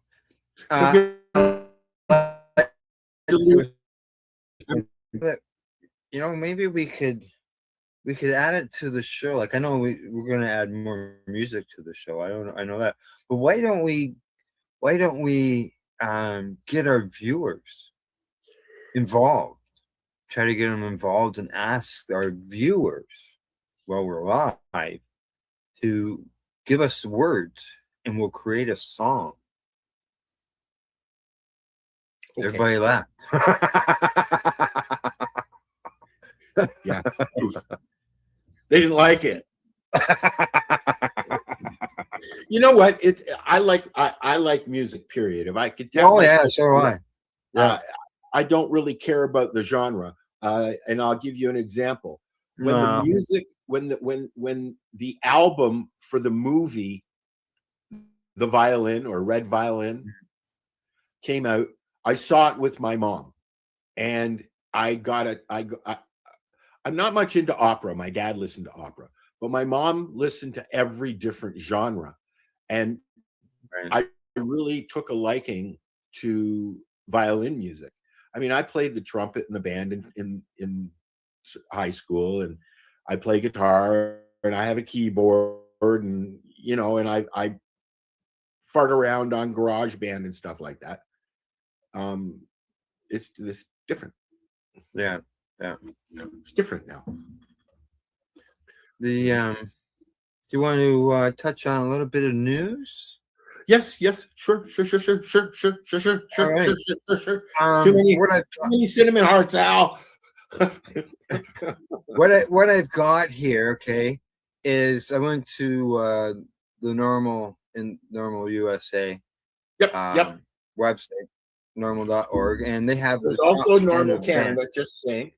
Normal Canada is out there, and I believe that our friend Jack is on the board there. Yeah. So they've got their top things. So I'm gonna do them in reverse order. Number 10 is the National Library of Medicine, the government's website. For the 5th consecutive year, researchers worldwide published over 4,000 scientific papers specific to cannabis. Okay. And they say that over the past decade, there's been a dramatic increase in scientific inquiries about cannabis, and researchers published more than 37,000 scientific papers since 2015, and there are now 53,000 scientific papers on cannabis that are available now. And they say we need more research. Number 9, cannabis legalization support remains high, but dips among Republicans. They say that nearly two out of 3 adults say that the use of cannabis should be legal. Yeah. They said it actually is a slight dip from 2024. At that time, it was 68%. So, number 8 was studies consistently show cannabis access reduces alcohol consumption. They say that these findings provide support for the idea that legal cannabis can serve as a substitute for alcohol among certain individuals, and that legal cannabis markets may, in some instances, disrupt alcohol-dominant marketplaces. And I know that it has affected these alcohol sales. Yeah. The US. There's been some companies that have gone out of business because of cannabis. The alcohol industry as a whole is suffering. Right? Yeah.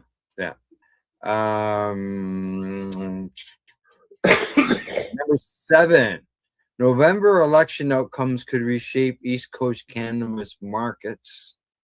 They talk about 2026. I'm talking about different governors coming and going. Number 6 is longitudinal trials show cannabis provides sustained benefits for patients. Let's see. You want to post the URL for this too? Sure. Yeah. I'm just copying it there.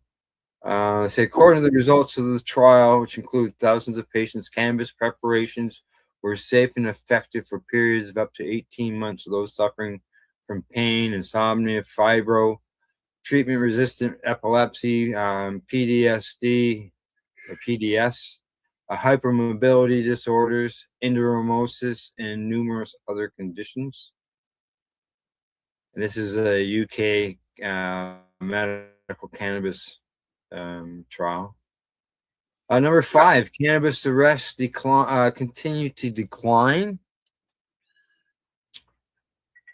Let's see. They say state and local law enforcement made nearly 190,000 cannabis possession-related arrests in 2024.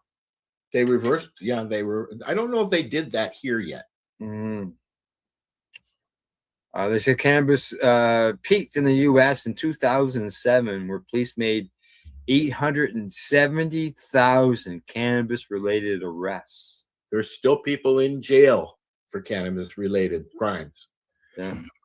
Number 4, Congress approves legislation restricting sales of hemp-derived intoxicants. Yeah. Yeah, all those gas stations and stuff that have the hemp products in them. Mm-hmm. Yeah. Every corner store.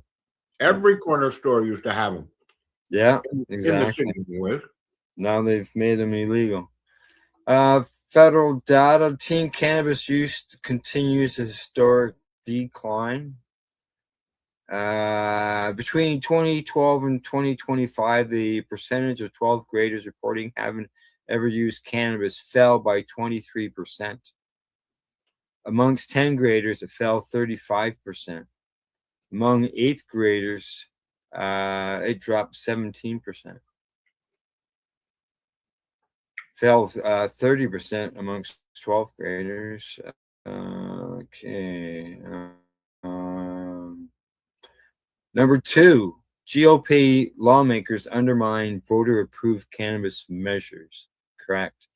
Let's see. In Texas, Republican attorney Ken Paxton sued several cities, including Austin and San Marcos, to overturn voter-initiated cannabis depenalization laws. In Nebraska, lawmakers and regulators gutted the state's voter-approved medical cannabis access laws by rescinding patients' access to botanical cannabis. In Ohio, Republican lawmakers approved legislation rolling back legal protections for adult use cannabis consumers and recriminalizing various cannabis-related activities, including obtaining cannabis products from out-of-state retailers. What? Craziness. Wow. Okay. Number 1. President Trump takes executive action to federally reschedule cannabis. Now, they said that he issued an executive order in December directing the U.S. Attorney General to finalize a Biden-era recommendation to amend cannabis longstanding classification as a Schedule 1 federally controlled substance. Now, commenting on the order, Normal's Deputy Director Paul Armanetto said that while such a move potentially provides some benefits to patients and veterans especially, it still falls well short of the changes necessary to bring federal cannabis policy into the 21st century. They don't want? Yeah. Yeah. Now, I took some notes. I'm going to put that in the comment section. Okay. So, as requested. And I also, are you done with that bit? Oh, sure. Okay. I wanted to just make note that Granny Storm's list is out now, the new one, and it's available on the links are available on their Facebook page. That's where I found it. So if you're into Granny Storm, maybe you want to post a link for that as well. It's in our chat, Al. Yes, it's. I haven't got it right here. Let's explain what Granny Storm is. I wish we could clear this chat now. Great. Yeah. Granny This- Storms is it's a real person.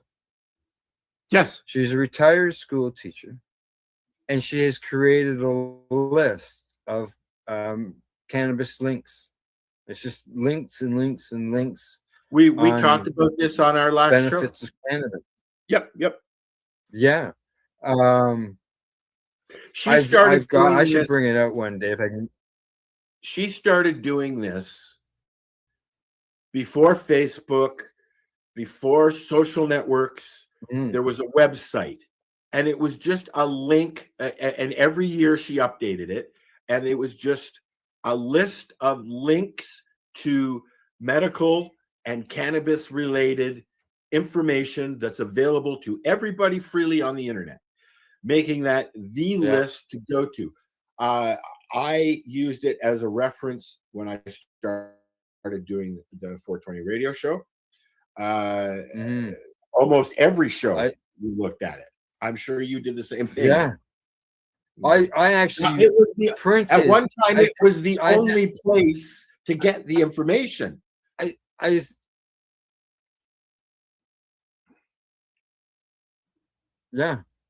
printed the list off. How many pages? So I printed the list off 400 and some odd. Yeah, I'm sure it's bigger now. Huge. Every page had approximately 10 links on it. It had the title, it had the link, and it had a brief little bit of information. Yep. Not a lot, just a little bit. And it's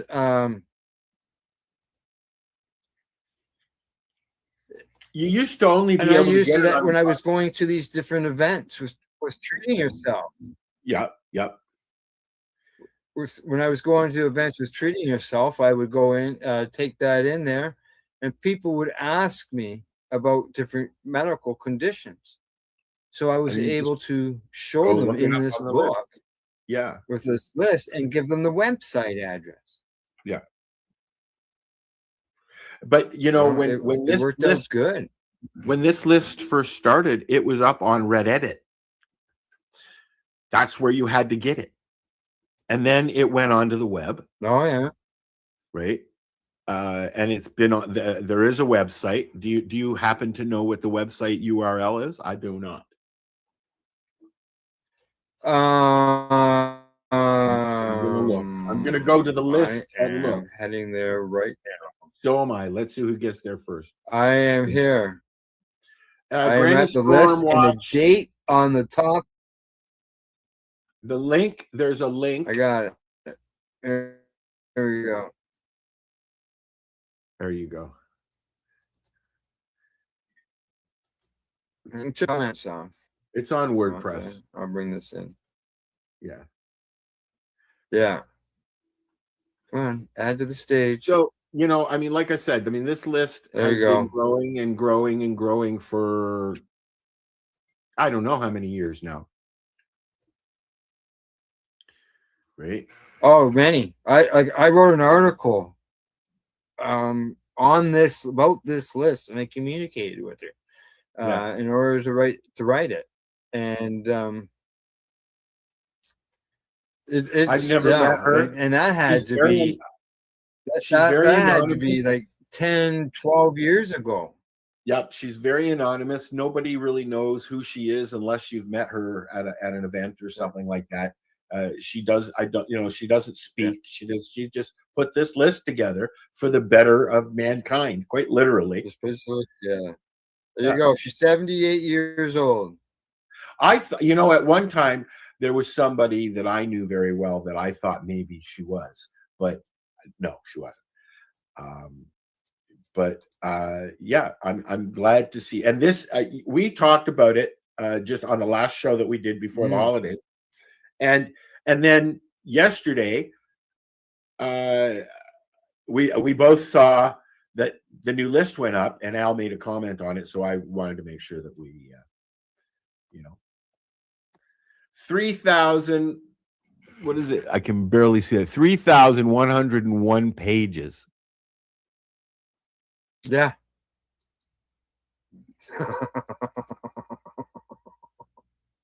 There we go. Wow. That's, I tell you, that's dedication. I should have put in the comments what the word what it was, other than just the name of it. But Can you please post Um, the actual URL in our chat for that, Bud? Or did you already? No, you didn't. I just put the URL in there. I just named it Oh, there we Granny are. Stormcoat list. All right, good. Yeah. Yeah, it That's will take a huge, few man. while to load. Yeah, this is all new. This is within the last few days that this has And been it's put up. just one page. It's not like a whole bunch of different things. And although I'm sure there are sections in this website, but when you load up the website, it's one big page, and you can go down and down and down and down and down. Granny. Yeah. Yeah. Look at that. The last update was February 2024. So this is the new one. And There's the new one. it's kind of broken down in sections, eh? No, there's the Studies. section right there. You go. That's just the studies. Just the studies are 3,100 pages. Never mind the other stuff. Wow. The news and everything. I'm going to load it up. Let you know how it.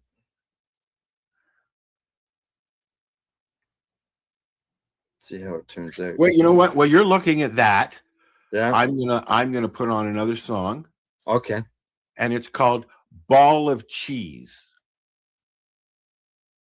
You can Ball. You Ball can of keep that cheese. up. Okay. And scroll if you like, Al. Oh, okay. All right. Cheese, man, in my left hand. Yeah, I'm waiting for something to load. Fridge door open like a spotlight. Late night mission in my socks mid-bite. Round yellow treasure in a plastic wrap. Take one slice, two slice. Lost track. Crumbs on the couch, I'm a Dairy King. Wrapper on the table like a boxing ring. Neighbors hear me chewing through the thin wall. Mouthful talking about I'm finna eat it all. I got a ball of cheese, man. Whole thing sitting in my hand. One more cut, then I'm done. I swear. One more cut, then it's gone from there. I got a ball of cheese, man. Bite so big, I need a plan. Said I'd share, but I changed my mind. This ball of cheese, yeah, it's all mine. Little knife sliding like a skate on ice. Every tiny triangle hit me twice. Snack turns meal, then a full-blown feast. Start with a view, end up a beast. Phone in the other hand, crumbs on the screen. Friends ask out, I'm like I'm living a dream. Boxers, TV, and a cold white wall. Fancy restaurant, I'm good, I got it all. Cheddar, Swiss, whatever, I don't care. Circle, square, I'm already there. You got plans, I got snacks on deck. Ball of cheese in my palm like a paycheck. I got a ball of cheese, man. Whole thing sitting in my hand. One more cut, then I'm done. I swear. One more cut, then it's gone from there. I got a ball of cheese, man. Bite so big, I need a plan. Said I share, but I changed my mind. This ball of cheese, yeah, it's all mine. Okay, so why would I do a song called Ball of Cheese, man? Yeah, man. Well, somebody that's very well known in the community, PJ Green, in Hamilton. Mm-hmm. She made and posted a picture of some cheese that she made, and it was a ball of cheese. So I just jumped on it. We got ball of cheese. Well, I thought maybe it was about a strain of cannabis. I'm obsessed. Okay, I didn't sleep all night the night before, because I was in here coming up with stuff, and some of it is real simple, like we did earlier. I just put a bunch of words and stuff like that. Yeah, we got a really nice song there. I can add my own music. I can add my own words, my own lyrics. Mm-hmm. I can choose instruments and stuff like fine your selections are. Okay. And it's Mhm. all text. You tell it all text and put it in, and it, right? And I'm just obsessed with it now. So there's going to be a lot of music. Maybe music Now, about toenails. as far I as don't know. Granny's list, you can see it there. I've got it on the screen. Yep. Everything is alphabetical order. This is ADD, ADHD, and hyperactivity. These are all links, and this is the titles right here, and then Yes. the link is included. And all you have to And- do is click on it. Question: You know, How far back does it go? it says at the very beginning that That it Al is. doesn't remember what it said. No. No, they've been doing this for 20 years. Now, how far back do the studies in that go? That I couldn't tell you in this thing, but I know in the one that in the 53,000 studies that are at that the government has there now, those are, and they're scientific studies. Those go back as far as 1840. 1840. 1840, correct. Yeah. So this is just page after page. There's like 2.5 pages there, just ADD, ADHD. Now there's addiction, cravings, and stuff like that. It just goes on and on. If you look, and I don't know if you can see that on the screen. Yeah, you can. I can't. No, It everything's says blurry. that it shows the 3,101 pages that are there, and I'm gonna blow that up so you can see some of the words a little better. Now I'm just gonna blur it because it just goes too fast. So let's say I'm on page 10. So I'm gonna go to page 100. I'm in the A's, right? I just did ADHD, right?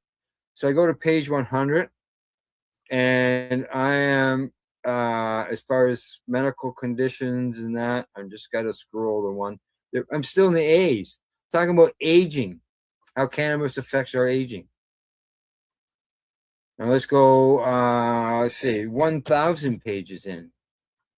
What letter are we on now? We're on H.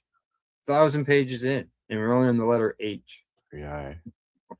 Quick question. Sure. Okay. See if it says anything about cannabis hyperemesis syndrome. Okay.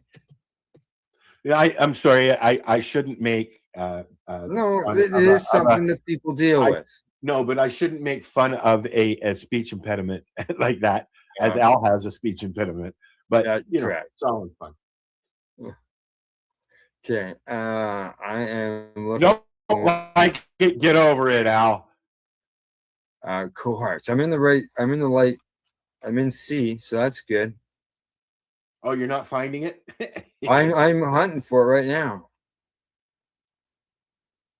CH, because everything's in alphabetical order, right? I'm sharing our links here while you're doing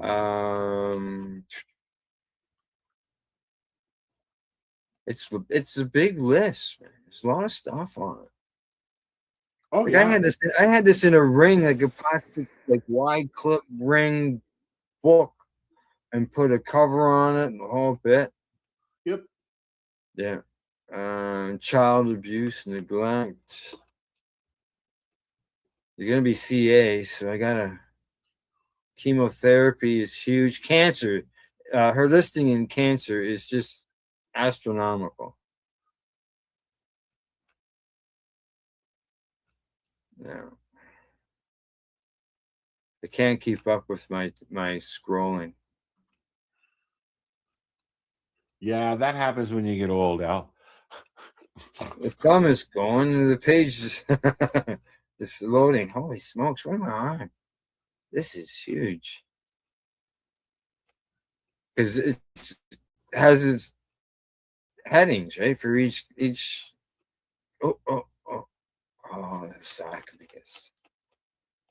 That's going the wrong way.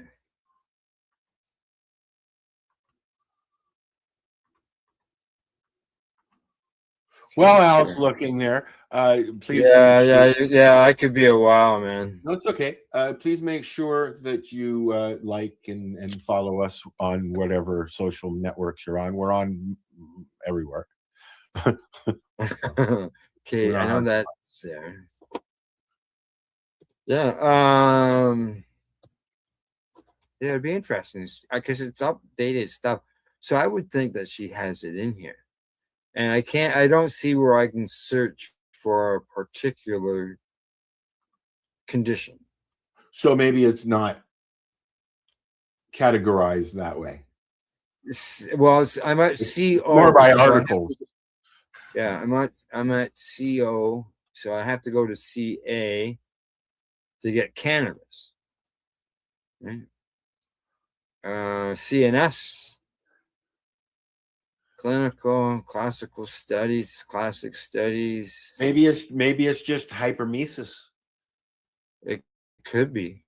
It could be. Right? Not Chronic. cannabis. I mean, they've what did you say it was called? Scrotuming? Scrotuming. It has got nothing to do with the scrotum. It's got to do with vomiting and cannabis. Scromiting. Scromiting. There you go. Not scrotuming. Correct. Scrotuming is a fetish. Okay. Our children. Oh, See what you did to our show, Al. You turned it into a dirty, smutty show. What are you doing? I'm just. Thank you.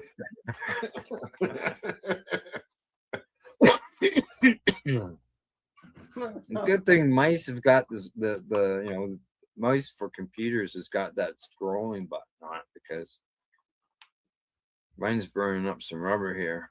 You know what? I'm still trying to figure out what this 6.7 is.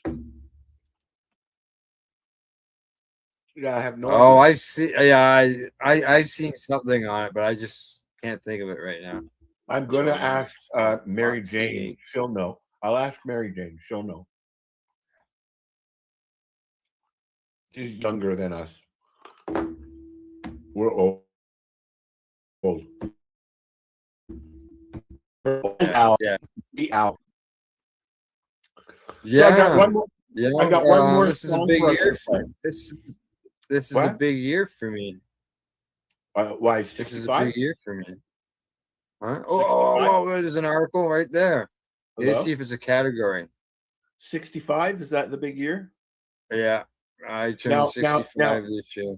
But your retirement has now been delayed until 70. I'm seeing articles on cannabis hypothesis. There you go, right there. There's one. I found it.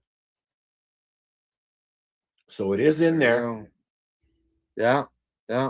CHS. THC induced nausea. That's a nice way to put it. Yeah. Severe vomiting believed to be caused either by cannabinoid overdose, neem, or pesticide poisoning, or THC nausea, or a fungal or viral contamination of cannabis, identical to celiac vomiting syndrome, but with the cannabis as the trigger. Hot baths can relieve the cause of it. A moderation of use is the only prevention, and so far quitting is the only cure. So this is basically, that's the beginning of a page. 1, 2, 3, 4, 5, 6. It's gonna explode when he gets to 10. 7 and a bit. 7 and a quarter pages. Above cannabinoids. Yeah. So she has lots of articles there on. And that's just on the research. That's not in the other. That's not going into the other areas. This is just studies. Don't know. I know this is just studies with a link. It's not. The information isn't on there. You have to go to this link. I mean, like And this is what we would literally sit here, audio only, and go through the list. And if something interesting in the list popped out, we went to the website and we talked about it. That's, that was our introduction to the Granny Storm list. Right. That was 20 years ago. It was, yeah. I'll have to find that. I know I've got it. Dave and Brian and I, when we started the show, it's been a while. Dave and Brian and I, when we started the 420 show, would literally just sit like this. But I mean, we had the list that we would go through, and that's where nation as well as our guests, right? You know, yeah, and that's really all you do in college. I don't know. I never got to college. I did for a little while. I went there. Took my son there. I went and I finished. I was 27 years old and I went back to high school. And I went to Bathurst Heights, which at the time, I don't know if they still do this, was a mixed school. And when I say mixed, I mean age. So you had regular school age high school kids and older people. I was in my 20s. I was 27. So I was taking courses, photography and other stuff, computers, with kids 15, 16, 17, 18 years old.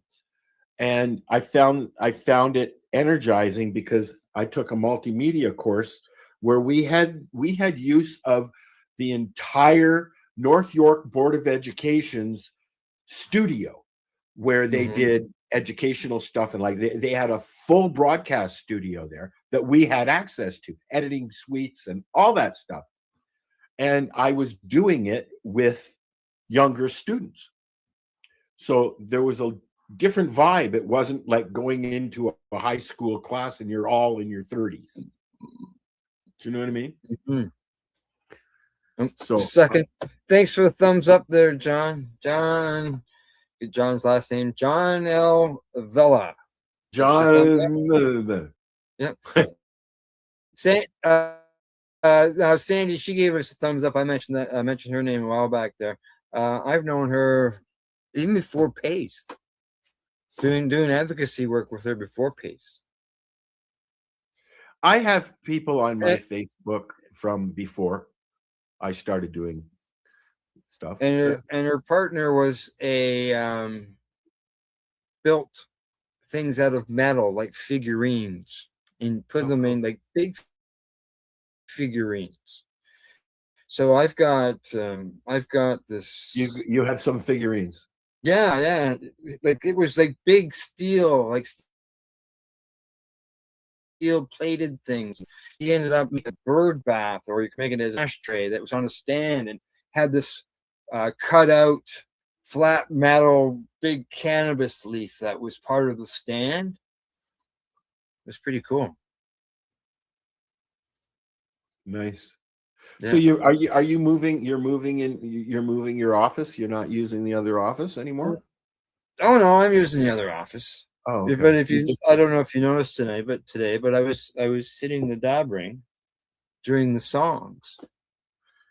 Oh, it's not in the other office. Right. So I'm fine in this space too. So Gail has shoved you into the basement confines of a little tiny space where you're hidden now, eh? Did she give you shit yet for smoking outside the window, Al? No. Actually, Al only consumes and vapes. He's allowed to dab and vape. He doesn't smoke. Yeah, and it's for me, it's nothing new because it's been like that ever since day one. When it comes, but I don't know I don't get the difference other than she doesn't like the smell. That I do know. Yeah, and there's other people coming and going in and out of the house, so that don't. And, no, the grandkids, so on and so forth. So, I'm in a little room here right now, but I could create ventilation and an external fan and all that, and then I'd be fine. But I can do dabs in here. There's no smoke effect to it, right? So I smoke openly in the house, and when the kids come over, I don't smoke in the house. yeah. You know, Mhm. I don't particularly, you know, people make a big deal out of their kids at being around cannabis, Mhm. but yet they'll light up a smoke right beside them. I don't get that. Yeah, I I know. don't Eh? like it because, it is scientifically known now that cannabis does not promote lung issues. It can help with them. But yet, we do know scientifically that Mm. tobacco will kill you. But yet, people who No, choose, it was so well. I smoked since I was 14 years old. I haven't had a cigarette in Oh, 20 years. talking Well, about smoking, but this is talking about smoking. This is of cannabis. Did you know that as of the 1st of January, that the people in Czechoslovakia have legal cannabis? that's awesome. They grow 3 cannabis plants for recreational purposes. They've been watching us. They are allowed to. They can grow the 3 plants. They're allowed to have 25 grams away from their home, so in personal possession. So the same as us. Probably the bad news, and this is going to need some fine tuning, because 3 cannabis plants outdoors are going to produce more than the 100 grams that you're Eh, allowed to store in your home. And that was It's one not of the even a reasons quarter why. pound. Yeah, we don't have limits like that here. No, because they realized it was silly. Well, we have 4 plants in Canada. Every household, not every person, every household in Canada may grow openly 4 plants. And when they were first talking about the legislation and the laws and stuff, when they changed it here in Canada, because it is legal to have 4 plants on your property at any given time of the year.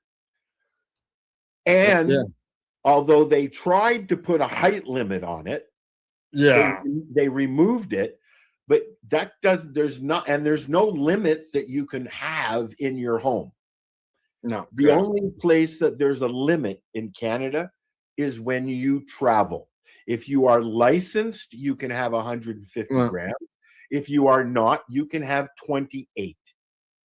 And don't forget, in Quebec, you cannot grow your own cannabis. Correct. But you can buy it at a store. Yeah. And that's stupid. And I'm sure that will change. I'm sure that. It says, okay, now as far as in Czechoslovakia, you got to be 21 years of age or older. Cultivation may take place in the property that is owned by you or in premises in which they have legal right to, such as a rental. Okay. The law does not set requirements for securing your plants or specifically particular cultivation methods. Cannabis may be grown indoors, outdoors, or in a greenhouse. Are there any limits on what you can use to make things with? If you get caught growing 4 or 5 plants, you'll be considered an administrative offense. So that'd be probably like a ticket. Okay. And then if you had 6 or more plants, that would be a criminal offense. You don't, like I said, we have 4 plants here.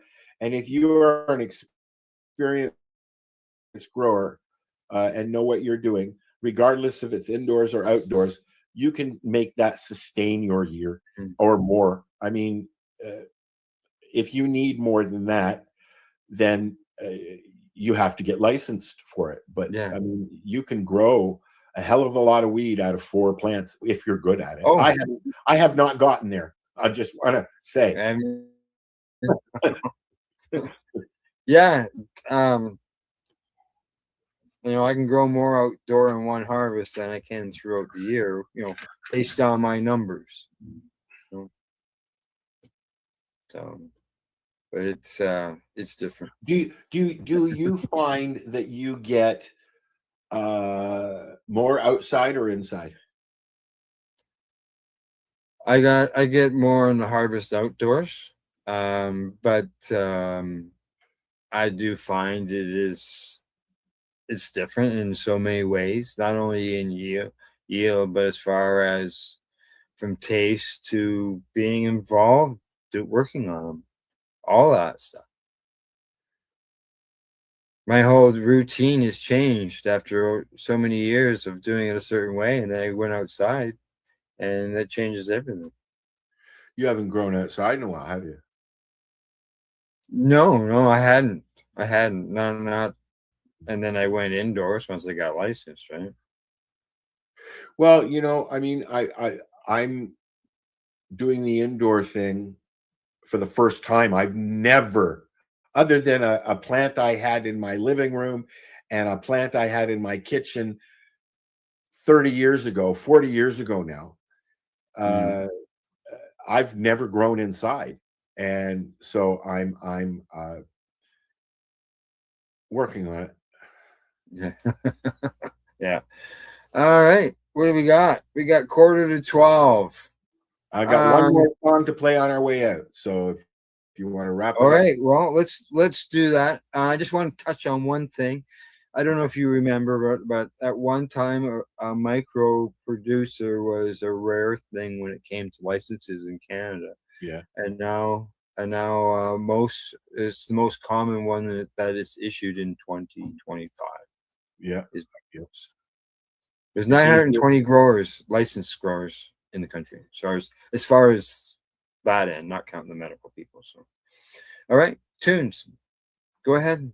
This song is just one that popped out of my head. It's called Hoochie Coochie Mama.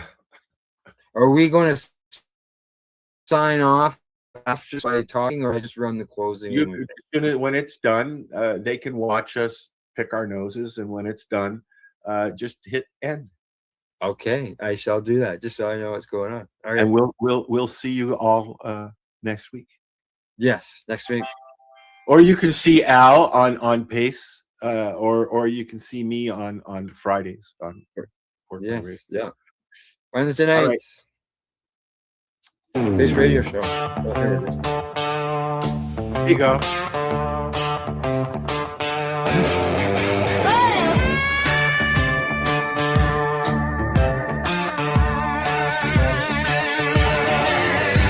Coochie coochie mama, strutting down the block, one heel, one sneaker, two different color socks. Got that silver handled cane swinging like a clock. Says, baby, watch me wobble, I still make the whole room stop. Coochie coochie mama, shake that cane, don't drop. Little limp in the hip, but she's still climbing to the top. Coochie coochie mama, painted lips that talk. Got a crooked little body, but I still rock.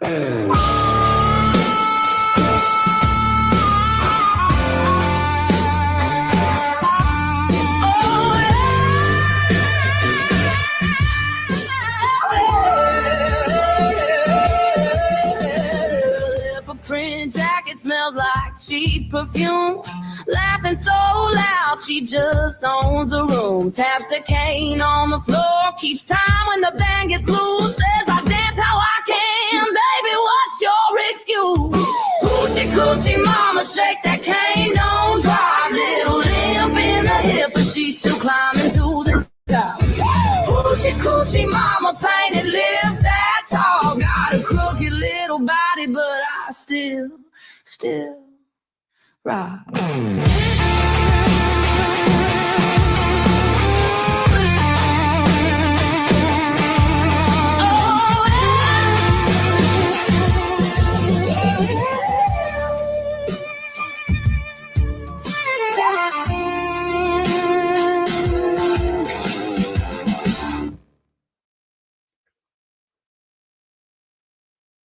Somebody's asleep at the switch.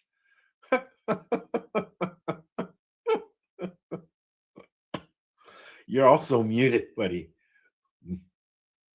I know. I was busy when the song happened. Oh, fuck. I'm not ready. All right. We'll see you all next week. Talk to you later. Bye-bye.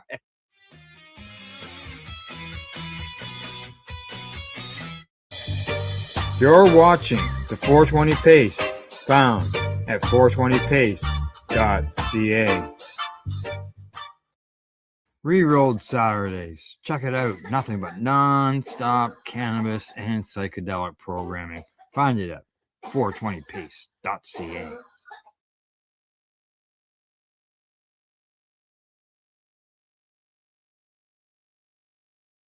Story says that the Drug Enforcement Agency says the cannabis rescheduling appeal process remains pending, despite President Donald Trump's recent executive order directing the Attorney General to finish the job in the most expeditious manner, in quotes, they say. Now, the DEA and reform proponents on Monday submitted a joint status report on an interlocutory appeal that concerns allegations of agency bias and improper communications with anti-rescheduling parties during the rescheduling review process. Oops, I've lost where I was at. That's all right. I'll get it. To date, Movant's interlocutory appeal to the administrator regarding their motion to reconsider remains pending with the administrator, according to the DEA. Now, no briefing schedule has been set, and it's up to the agency to set the briefing schedule. But nearly a year after the appeal was accepted by former administrative law judge, the DEA is again delaying this process. This is the fourth joint status report with largely identical language that the parties filed pursuant to the administrative court's order.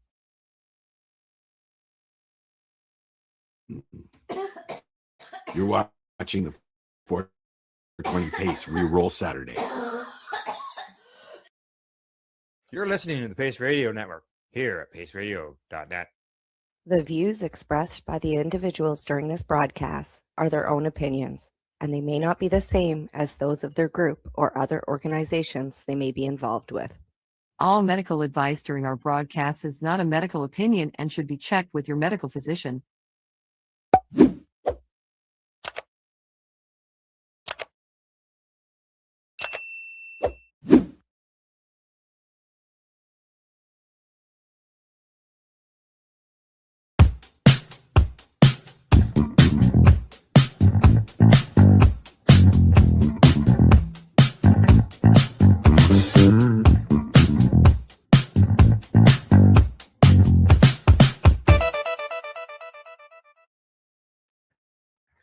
Good day and welcome to the Mushy Moment for Tuesday, January 6, 2026.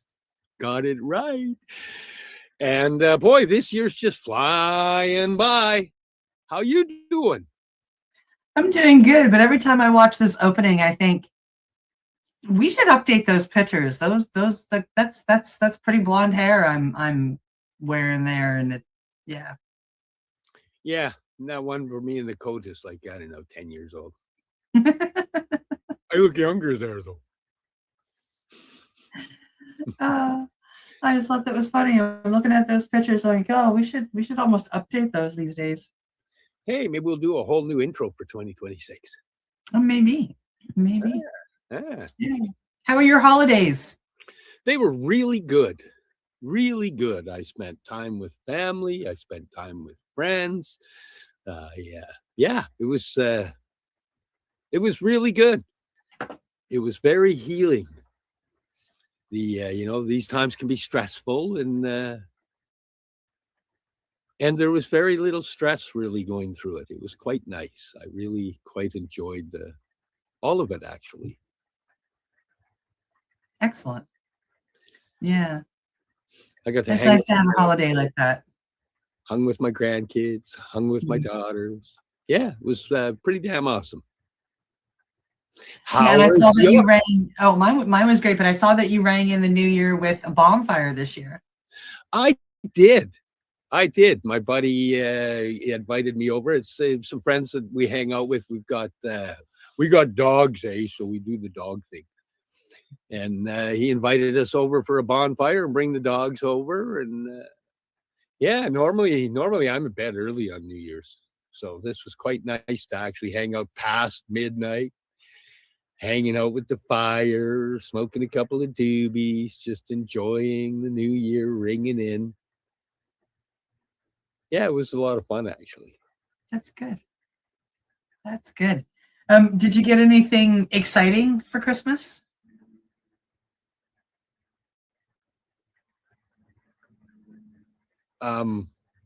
Probably. My brain shorted out when you asked me that.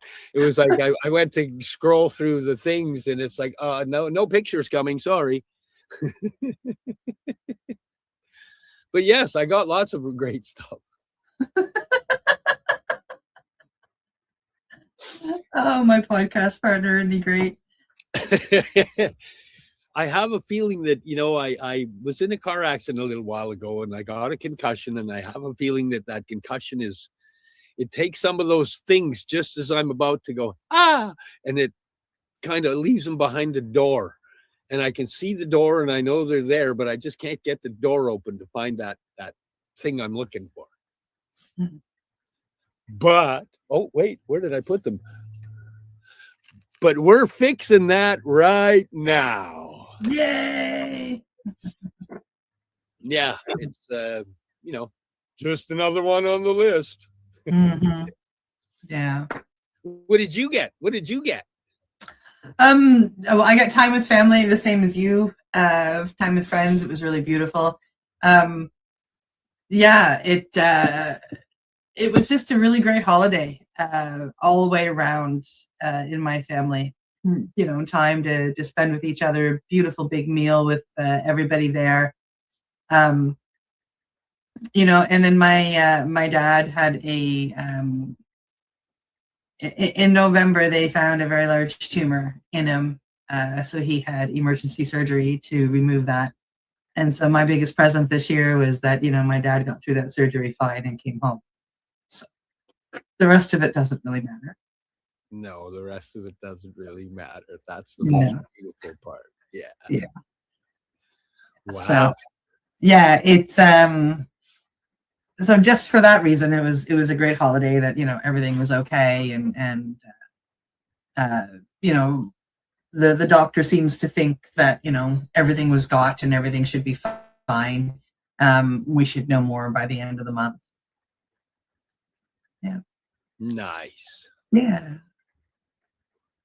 And how's he doing now? He's at work already, isn't he? He's just out there working. My dad, being my dad, came out of surgery at about 12:35 on a Wednesday morning, so like midnight-ish, right? And so 12:35, he got wheeled into his room, and at 9 a.m. that morning, he was on a conference call.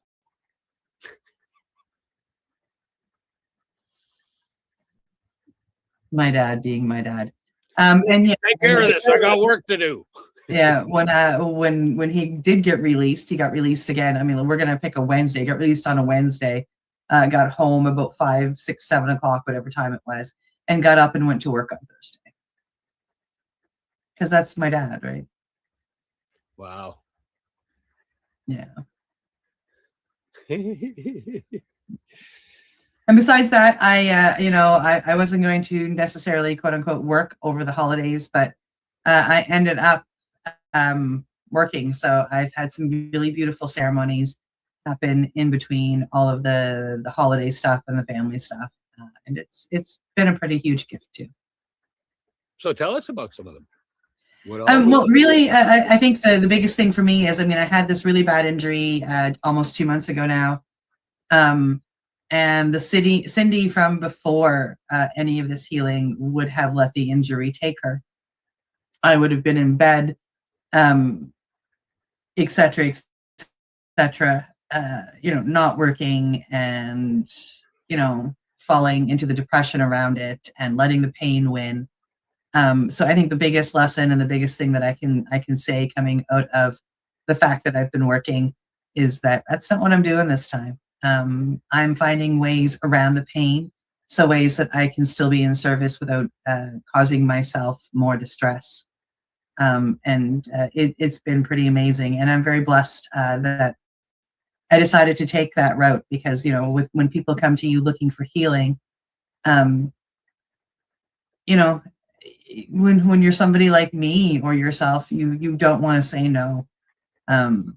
So I'm very blessed for the healing that I have endured and the healing that I have worked through to be able to stand strong in my injury and still be able to hold healing space for others. I think it's pretty beautiful. That's pretty awesome. And then when you're holding space for others in their healing, it helps you heal as well. Oh yeah. That's one of the big things I'm finding. The more I give, the more it reciprocates. The more I help others, the more I heal. It's a beautiful thing. It sure is. Yeah. So that's been my life. Recently, well, actually this morning I had all day today was physio and massage day. But we're going to add restorative yoga in the next few weeks to my healing regimen. And I'm kind of excited about that. That's pretty cool. Yeah. Yoga, good. Did you say yoga or yogurt? You're adding yogurt to your yoga. As you can tell by me wrapping myself in the blanket, it's a little bit chilly out here. Yeah, I know. It's kind of funny. Here he is out in BC, like wrapping himself in blankets, and I'm here in Nova Scotia with a tank top on. Yeah. I'm too cheap to pay for the heat. Come here, Chica. Come and make me warm. Come over here. Yeah, get over here and cuddle. Give me your body heat. Wow. Yeah. Kind of exciting. All kinds of stuff going on. So yeah, I've been lucky enough to, almost hold all of my medicines over the past couple of weeks, whether it be combo or 5-MeO. Yesterday I was serving cacao. So it's been pretty exciting to sit with all of the modalities on this side and, have a few of those epiphany full circle moments where you see yourself in your participant and realize that was you 5 years ago and kind of look at me now. Yeah. That's I pray the healing path is walked by many more. I really do. It's a beautiful thing. This year I changed a lot of patterns. The first is the anniversary of the dog attack on my daughters. And a lot of, up until last year I started the change. This year it was a big change. But generally I would just hide away and get through the time. And this time it was like, no, let's face the time. Let's change the patterns. Let's change the heart. Let's open love. Let's get rid of any of that dark, dusty fear that's been hiding in the crevices of the past in my brain. And it's dust it out, clear it up, make the walk happen in the now, not in the 10 years ago bullshit that happened. And boy, it's been transformative would be the word I would use. Absolutely. Yeah. And you got to chat with both of your girls, during the New Year's Eve, New Year's Day timeline. And they're actually pretty good. They, we've all been working together because we realized that, there was family drama happening. So we've been working together and checking in constantly. Because it's the periods where we'll loop into the crap from the past and get depressive and, get shitty. And this year was the first year where I didn't see any of that really happening. It was, we were each checking in on each other and checking in from a place of love, not checking in from a place of fear. And it's been a beautiful, I'm looking forward. Prior, I didn't look forward to Christmas and New Year's. Now I'm looking forward to Christmas and New Year's again. So, yeah. Pretty beautiful. Heart changing, and changing the heart changes the brain. It sure does. Snip it. No, what are we supposed to say? Clip it. Clip it.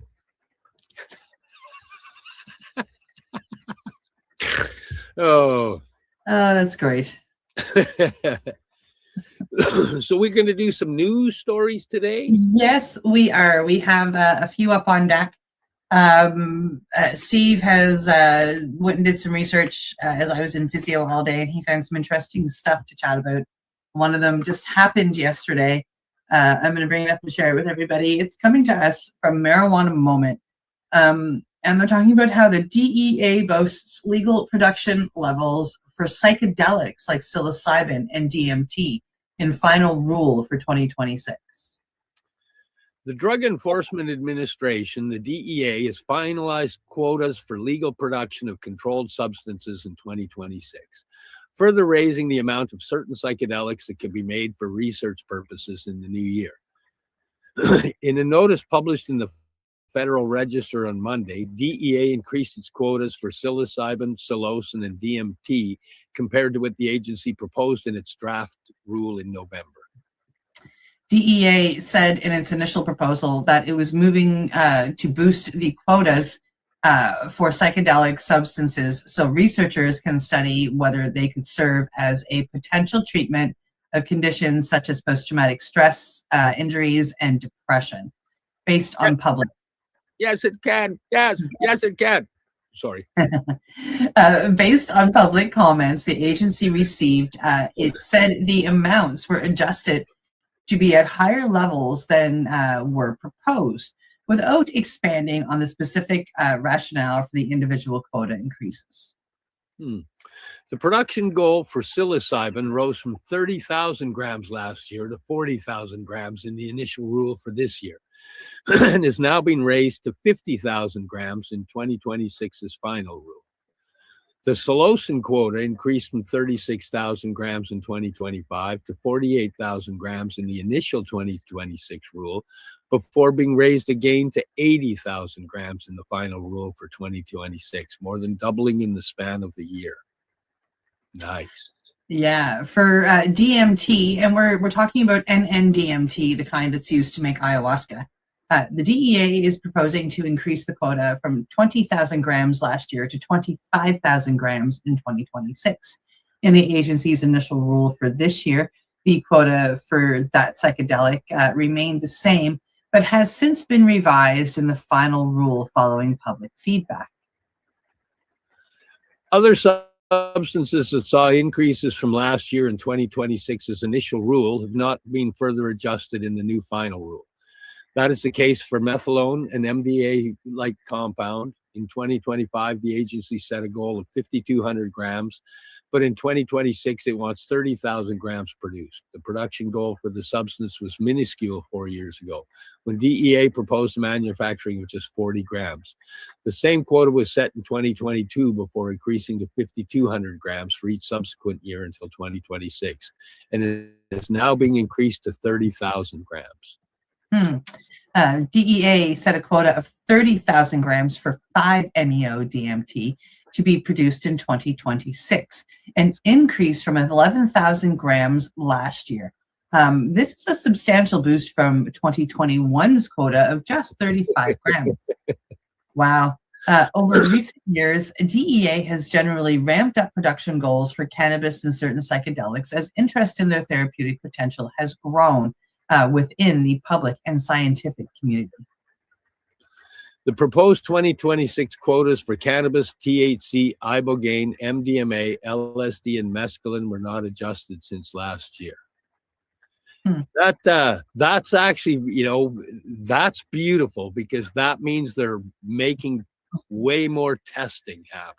Oh yeah. Are you going to keep going? There's more. Yeah. These proposed 2026 quotas reflect the quantities that DEA believes are necessary to meet the estimated medical, scientific research, and industrial needs of the United States, lawful export requirements, and the establishment and maintenance of reserve stocks, DEA said in its proposed rule in November. Yeah, Marijuana Moment likes to hide stories, longer stories, and make them look short. It's kind of funny.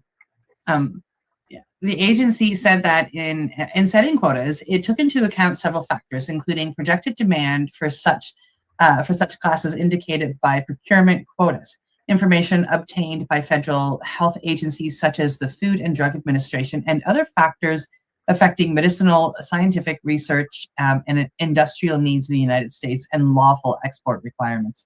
The Controlled Substance Act, CSA, requires the Attorney General to set APQs, for Schedule 1 and Schedule 2 drugs each year.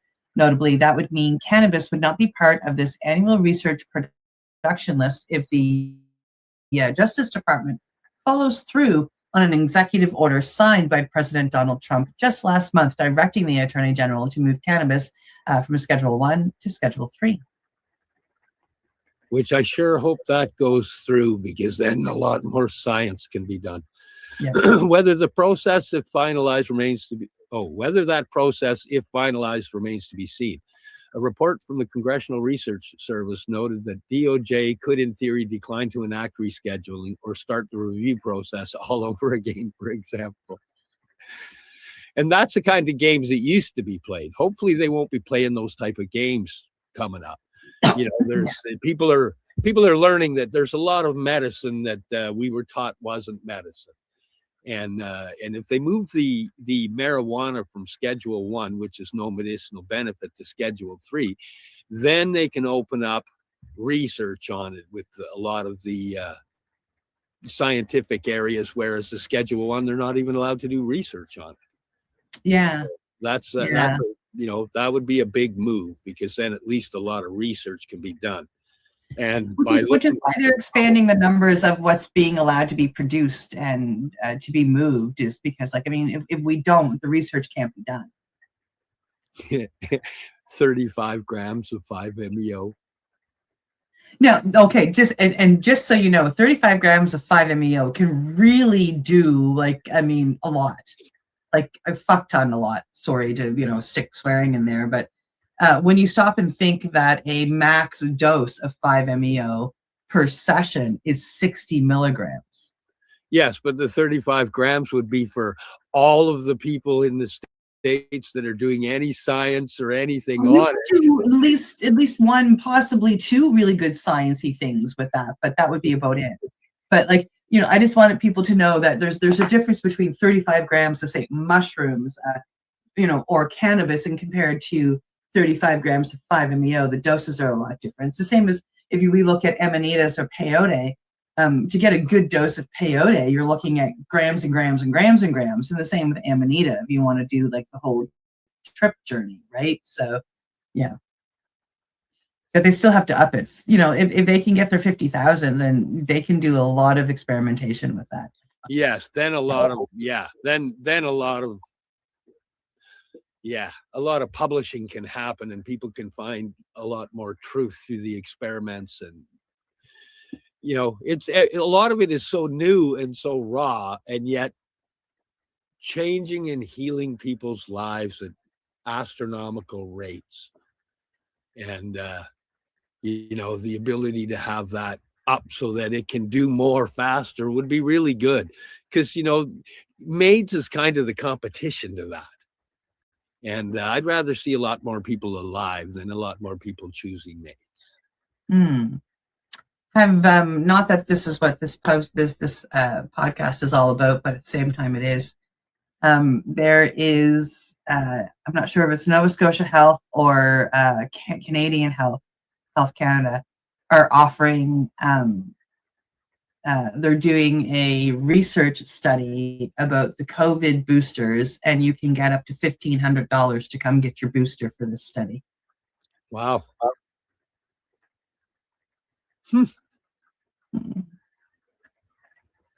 Not touching it. Leaving that bomb right there. I tried, folks. As someone who's met and helped people that have gotten vaccine injuries, I'll just leave that one alone. Yeah. I've watched people get stomped into the ground discussing stuff on that. If people want to discuss it, call me personally.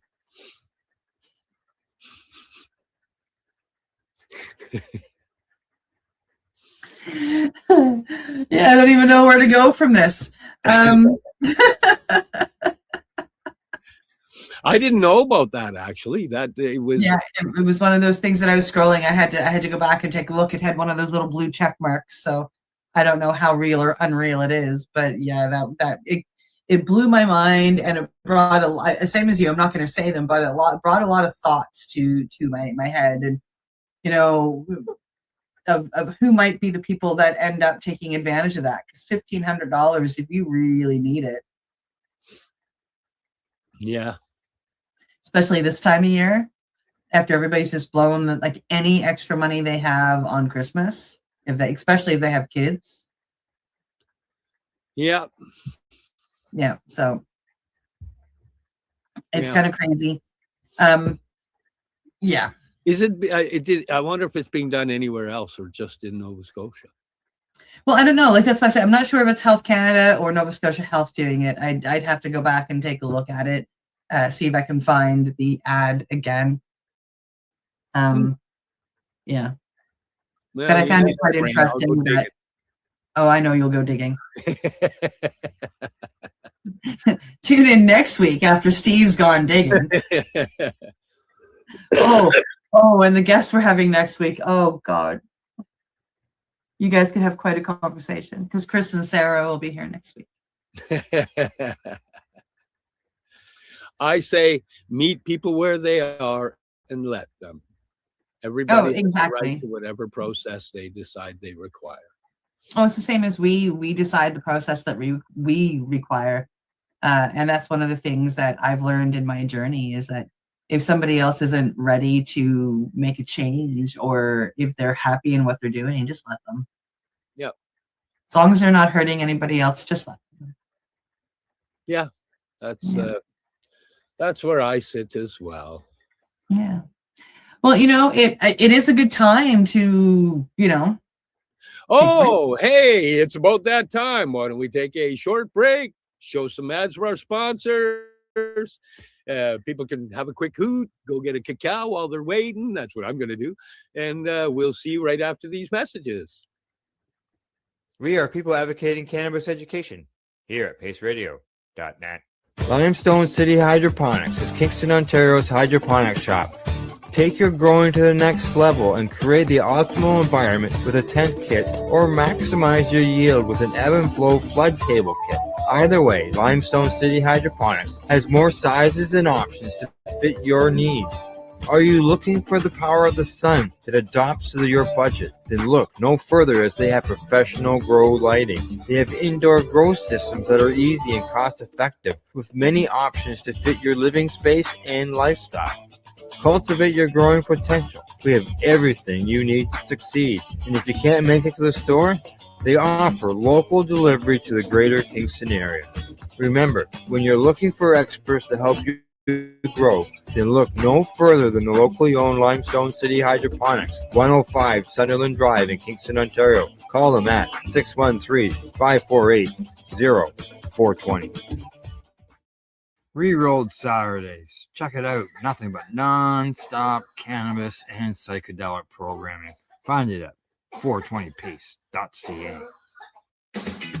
Enjoy the buzz of legalization with Campbellford Lifestyle Shop. From lights to plant nutrients, books, consumption accessories, and more. We've got all your basics to grow or consume cannabis. Visit our info center or take a look at our piercing services and body jewelry, now available in-store through Campbellford Lifestyle Shop. 17 Bridge Street West, Campbellford. Are you looking to get your medical cannabis grow license? Limestone City Hydroponics can help patients through the process of obtaining their license to grow medical cannabis. What's that? You don't have a doctor. If you meet the medical criteria, Limestone City Hydroponics has a nurse practitioner who can assess and provide medical cannabis prescriptions. What are you waiting for? Contact Limestone City Hydroponics at limestonecityhydroponics.ca or call them at 613-548-0420. Pace Radio is the people advocating cannabis education radio network.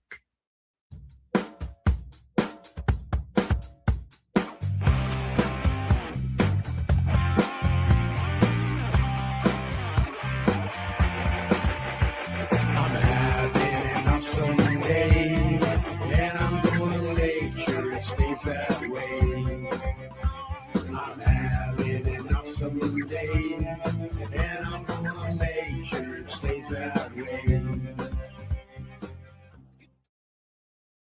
You're listening to the Pace Radio Network here at paceradio.net. Good day and welcome back to the Mashi Moment for January 6th, 2026.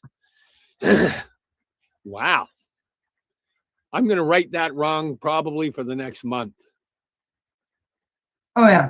2025. Thank God we don't do checks anymore. You know how many checks I used to screw up at the beginning of the year? Every year. Every year.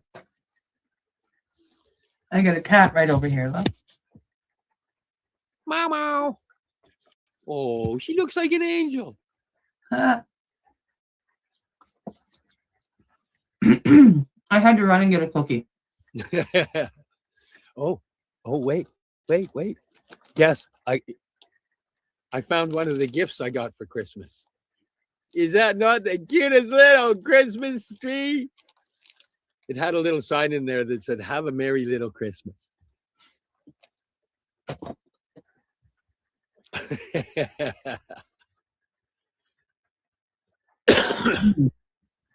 Wow. The cookie that I just ate was part of I guess a gift from my dad. He makes cookies every year, and my favorite is the Scottish shortbread that he's been making since I can remember. Best cookies ever. I might be a little biased. Well, I figured they had to be pretty good. You were eating it on the camera there, so oh yeah, no, I had going for sale, cheap. You know, you just.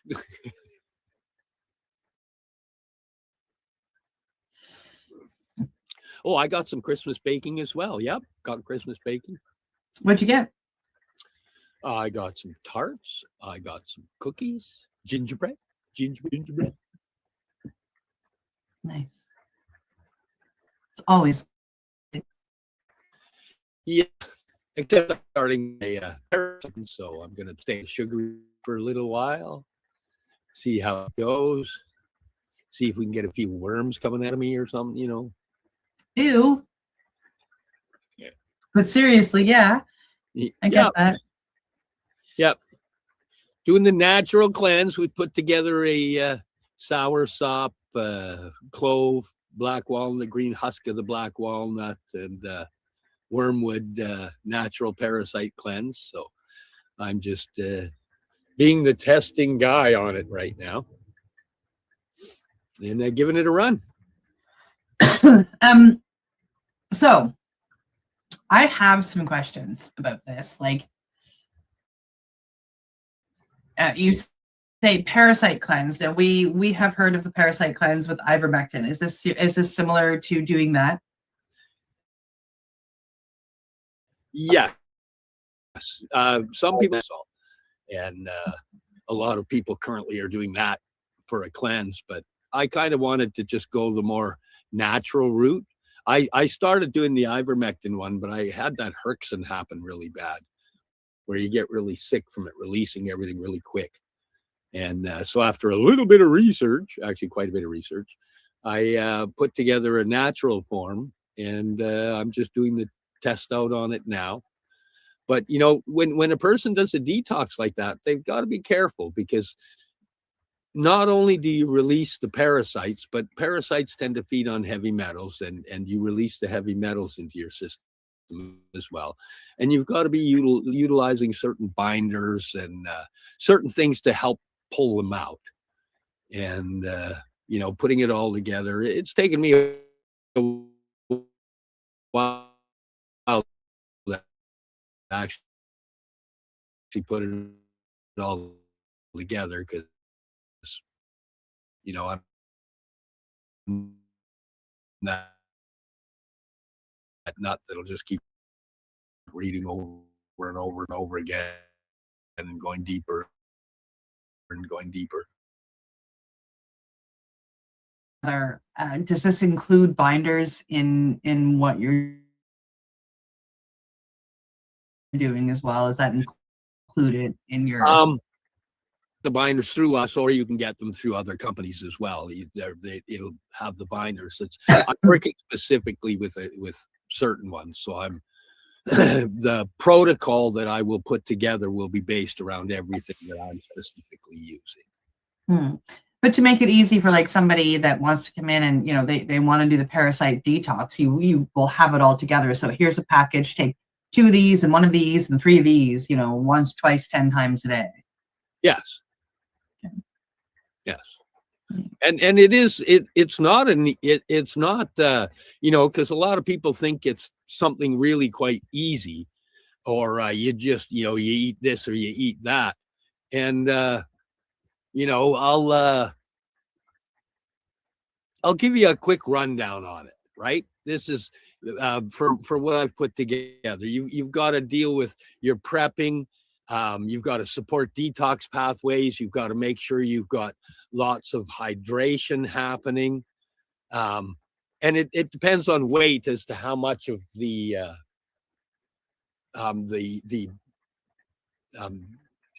product. The parasite product you have to take. So it's based on weight. But you know, you do like serapeptase is one of the binders. So you've got to do serapeptase first in the morning on an empty stomach. You got to wait 30 minutes before you can do anything else. Then you've got to do your antiparasitic formula, take those with a full glass of water. You got to wait 20 to 30 minutes before you do any eating.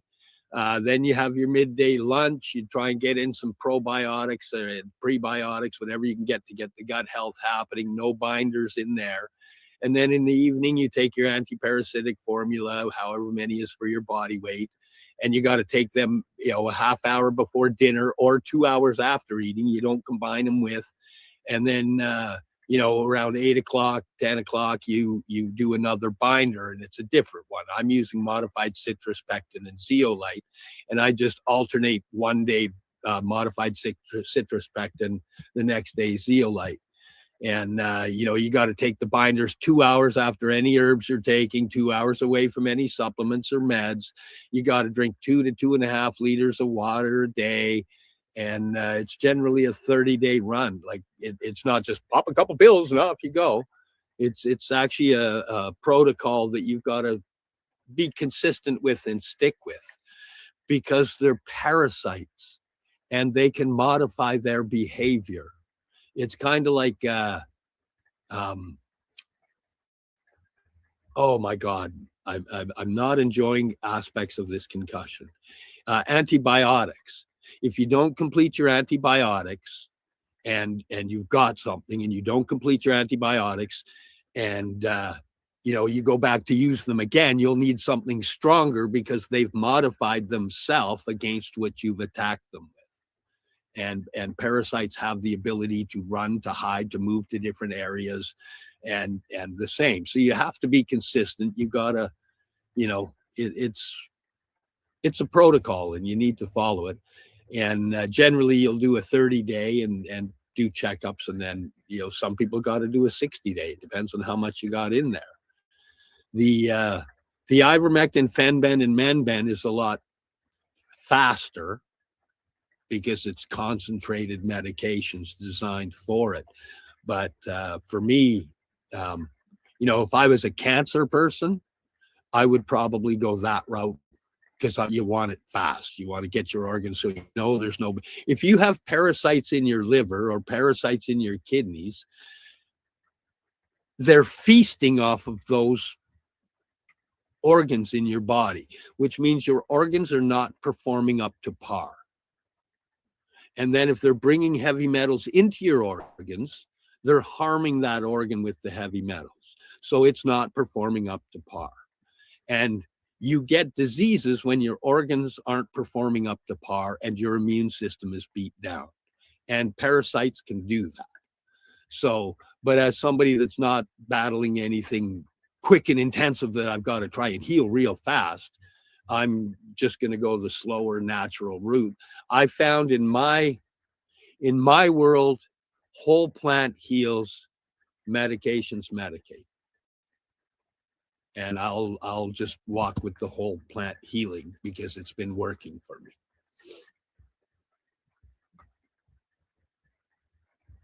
Very, very, very cool. So this I mean, isn't available through us. Just so you know, this isn't available through us yet. This is just me getting things going, and you know, it will probably end up being a product.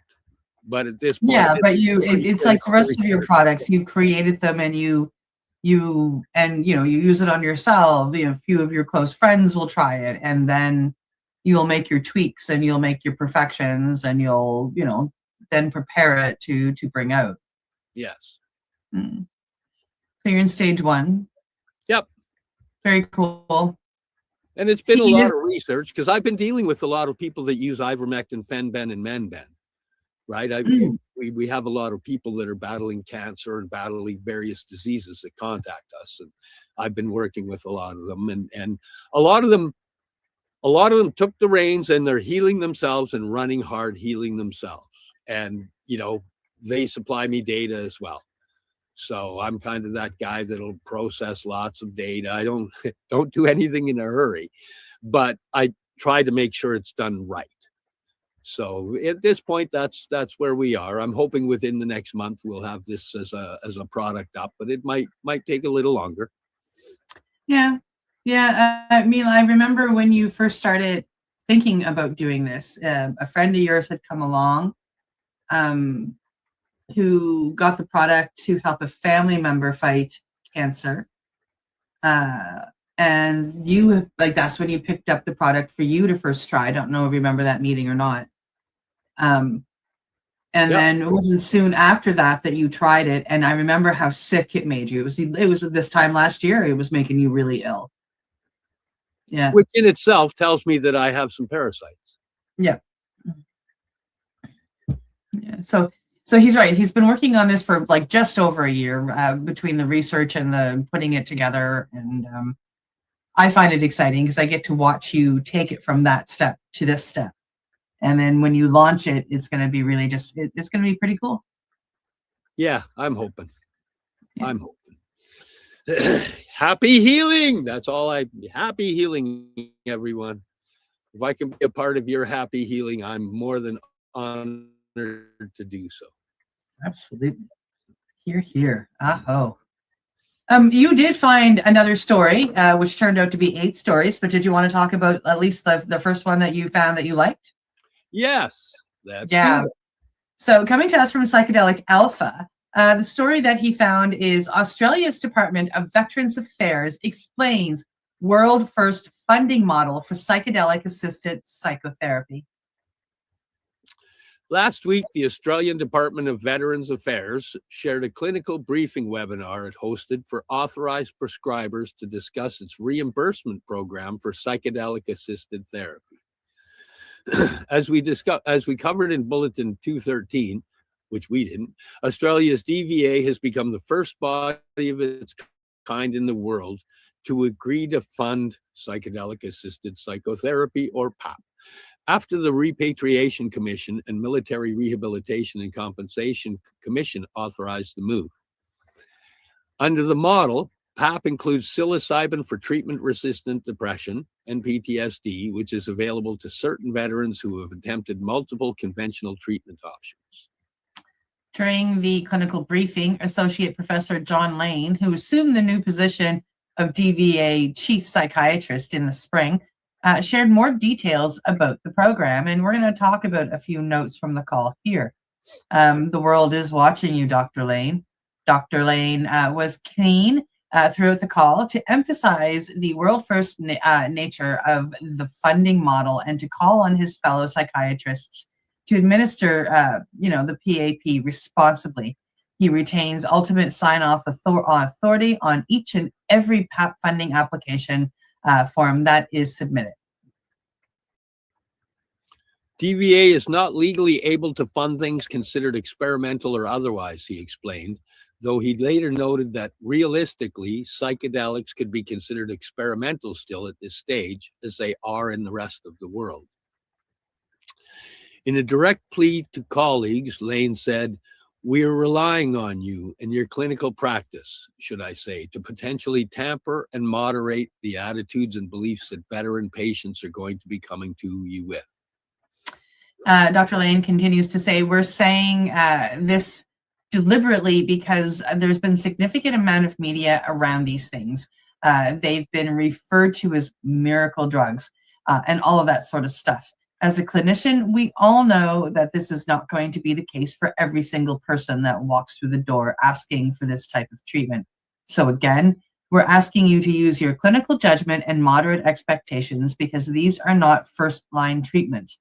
They're not for everyone else. Typically, what we're asking here is just safe, sensible clinical practice and challenging misconceptions and misperceptions about these medicines, because at the end of the day, we would be concerned, I suppose, if there were multiple applications from particular clinics or various other sorts of things that didn't demonstrate that they were effective trials of strongly evidence-based treatments for these particular conditions. The department also strongly recommends that outcomes data be submitted to the National Psychedelics Registry in order to provide a better understanding of real-world safety and effectiveness. Should that data not be forthcoming, Lane noted, it is unlikely that this type of program will continue to be funded in a couple of years. Later, Dan Corkery, DVA Senior Medical Officer, again impressed upon attendees that the world is watching, urging psychiatrists to generate data for colleagues in the US, UK, and so on. It's up to you how you do it, patient and practitioner eligibility. In terms of patient eligibility, department envisions PAP as a fourth-line treatment and specified that covered patients must have a certain level of coverage from DVA, have a clinical diagnosis as per DSM-5, meet the definition of TRD or PTSD as per the FDA, and have failed multiple trials of multiple treatments, both psychotherapy and pharmacotherapy.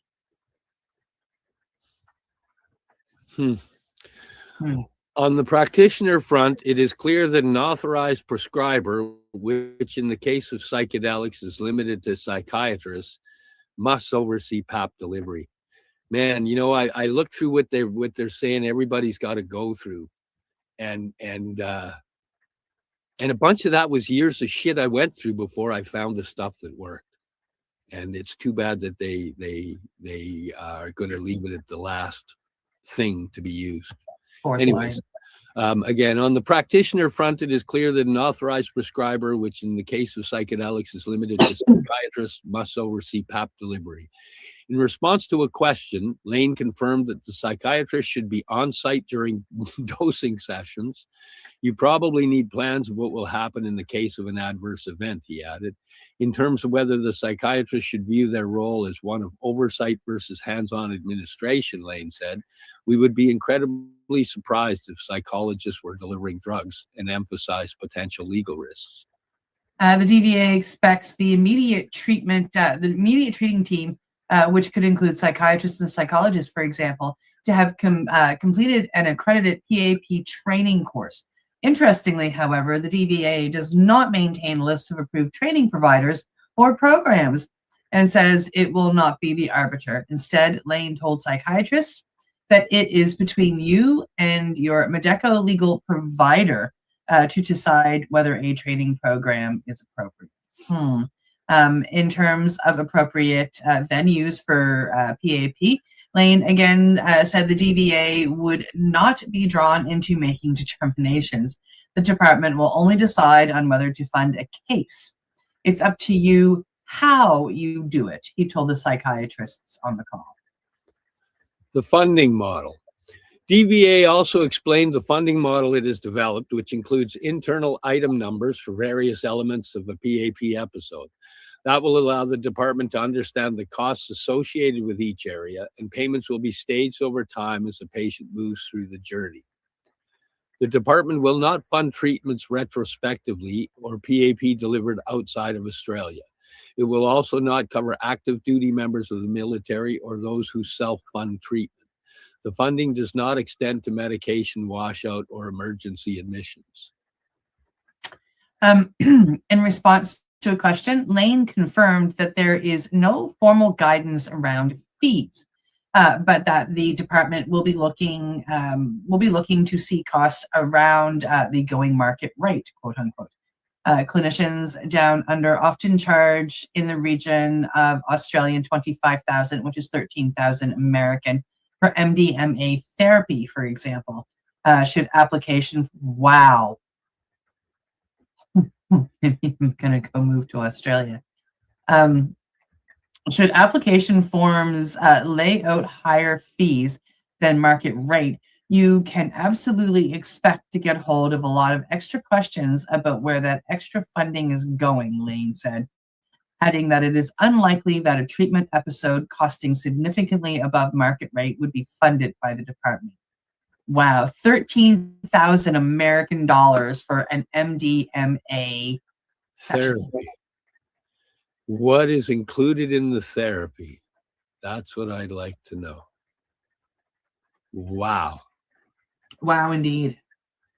Well, I can see why they they have a need for funding for veterans if it starts at about 13,000 for, yeah. Wow. That's, yeah, my mind's blown with that. That's like, yeah. I mean, mind you, what they're doing is you have to go to a psychiatrist. So now you're looking at the highest end of all of the therapy people. This person has the most school than all the other psychologists or therapists or social workers. You know, these are the people that are also MDs as well as, you know, therapists, right? So psychiatrists. So now you have to have a psychiatrist to be able to be, you know, that prescribes it, and that person also has to serve it to you. But then you know that they're going to have other people there with them because, like, you know, like they will have another therapist and maybe even another medical professional. Yeah, that's still, I'm trying to pay everybody, but everybody's making a little crap and I ton of guess it money. depends on how many visits, how many sessions, because it just says for MDMA therapy. So that, Yeah. you know, that's probably more than just a, you know, one MDMA therapy session. It's probably a run. I'm going to have to do a little more research into that one. In Australia. You know, that kind of puts things out of the ability for a lot of personal people to be able to fund their healing. Yeah. Well, I mean, you know, Gabor Mate said to you one time, like, you know, healing is expensive. Yeah. Yeah. And he wasn't kidding. No, not at all. No, it's to be able to do it, you know, like you have to have money. You know, there's just so much that goes into it for the facilitator. So I can understand some of the costs, but 13,000 American dollars. Yeah, that kind of lit me up. I was like, "Ooh, that was wow." But again, it's, you know, it's through the medical industry, and the medical industry, they have their perks and tweaks, and they make sure they're paid well. Yeah. So yeah, they sure do.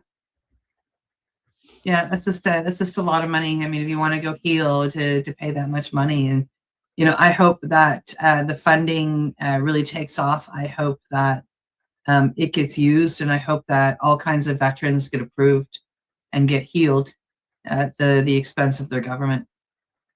I see why they said in there that they won't pay for the funding of outside of the country, because for that kind of money, you can fly to quite a few places and, you know, get, yeah, I'll leave that alone. Yeah, Australians and Canadians get along like, you know, like there's no tomorrow. So you can visit, say, Nova Scotia per se, and have a beautiful visit, and find some medicine, and go home and still have money left over. Yeah. Yep. Wow.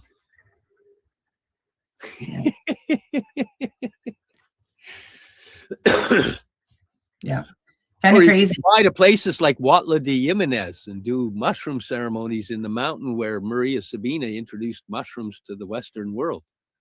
Yeah, I know somebody heading there this month. He got it. That was an incredible Christmas gift I got. I can't believe that I didn't immediately jump on that one. Sorry. Yeah, I was gifted a trip to Mexico to 10 days in Mexico, going into the mountains in Huatla de Jimenez, and doing a couple of mushroom ceremonies with a curandero from Huatla by a dear friend of mine. That it's the 5-year anniversary of the last time we were down there. So yeah, it's I can't believe that one didn't open the door when you asked me what I got for Christmas. Me too, because that's exactly what I was poking at. But I just thought, oh, maybe he doesn't want to bring it up on air. But there you go. No, I'm having some issues with the concussion. Yeah. But that's why medicine is exactly the right thing for you to do. And you're going to go do it with a close friend. And not just that, you are going to a curandero. So you're going to somebody who has been doing this for quite a while and knows what they're doing. And you're doing it in a very natural and safe environment. And I'm super, super, super envious and excited for you. Yeah, I'm pretty excited because Lisa found this because she'd read a book by a lady that, if I'm not mistaken, she's a psychologist, and she was taking people to be treated by this curandero in Huatla. And Lisa reached out to her, and she's not facilitating journeys anymore, but she put her directly in touch with the curandero, and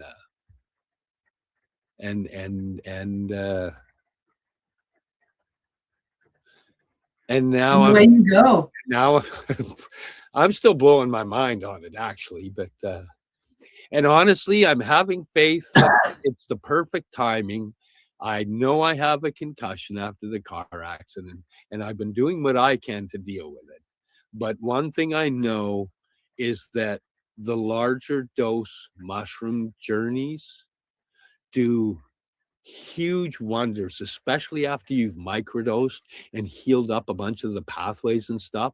Those big doses do a complete, the big doses for me and other people I've worked with and know do complete resets on the brain, and watching the magic of not struggling to find the word, the magic of not choking on your words, and being able to have the conscious flowing and the magic work is a beautiful thing.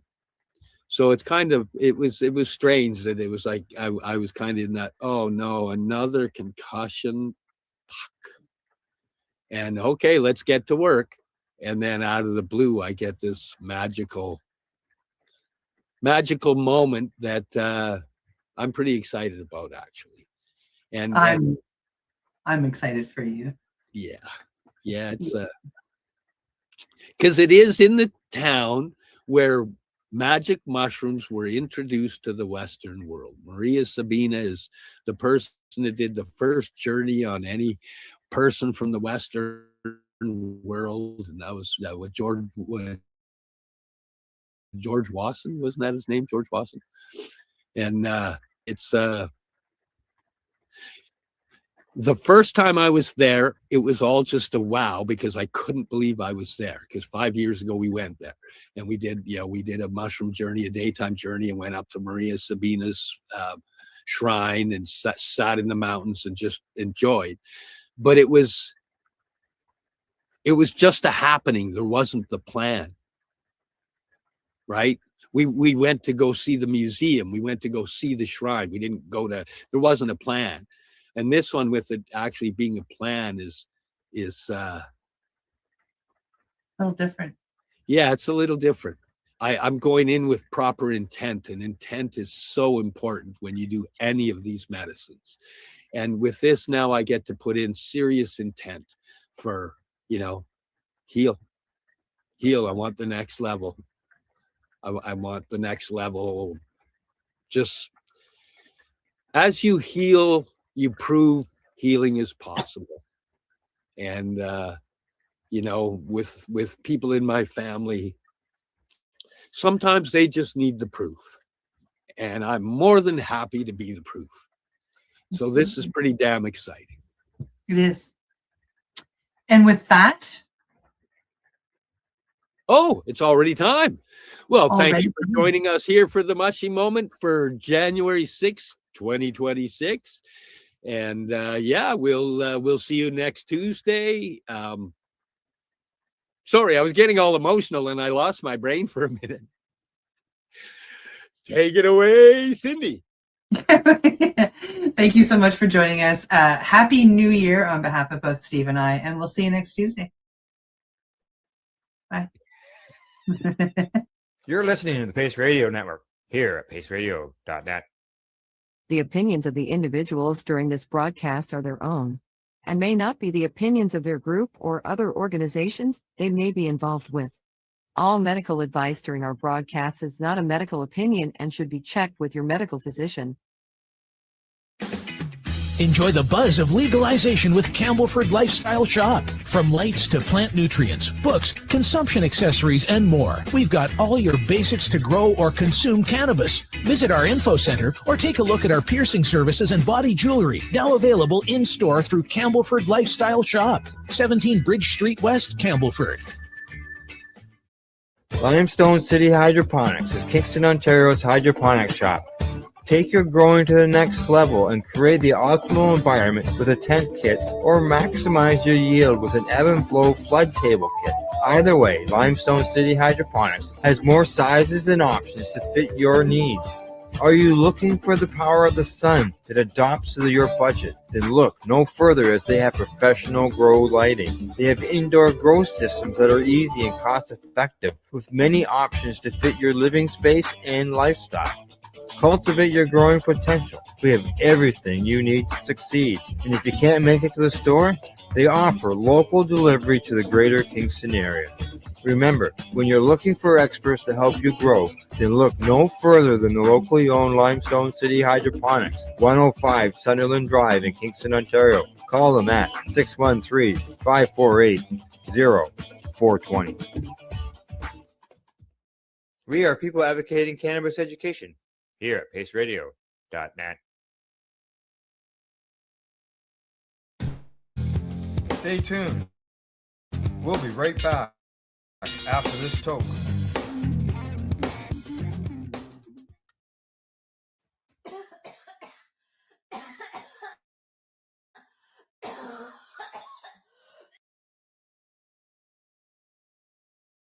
You're listening to the Pace Radio Network here at paceradio.net. The views expressed by the individuals during this broadcast are their own opinions, and they may not be the same as those of their group or other organizations they may be involved with. All medical advice during our broadcast is not a medical opinion and should be checked with your medical physician.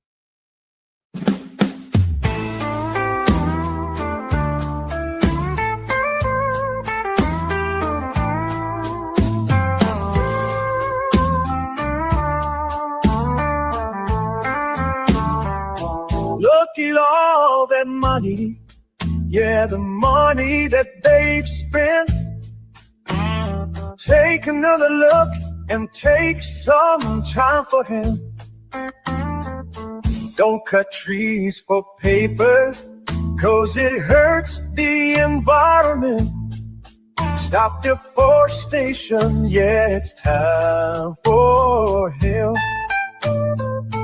Well, an acre of hemp makes 20 barrels of oil.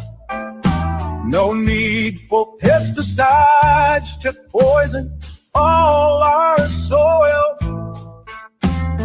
People got no food, they got no clothes, they got no rent. Well, it's time for him. Yes, it is time for him. Thank you for tuning in to the big broadcast, and I want you to share us with your friends. That is how we are found, and when we are found, people learn how important it is to take time for hemp. You know, this plant makes over 50,000 different products This plant is great for medications. This plant is great for a lot of wonderful creature comforts, but this plant is still not legal all around the world. And that's why we are here today on the big broadcast. And we are raising our voice. And I'm not raising my voice alone. Before I say this, don't forget, anytime you hear the word joint on the big broadcast, you hit your pipes, your bottles, your vaporizers, and take time for hemp. And speaking of joints, I have a groovy joint host that wrote a groovy book called Check It Out for Country and Cannabis. And his name is Al Byrne, and he's here in the United States, in the sunny state of Florida. And he's down there enjoying the sun and boating around and doing fishing and just smoking out cannabis in his sunny backyard. Ain't that right, Al? That's all I do. Yeah, that's it. Yeah, it's not bad. It's not a bad life. Thank you. I did write that book. It's 360 pages long. It's full of information about the cannabis plant. And contrary to what Casper said about not being legal around the world, it really kind of is now. There's about 30 countries in the world that now have cannabis in their medical pharmacopoeia, meaning that their medical personnel can learn from it and use it as part of a real medical protocol. And then there's a lot of other places which have legal cannabis, one of which is Canada. And our guest today, I'm not going there just yet, but our guest today is in Canada. So the book for Country and Cannabis, it deals with the United States. And it's a 40-year saga of how medical cannabis came to be in the United States, in Canada, indeed around the world. How'd that happen? It just didn't happen. It took a long time, still not over. But that's what the book's about. If you're a medical professional, if you're a patient, if you care for people that are sick, I highly recommend you read this book. You'll like it. I know I wrote it, and I'm biased, but my feedback from everybody is that, hey Al, that was cool. Thank you for writing it. So with that, I got a joint host. His name is Al as well, and he is we call him the token. That's a pun. Token Canadian. Al Graham, you out there? Yeah, there he is. Hi guys, how you doing? Are you high in Canada, or is Canada high with you? Oh, I think we're high in Canada. That's what I'm going to say. And you got a groovy little radio network that you work to raise the voice of the cannabis movement up there, don't you? Yeah, people advocating cannabis education. We talk about cannabis as well as psychedelics. And we have programming 7 days a week, everything from news to interviews with patients and business owners. And you have brought with you an amazing guest who's kind of normal to hang out with. And apparently she's just your normal pot smoker. Oh, I said pot, cannabis smoker. And apparently she's also a normal business entrepreneur that you want to introduce us to. Yes, exactly. Our guest today is someone I've known for many years. He's a Canadian cannabis business owner with multiple cannabis retail stores. He's also an executive director at a Canadian cannabis advocacy organization. So no use me telling you about it. Let's just bring her into the show. I'd like to welcome Jenaway Gavin to the Time for Hemp broadcast. Good day, Jenaway. How you doing? How are you? Good. Thank you for joining us. Thanks for joining us. Now, I'll let Al lead the discussion because he knows all about you and your background. Sure. All right, I'm just gonna get everybody in position here, and there we go. Jenaway, I guess the best way to get this started is for you to, I can tell, like as I said, I can tell people all about you, but it's always better to hear it right directly from yourself. So tell us a bit about you and how you got started in the cannabis industry. Oh, well, me and my husband, Lorenzo, opened up a head shop and seed bank here in Kingston, Ontario, where we're located back in 2010. It was called 420 Kingston. And from that point forward, basically, just by nature of being in that business and, you know, selling seeds and doing this and that, you become an advocate pretty early on, especially during the era that was. We had a conservative government where, you know, cannabis growers were getting more time in jail than pedophiles. So we had to really advocate to make some change. So we became really involved really quickly. We were a seed bank. And we also had a vapor lounge as well. But, you know, we sort of had to roll with legislative punches. In 2016, the Smoking Act that we have here was amended to include cannabis. So we weren't able to keep our lounge anymore. And then in 2017, we were raided by the federal government for allegedly importing seeds. And so we had to stop selling seeds. And then the following week, the Cannabis Act was announced, because by this point, it had already been decided that cannabis would be legalized, but we just didn't really know how it was going to look from province to province and whether we'd be allowed to sell cannabis, or, you know, there's a really archaic system, or there was a really archaic system for alcohol, especially in Ontario where we are, where the government is the only seller. So we expected it would be something like that. And for a while it was going to be that way. And luckily the tides changed in our favor, and we were able to finally open up cannabis stores that are independently owned. So, you know, there was some silly stuff that happened, especially in Ontario. There was like a lottery system because they weren't ready. So we're 2-time lottery losers, but finally, once they opened it up to everybody, we were able to get our licensing. So we were the third store in Kingston and the first non-lottery winner in Kingston to be able to open. All right, now I need to jump in here for a minute because you've opened up like a lot of questions. Like one, for a lottery system, I know that in the United States that can be prohibitive because that means you put money down, and whether you get a license or not, you don't get the money back. So the government just keeps that. So that means it's like you risk X amount of dollars, and if you got it to lose, you lose. You know, that's one. Then the other is I've known a few people up there that you may know. That I think there's like a Mark Emery and a couple of other people who have dealt with seeds and the things that you were doing, and they had like police putting them in jail and handcuffs and hauling them before courts, and I didn't hear a word about you dealing with any of that. So, like, are you like blessed? Are you an angel? Are you gifted? What's the deal here? I'm all of the above, but most importantly, I think we were just like, we never shipped seeds outside of Canada. So I think that was the major distinction between me and Mark Emery. He was shipping everywhere. And that's what we learned from his case. In fact, we're like, okay, well, if we can just keep a lid on it in Canada, no problem. So ultimately, we were charged with possession for the purpose of trafficking. We were hosting a cannabis competition, and when the police raided us, it was the last day of the submission. So growers were showing up mid-raid, trying to drop off their samples, and you know, they're all zigzagging out of town because they're afraid the cops are following them. It's like, don't worry, guys, they're just here for me. So my husband and I did go to jail. We did serve 4 hours of hard time.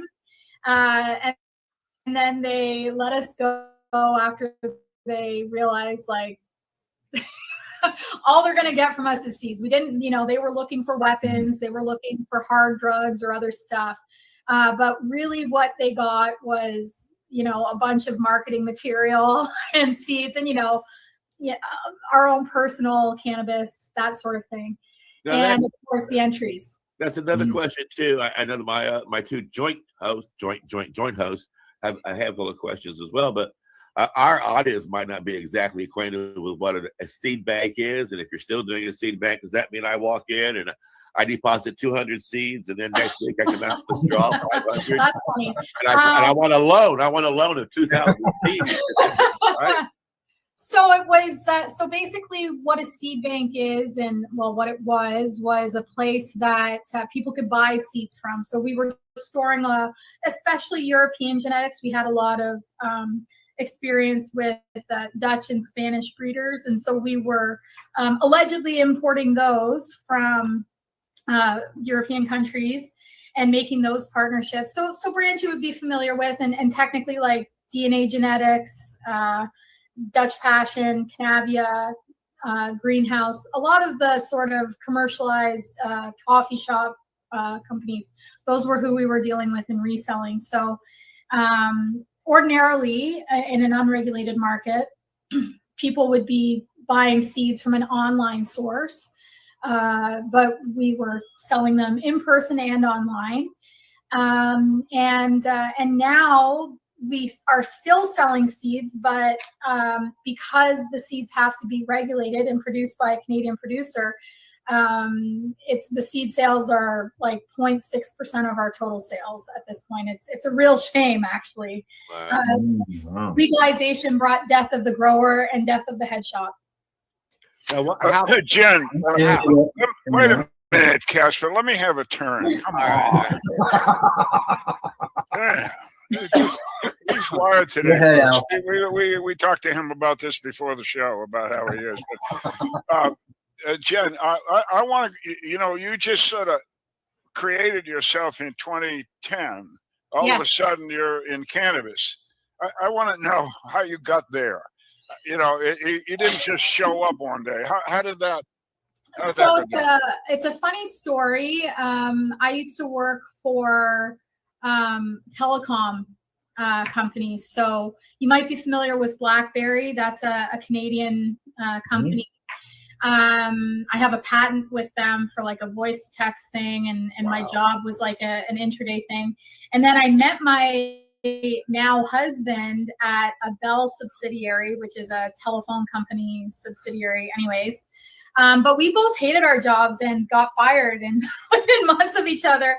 And so the day that I was fired, I went over to his house. He was already fired a few weeks before. And I was like, because like really the thing that we bonded over the most was cannabis. So we're trying to figure out what our next step is. And through tears, I'm like, do you just want to go to Kingston and open up a head shop? And he was like, with nothing better to do. This is a cannabis love story? Yes, it's a cannabis love story. So then we moved back to my hometown from Kitchener-Waterloo area. And we opened up a store, and then really decided what our niche was seeds, because we just have an aptitude for it, and that was basically it. And the rest is history. And we my husband is the tether, and I'm the balloon. So there's a lot of big pie in the sky ideas, but he's there to ground me when we can. But it's a good balance. It's a good balance. Yeah. And then I got another question. I forewarned you of this, but you had an experience, or still do, with Canadian Normal, meaning NORML. Yes. National Organization for the Reform of Marijuana Laws. Yes. And from, 88 to 94, I was intricately involved in running National Normal here in the U.S. Wow. So tell me, how did you get this Canadian? Did you found the Canadian Normal, or was it there and how did that all work? So the Canadian Normal's even older than I am. It was established in 1978 in I think Toronto. I want to say maybe BC, but it was established. I became involved first with Normal, probably during the Harper era, just doing whatever I could to support the initiatives. But I joined the board while I was waiting for my licensing, in I want to say 2018, something like that, or 2019. And I became, at that point, because I was, one of the examples of somebody who was transitioning from unregulated to regulated sale, my my main role was trying to encourage others to do the same, to take the legal leap and to show that it can be done. And then the opportunity came up for me to become, I was nominated by my peers to become the executive director in 2021 after our stores were named the top sales in Eastern Ontario. So we did really well. Yeah. And so it's a real success story, really, of somebody who was slinging seeds to be able to navigate the ridiculous, especially 1.0 rules of cannabis retail. I would have, and adding an extra layer of COVID on top of that was a whole. But I had always said, look, if you're going to give me a license to legally live out my dreams, I will sell cannabis on top of a mountain in the middle of a blizzard. I don't care. So, and a blizzard they gave me with COVID. But luckily we did okay. And here we are. Well, normal Canada has been successful. I mean, in the sense that Canada has a legalization law where cannabis, normal in the United States, has not been, never has been, and I believe from the get-go didn't want legalization, no matter what they said.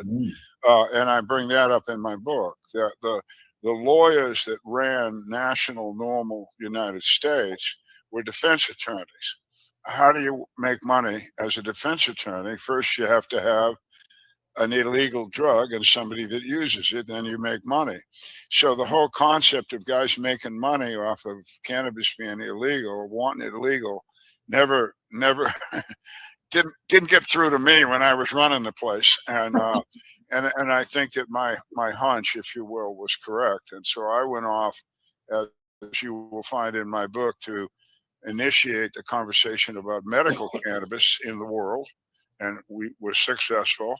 And a cohort of mine, and especially of Casper's, a guy named Jack Hare, went off and did what I did with medical cannabis. He did with hemp, and now we have hemp everywhere. So, I go back to the normal story. Your group has been successful where the U.S. group was not. I'm going to guess and say that the group that got it legalized in Canada was not so much lawyer orientated. Am I right? So we have a lot of, like, our president Jack is a lawyer, and Kirk Tusaw, who's another constitutional lawyer here in Canada, who's actually American, from Michigan. He's also been heavily involved. John Conroy. So the founding group of Normal in Canada has always been based on personal liberty and the adults being able to make their own decisions. And the proof is really in the cases that these guys are taking on, because they're getting cannabis legalized for patients. They're making sure that, a case that Kirk is famous for is the Great Gardner case with Matt Barron, where that was to get designated growers for patients. So quite frankly, a lot of these lawyer activists, as I would call them, have really paved the way for legalization throughout our country. And it's not perfect. Like, it's great that it's federal, and it's great that it's not recognized as a criminal issue. It's treated as a personal issue. It's not even really treated as a health issue so much anymore, unfortunately, for patients. It's because doctors, in the opposite, where you're saying lawyers didn't want anything. My feeling in Canada is that doctors never wanted anything to do with cannabis, and they never wanted to be the gatekeepers. And in our experience in sort of dealing with Health Canada, and a lot of pushback that we've seen has been from doctors to improve improve legalization as we have it, or remove some of the ridiculous guardrails that they've put in place for us. So that's why it's still important, even though we have federal legalization here, to continue with normal in Canada, because we need to sort of tweak those little silly things that need to be addressed, and it's really a matter of understanding the nuance. My focus, of course, is on the business side, because that's my livelihood and that's where I am. But I'm also a patient. I've always had a license for arthritis, so I do see the value of still having a medical program here and pursuing that more. But yeah, the lawyers have been. This is their community work. This is their pro bono work. They do personal liberty. They've been wonderful, honestly.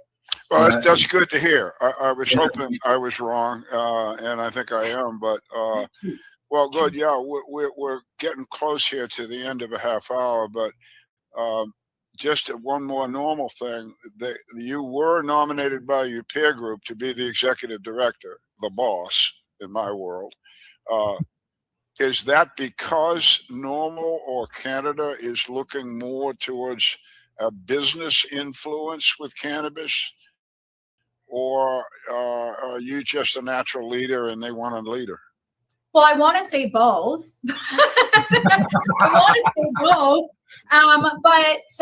So Normal has taken a distinctly less medical, so post-legalization, pre-legalization, of course, we believe patients deserve their rights. The whole system is built on patients' backs, and that should always be a priority.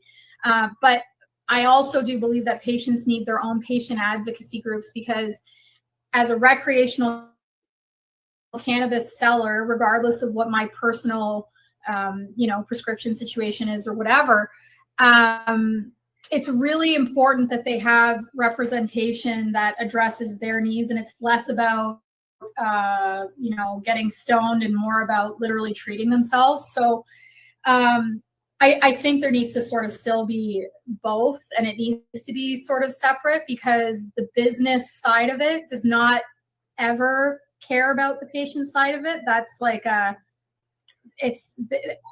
quite frankly, let's talk about. I would love it for it to be, but.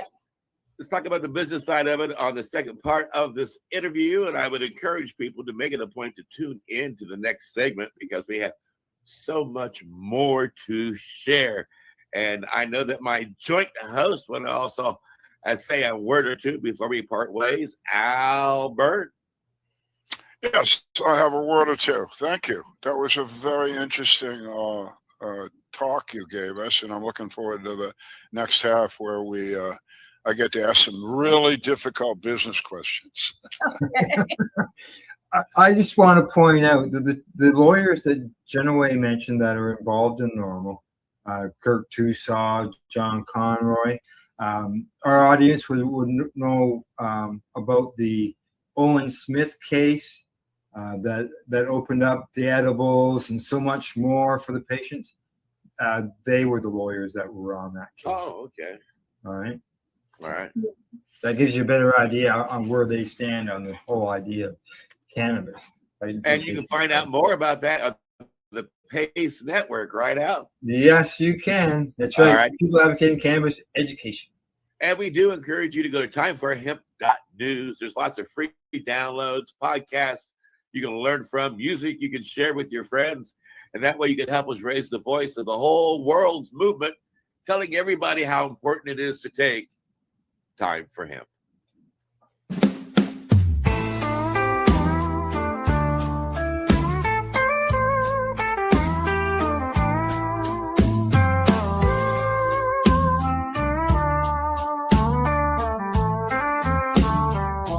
Look at all that money, yeah, the money that they've spent. Take another look and take some time for him. Don't cut trees for paper, 'cause it hurts the environment. Stop deforestation, yeah, it's time for hemp. Well, an acre of hemp makes 20 barrels of oil. No need for pesticides to poison all our soil. People got no food, they got no clothes, they got no rent. Well, it's time for hemp.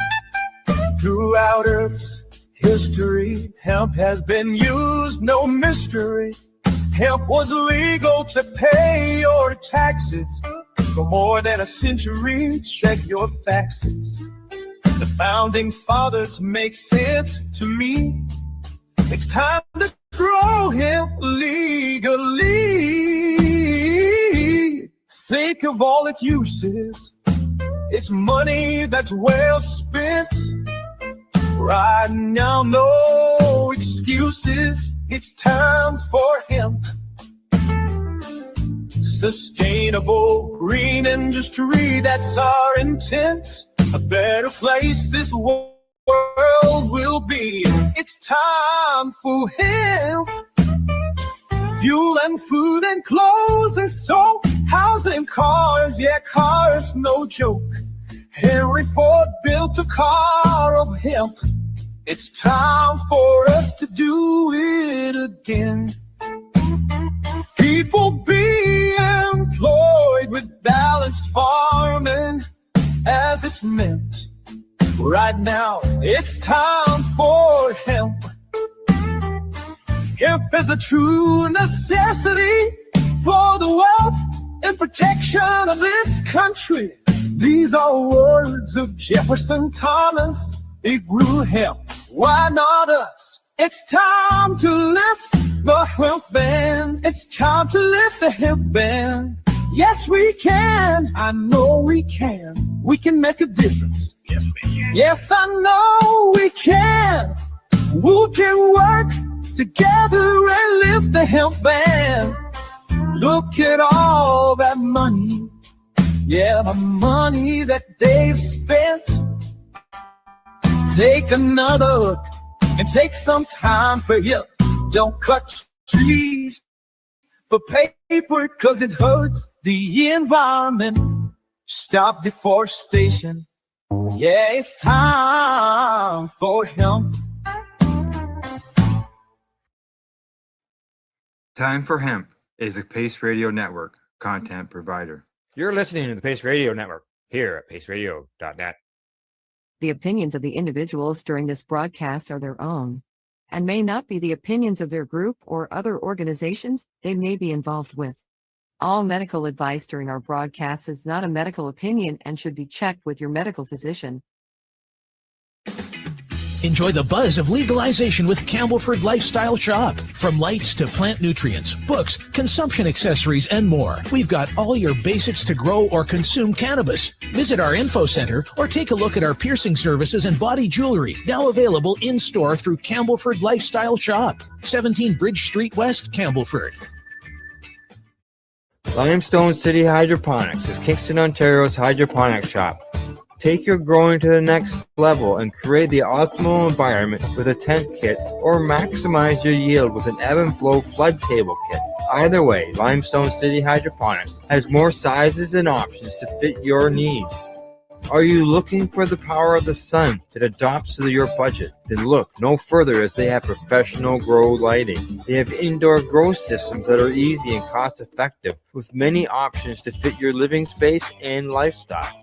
Cultivate your growing potential. We have everything you need to succeed. And if you can't make it to the store, they offer local delivery to the greater Kingston area. Remember, when you're looking for experts to help you grow, then look no further than the locally owned Limestone City Hydroponics, 105 Sunderland Drive in Kingston, Ontario. Call them at 613-548-0420. We are people advocating cannabis education here at Pace Radio.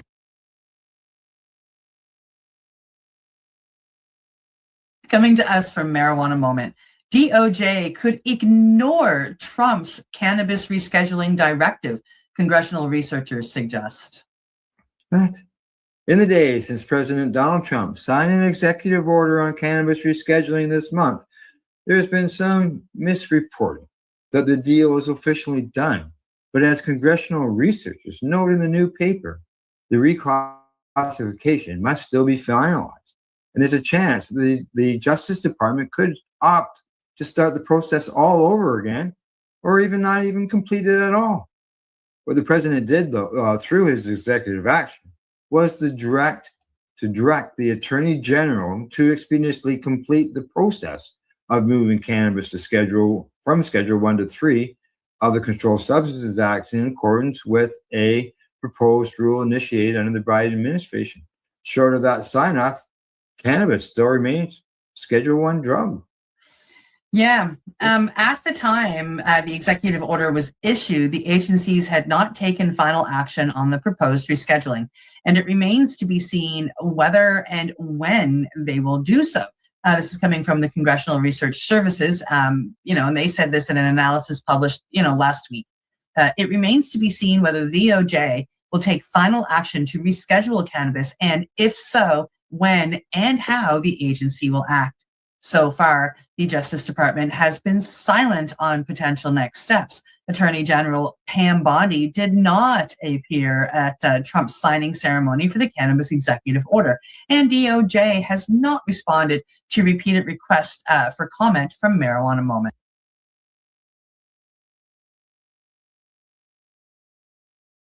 Around, yes it do.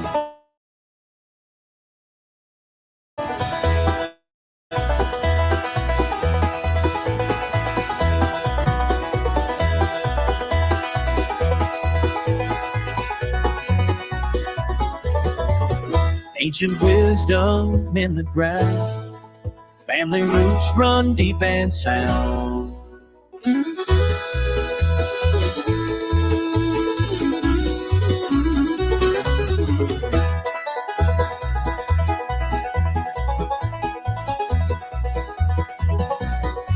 Now I'm working, lady, Sylvie Lane, growing hemp just like my grandpa did. Boy, one smile says history turns, bringing back what always rang true. Time keeps turning like the seasons change. Some crops fade while others rearrange. What the past has taught us still rings true. What goes around, rolls around. Yes, it do.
In the sun we gather, high and free,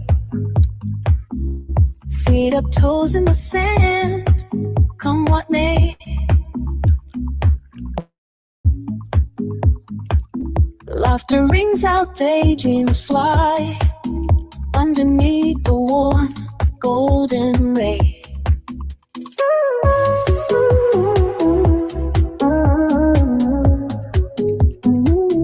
Glasses clinkers reach for the sky. Sunny skies on the high we'd fly. Parties alive, no need to hide. In the glow of the bright shining light, every moment feels like a prize. With every laugh we take a bite. Oh, we're at the sunshine candy, high on the breeze, feeling just right. Golden days we're floating by.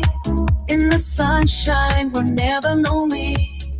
Bands play, kids dance, the vibe's tight. Under the sun we're alright. No worries, just a beat of the heart. In the sunshine, we're never apart. Every moment feels like a prize. With every laugh, you take a bite. Oh, we're at the sunshine party, high on the breeze, feeling just right. Golden days we're floating by. In the sunshine, we're never lonely. Oh, we're at the sunshine party, high on the breeze, feeling just right. Golden days we're floating by. In the sunshine, we're never lonely.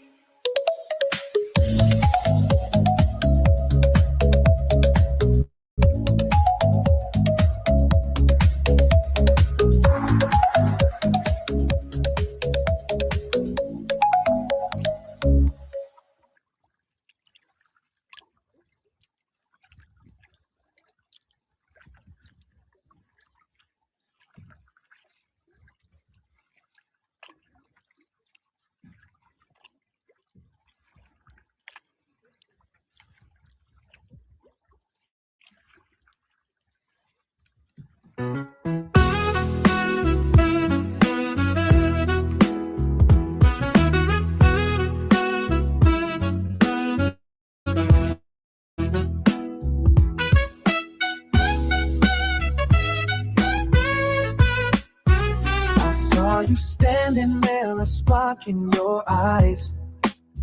Rolled up the moment, enjoying the night's highs. One slow inhale and the world disappeared. Lost in the rhythm of a love growing near. Your laughter curled like the smoke in the air. Fingers brush mine, sending chills everywhere. A slow burning ember, a touch so divine. I took one hit and you stayed on my mind. We lit the flames of love and felt their blaze, falling head over heels in the sweet smoky haze. Ignited within a sudden burning desire, ignoring the warning. Where there's smoke, there's fire. Late night whispers, embers glowing bright. Your lips tasted like a dream wrapped in moonlight. Every deep breath pulled me closer to you. A fire that grew with each hit that we drew. We let the moment take us, no fear of the fall. Drifting through clouds, answering love's call. Holding the flame, never letting it die. Getting higher on love as we kiss the sky. We let the flames of love and felt days, falling head over heels in a sweet smoky haze. Igniting within a sudden burning desire, ignoring the warning. Where there's smoke, there's fire.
sits by the window as day fades to night.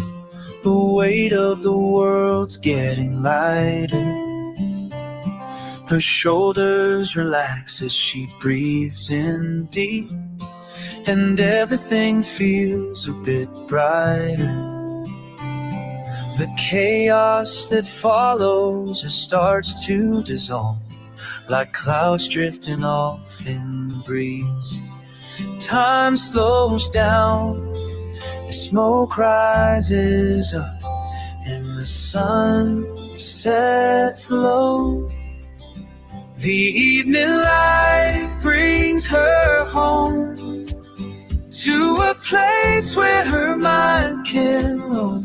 Ooh, the evening light brings her home, where peace is all she's known. Brings her home.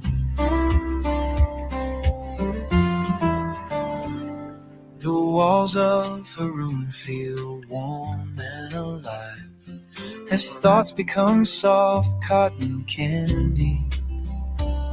Her smile grows wide as she closes her eyes and lets all her worries run empty.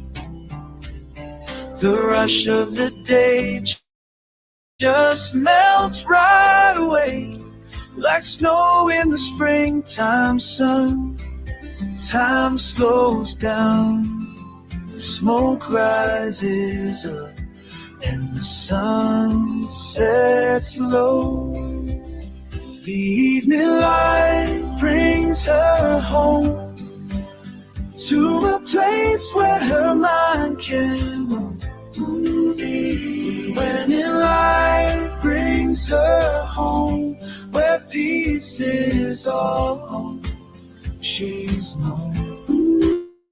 Brings her home. Morning brings chaos, afternoon's wild and free. But when evening comes calling, she knows where she needs to be. The evening light brings her home to a place where her mind can roam. Ooh, the evening light brings her home, where peace is all she's known. Brings her home. Ooh, the evening light brings her home.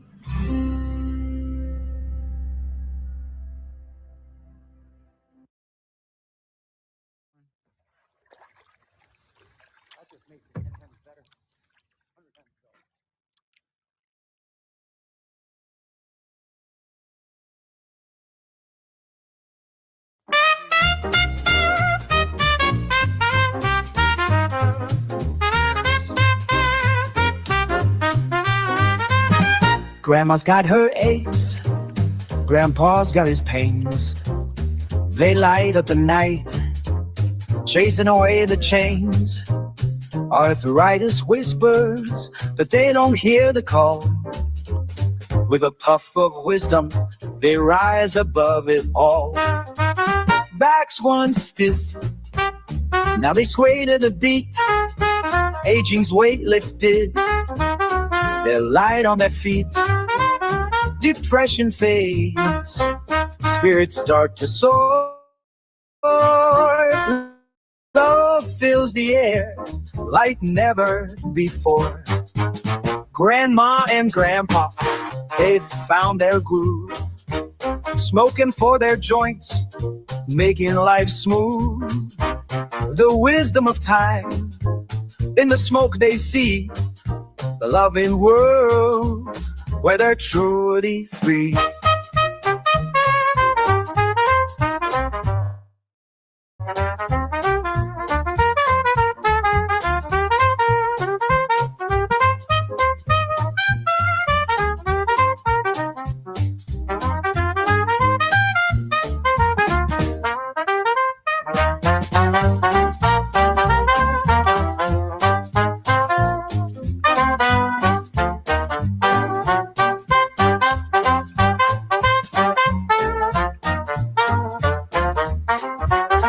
The years have taught them life's a fleeting dance. Cannabis opens hearts, gives love a chance. Through the haze, they find clarity anew. The wisdom of time shining through. They pass the torch to the young and bold, sharing stories of love worth more than gold. With every puff, they rewrite the tale. Grandma and Grandpa forever prevail.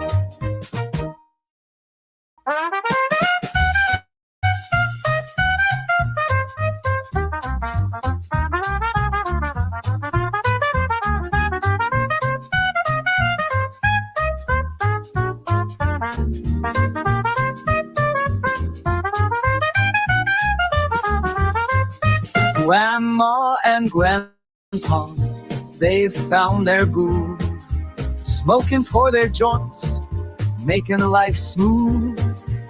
The wisdom of time, in the smoke they see, a loving world where they're truly free.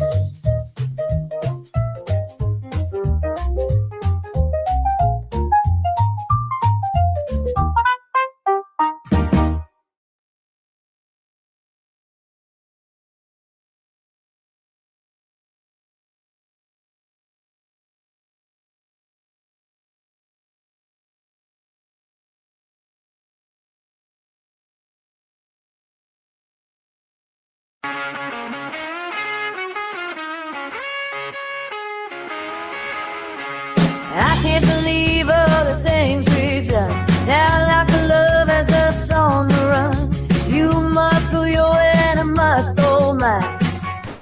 Hope we meet again in time.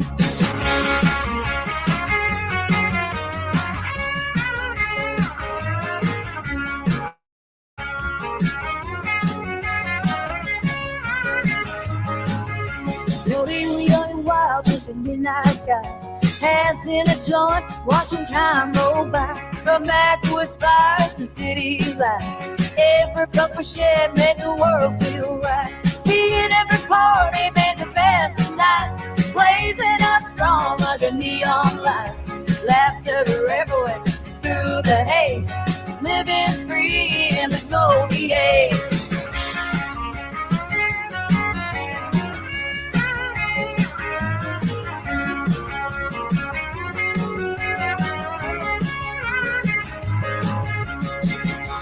I can't believe all the things we've done. Now that the love that's us on the run. You must go your way and I must go mine. Hope we meet again in time.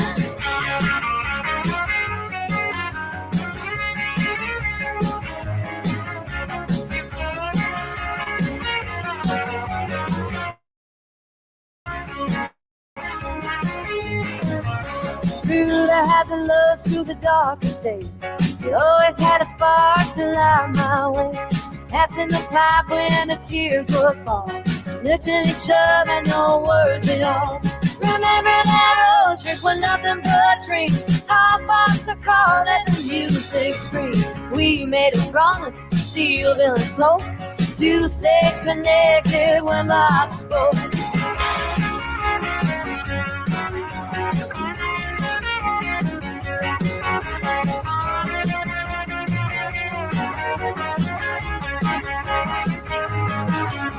I can't believe all the things we've done. Now that the love's us on the run. You must go your way and I must go mine. Hope we meet again in time.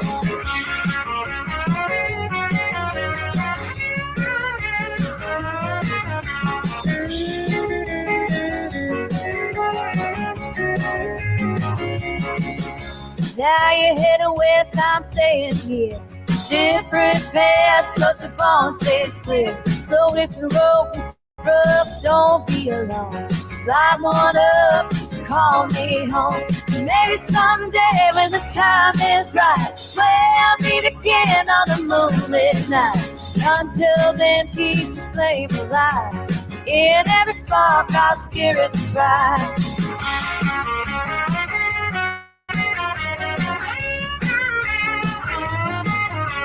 I can't believe all the things we've done. Now life loves us on the run. You must go your way and I must go mine.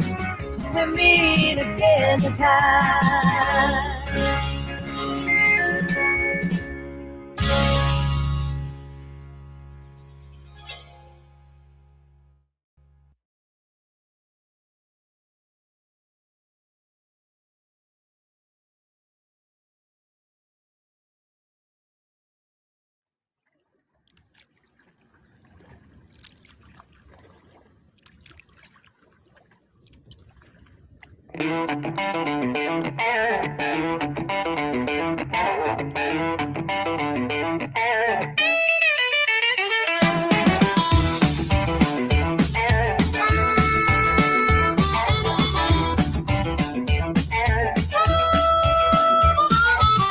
Checked in my top drawer, ain't nothing there.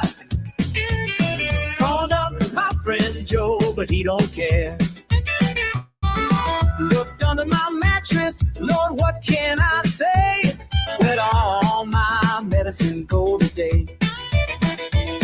Where'd all my medicine go?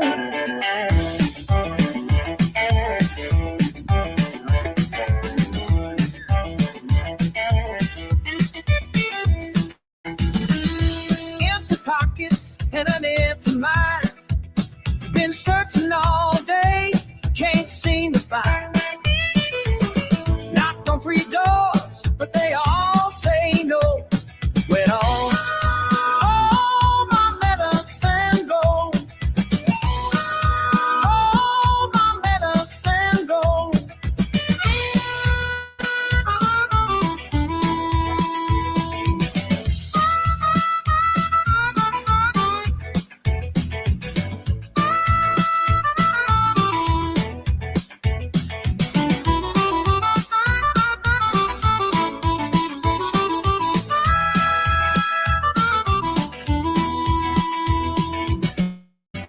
Baby, won't you help me out?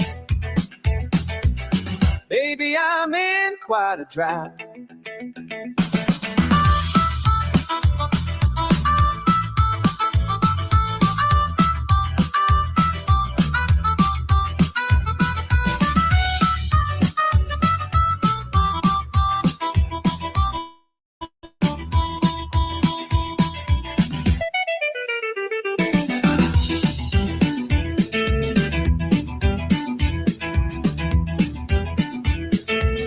My head is aching, can't sit still. Used to have plenty, now just life's bitter pill. Call every number that I used to know. Where'd all my medicine go? Where'd all my medicine go? Lord have mercy on my soul. Checked every corner that I know. Where'd all my medicine go? Where'd all my medicine go?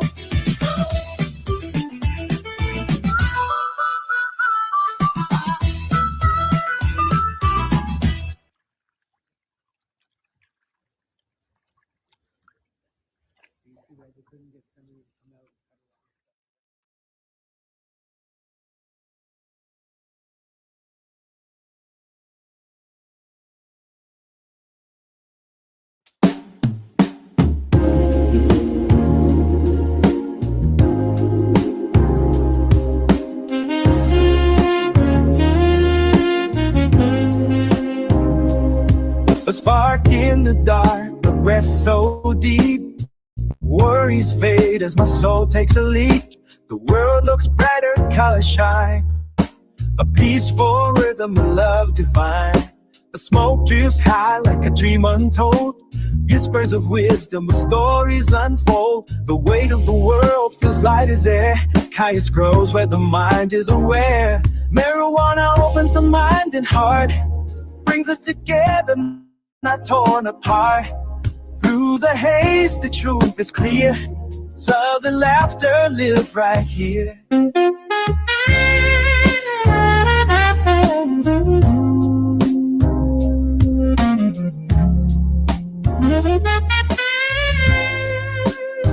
The past is forgiven, future feels right. Floating in harmony, lost in the light. Each toke a lesson, each breath a song. Finding my place where I belong. No hate, no fear, just peace inside. Letting go of foolish pride. The walls come down, we stand as one. Under the stars, beneath the sun. Marijuana opens the mind and heart. Brings us together, not torn apart. Through the haze, the truth is clear. Love and laughter live right here.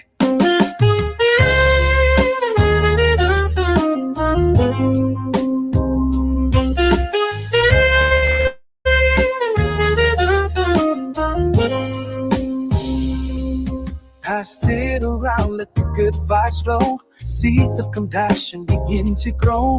The more we share, the more we see that life is better when hearts are free.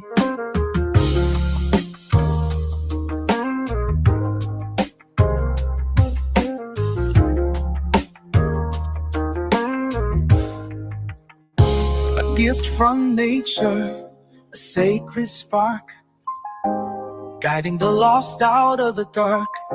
One deep inhale, one step ahead.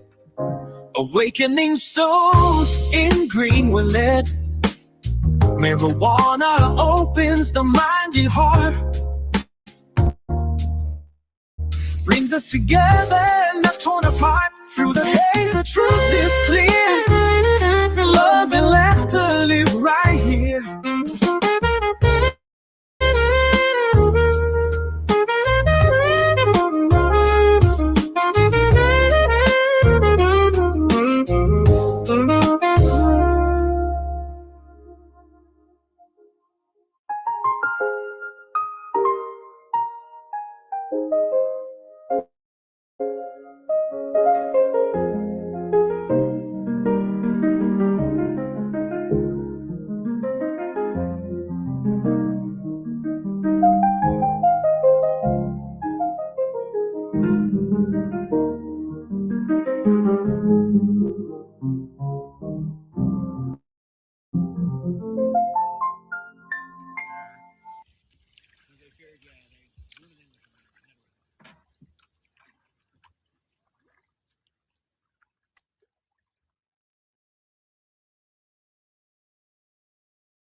Strike a match, let the fire go.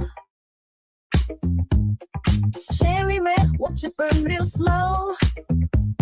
Sweet perfume in the midnight air. Your touch lingers, hot sparks everywhere. Roll it tight, take a hit so deep. Eyes like fire, pull me in deep. Smoking, kissing, lips like sin. No turning back, let the night begin. Oh, smoky embers, set me on fire. Feel the heat, burning desire. We're drifted high, no coming down. Right in the flame, high off the ground.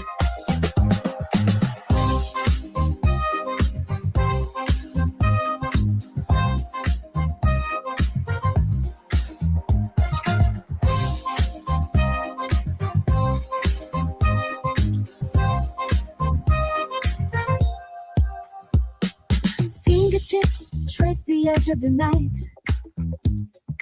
Bodies tangled in soft candlelight. Every breath, every sigh.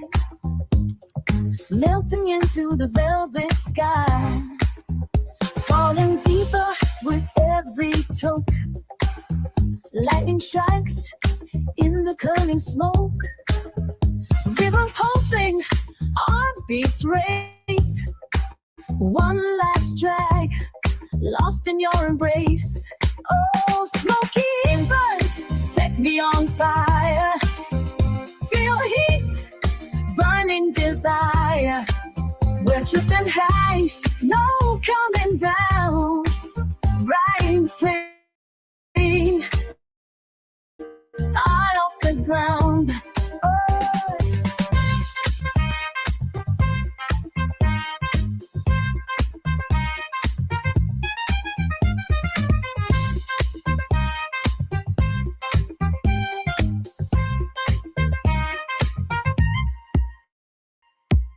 The morning glows in the ashtray light, but the fire still burns from last night.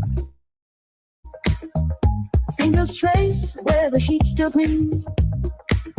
One more round, let's spread our wings. Smoky eyes crying, moaning low, like your whisper, soft and slow.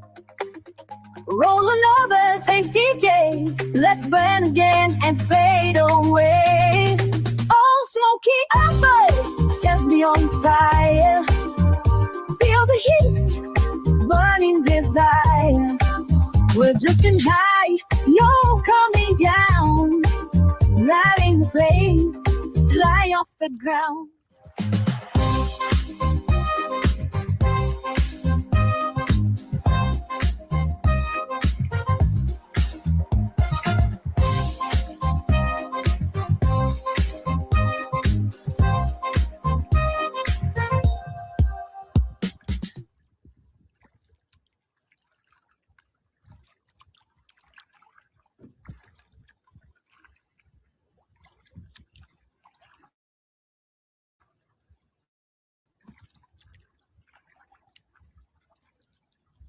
Thank you, Lord. Thank you. Thank you, Lord, for the medicine. Thank you, Lord. Thank you, Lord. Thank you for the medicine. I was feeling low, couldn't find my way.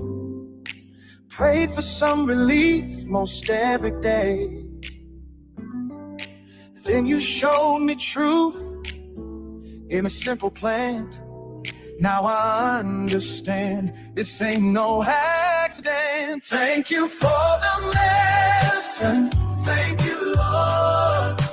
Thank you for the medicine. Praise His name. Every leaf, every seed is a blessing. Straight from you to you, me. Thank you for the medicine. Hallelujah.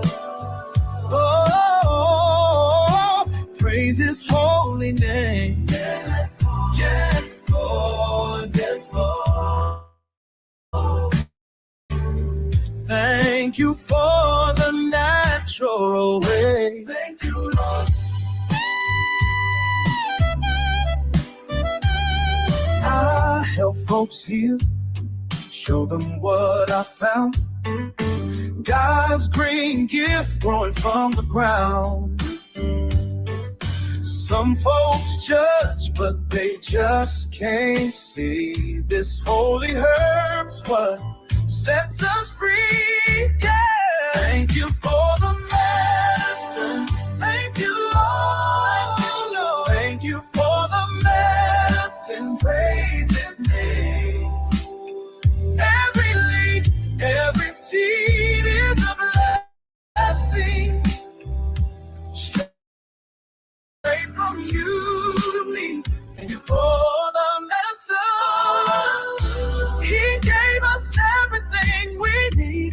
Everything we need. Right here in nature's pharmacy. Nature's pharmacy. Oh,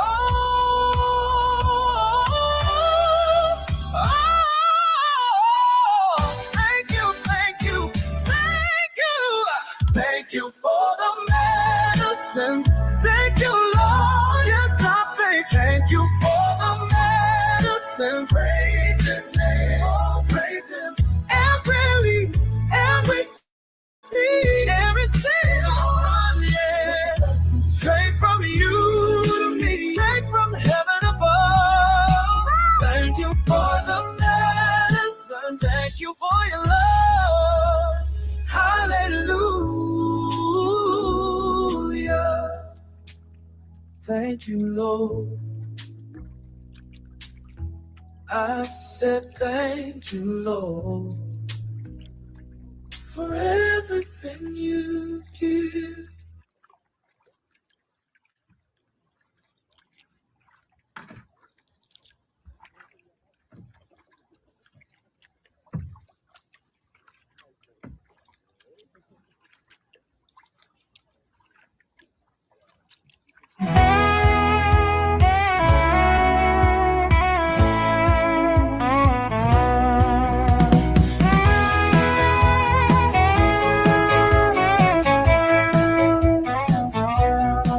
Flames are flickering, the night rolls in. Pass the bottle, let the tales begin. Old songs play on a beat-up radio, laughter rising with the embers glow. Memories light up like the stars so high, stories drifting in the midnight sky. One more spark, let the circle stay tight. Ain't no worries in the firelight. We're smoking buddies, side by side, blowing clouds where the good times ride. No need to rush, just let it be. Here with my friends, feeling wild and free.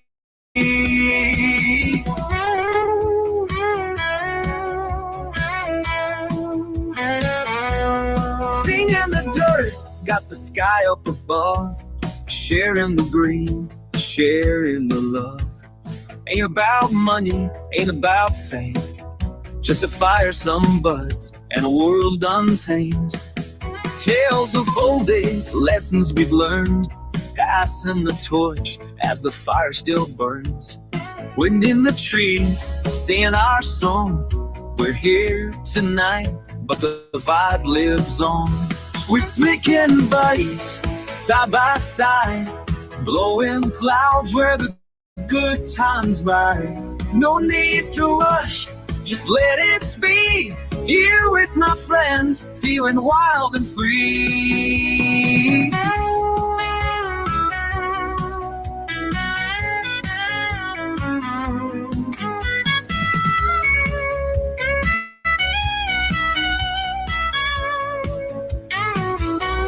Ash in the tray, but the night's still young. Another round, let's keep it strong. No place to be, no time to keep. Just rolling slow where the memories meet. Soon the sun's I'll break the spell. But we'll be back, yeah, I won't tell. Till then, my brothers, keep the fire alive. Light it up, let the good times thrive. We're smoking buddies, side by side, blowing clouds where the good times ride. No need to rush, just let it be. Here with my friends, feeling wild and free.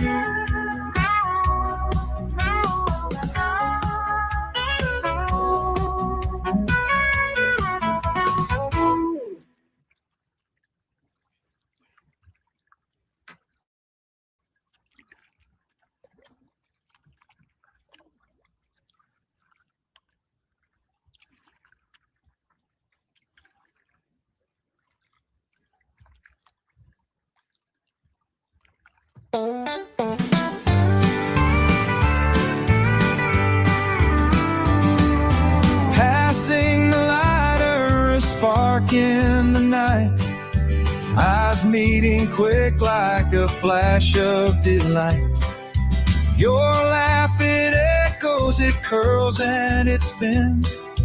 Through this haze, I wonder where it begins.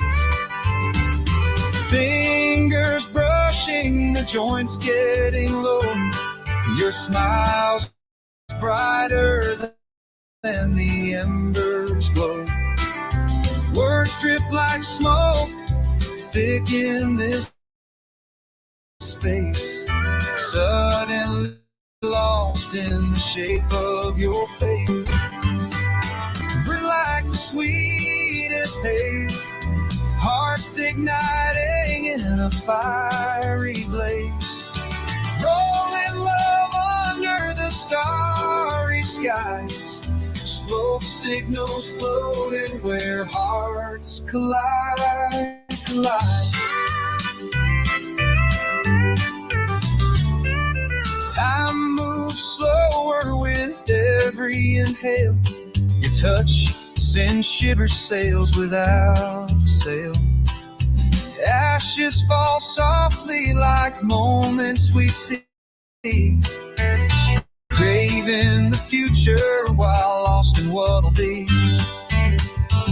Your hair in the moonlight, it tangles in time. The universe blurs, but with you it aligns. Every puff a promise, every glance a vow. Can't tell if it's real or just here and now.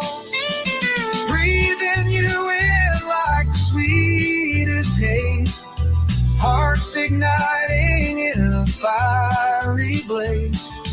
Rolling love under the starry skies. Smoke signals floating where hearts collide, collide.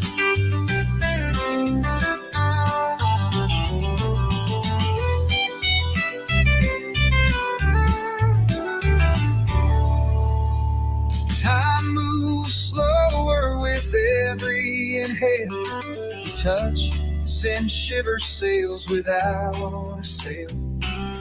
Ashes fall softly like moments we see.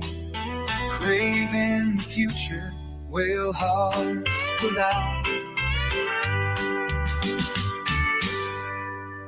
Your hair in the moonlight, it tangles in time. The universe blurs, but with you it aligns. Every puff a promise, every glance a vow. Can't tell if it's real or just here and now.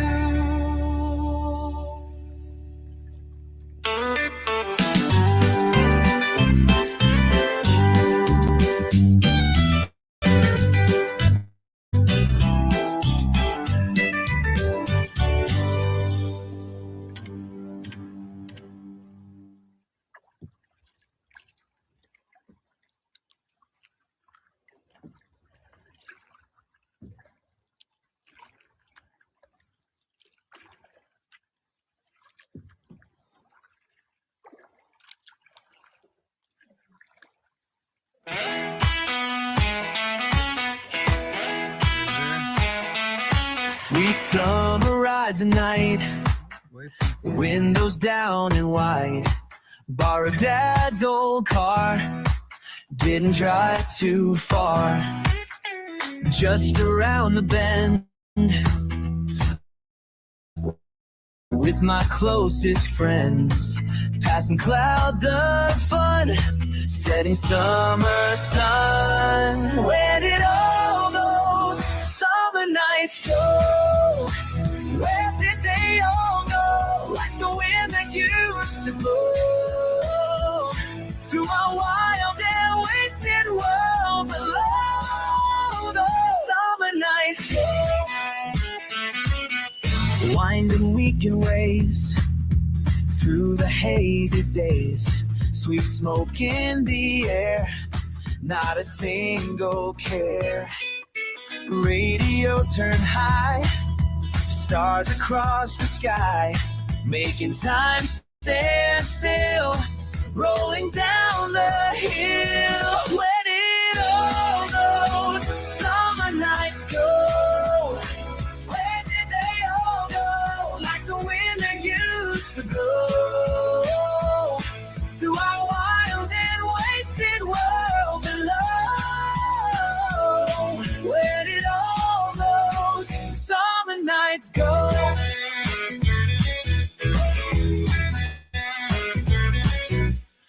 cruising por la noche con mis amigos cerca, viendo sin parar bajo las estrellas, la música sonando, libertad buscando en este momento. Somos eternos. All these memories we made, every price we paid, worth the trouble then, worth it once again. So we ride tonight, make it feel alright, like we're 17, living in a dream. Where did all those summer nights go? Where did they all go? Like the wind that used to blow through our wild and wasted world below. Where did all those summer nights go? Sweet summer nights.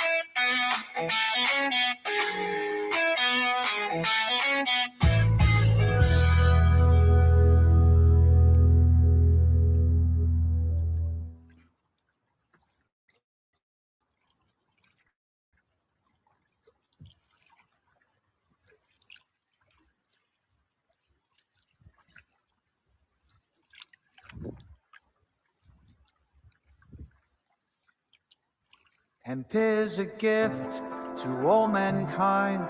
It's good for both body and mind. No toxic waste, no poison ground. In hemp a true solution's found.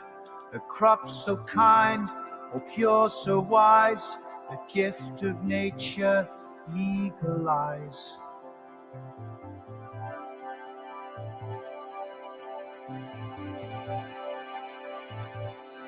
In every way on you we depend. Because of you our lives extend. From textile soft to biofuels, you lead the way, you break the rules. With every fiber you help us soar, creating futures we can't ignore. You're not just green, you go, it's true.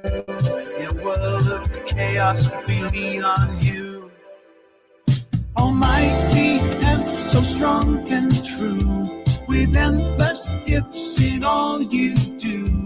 From sturdy rope to healing balm, you bring the world a gentle calm. Your stalks can build, your seeds can feed. A plant of peace, a vital seed. You cleanse the earth, you heal the air. A green embrace beyond compare. For clothes and paper, fuel and more, you've served mankind since days of yore. Yet lost once found you noble grace. Now freedom can't reclaim your place. So rise against and tall and free. A future bright for all to see. With hemp we thrive, with hemp we grow. A greener world begins to show. In every way on hemp we depend. When we use hemp, our lives extend. From textile soft to biofuels, hemp leads the way. Hemp break the rules. Your healing touch soothes pain and strife, restoring hope, renewing life. From anxious minds to weary souls, you mend the cracks, you make us whole. The farmer's cheer, the maker's craft, a brighter path, a greener draft. With every seed finds a land, we break the chains with open hands. Almighty hemp, your time is near. The winds of change are strong and clear. No more shall greed suppress your worth, for hemp shall heal and bless the earth. No toxic waste, no poison ground. In bad true solutions found. A drop so kind, so pure, so wise. A gift of nature legalized. Hemp is a gift to all mankind. It's good for both body and mind.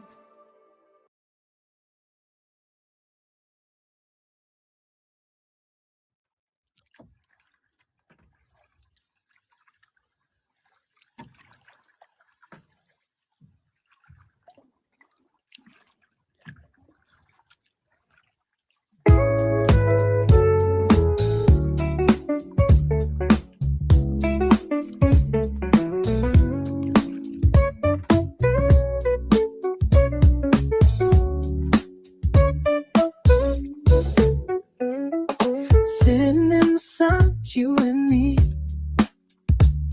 smoking up the good times, feeling free.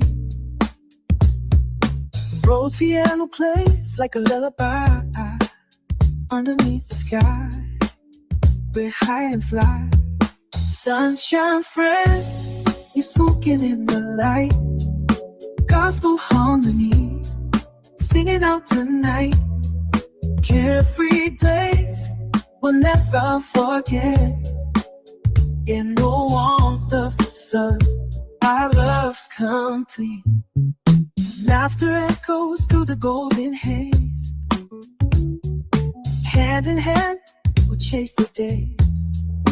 Warmth of the sun, our bond so tight. Together we stand through every night. Sunshine friends, we're smoking in the light. Gospel harmonies, singing out tonight. Carefree days we'll never forget. In the warmth of the sun, our love's complete.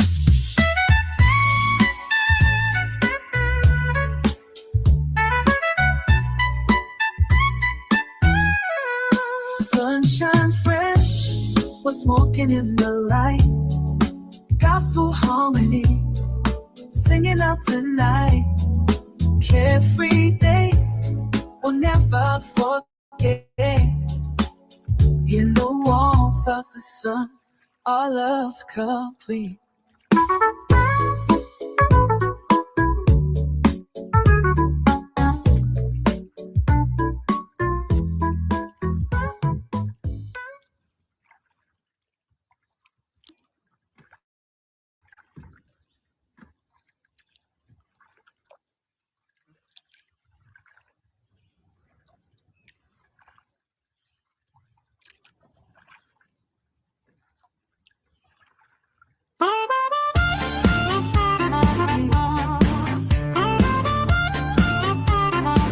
Called up my main man Joe, but his phone just rings and rings. Stopped by Jimmy's place down the road, yeah. Said he ain't got those things. Check my jar on the shelf, empty as can be. Scratch my head and ask myself, where's the remedy? Everybody's dry today, so dry. Got me running around in vain. Oh yeah. Everybody's dry today. Lord have mercy. Gonna drive a man insane. Went down to see Miss Kay. She usually does me right, but she just shook her head and say, no, no, no. 100 times a tight. Called my cousin in the park. Hey, said this guy got busted bad. Sitting here in the dark, getting mighty mad. Everybody's dry today, so dry. Got me running around in vain. Oh yeah. Everybody's dry today. Gonna drive a man insane.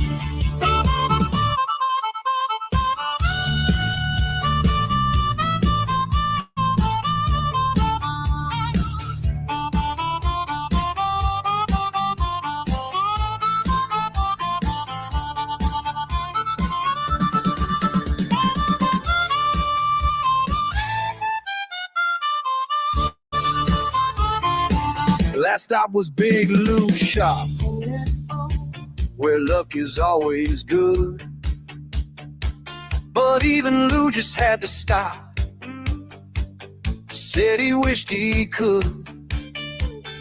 Started walking back home, ready to call it quits, when my phone started to ring. Man, my luck still fits. Everybody's dry today, but someone saved my brain. Everybody's dry today, but good times come again. But you know, somebody got what I need. Oh yeah, oh yeah. Somebody got what I need. Thank you, Lord.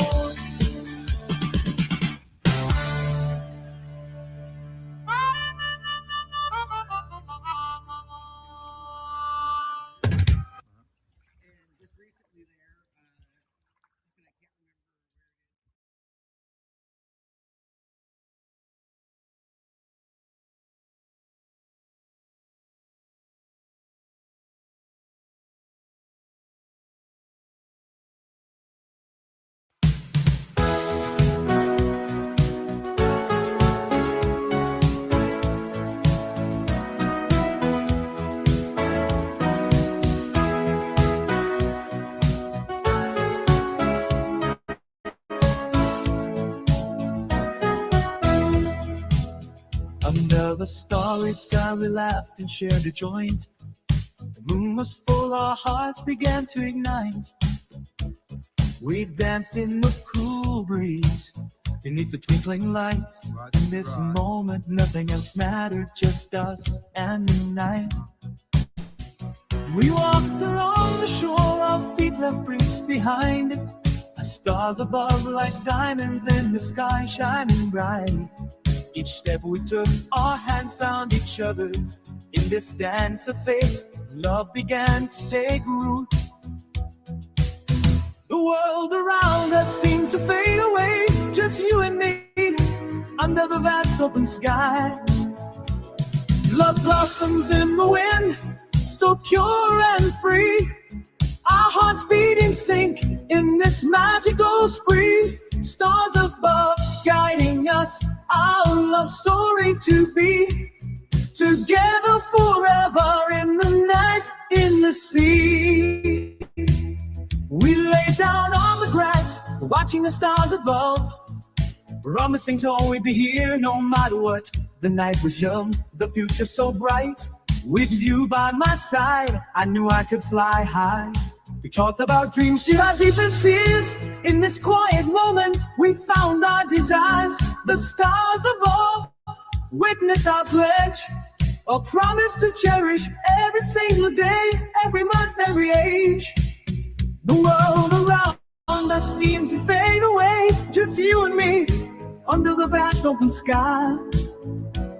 Love blossoms in the wind, so pure and free.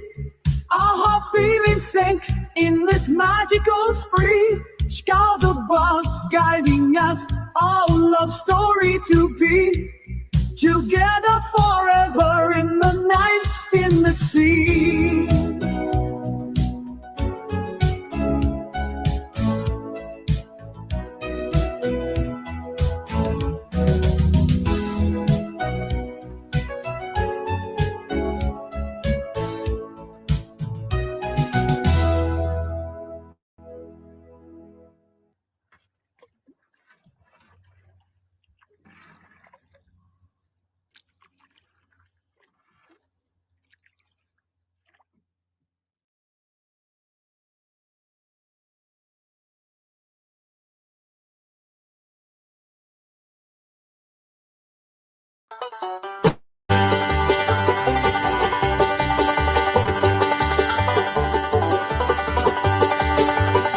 Old man Thompson worked his land all day, same as his daddy did the old-fashioned way.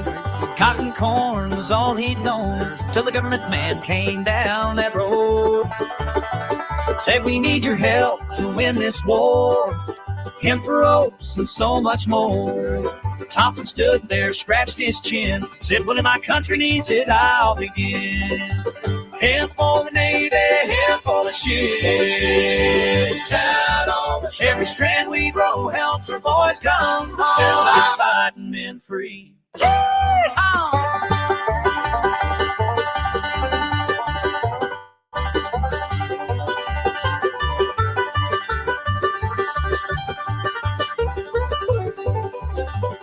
Down in the fields when summer came, Thompson learned a whole new farming game. Breaking ground and planting seed, learning skills his country'd need. Neighbors shared their knowledge round, how to work that crop into the ground. Every farm from here to town turned their fields all upside down. Hemp for the Navy, hemp for the ships. Every strand we grow helps the boys come home. Set our fighting men free.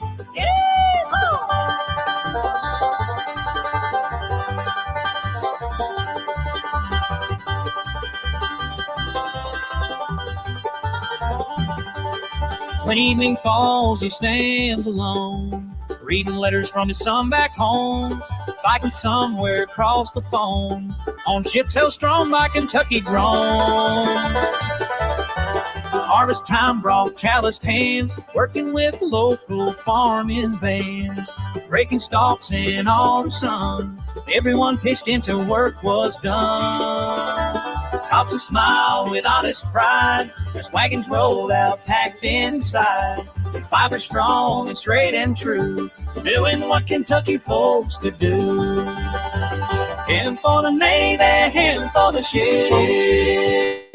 Out on the every strand we grow helps the boys come home. Let our fighting men free. Yeah,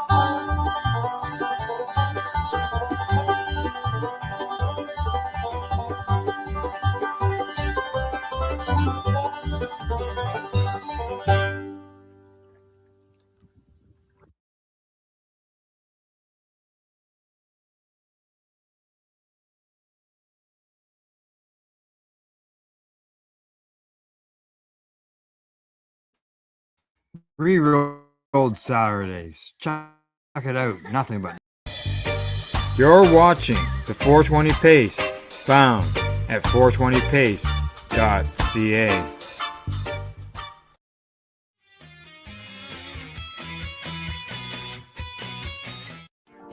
You've been watching Re-rolled Saturdays. Thank you to our guests, our hosts, and our viewers. Up next, Re-rolled Saturday Nighttime Edition. It gets started at 4 p.m. See you then.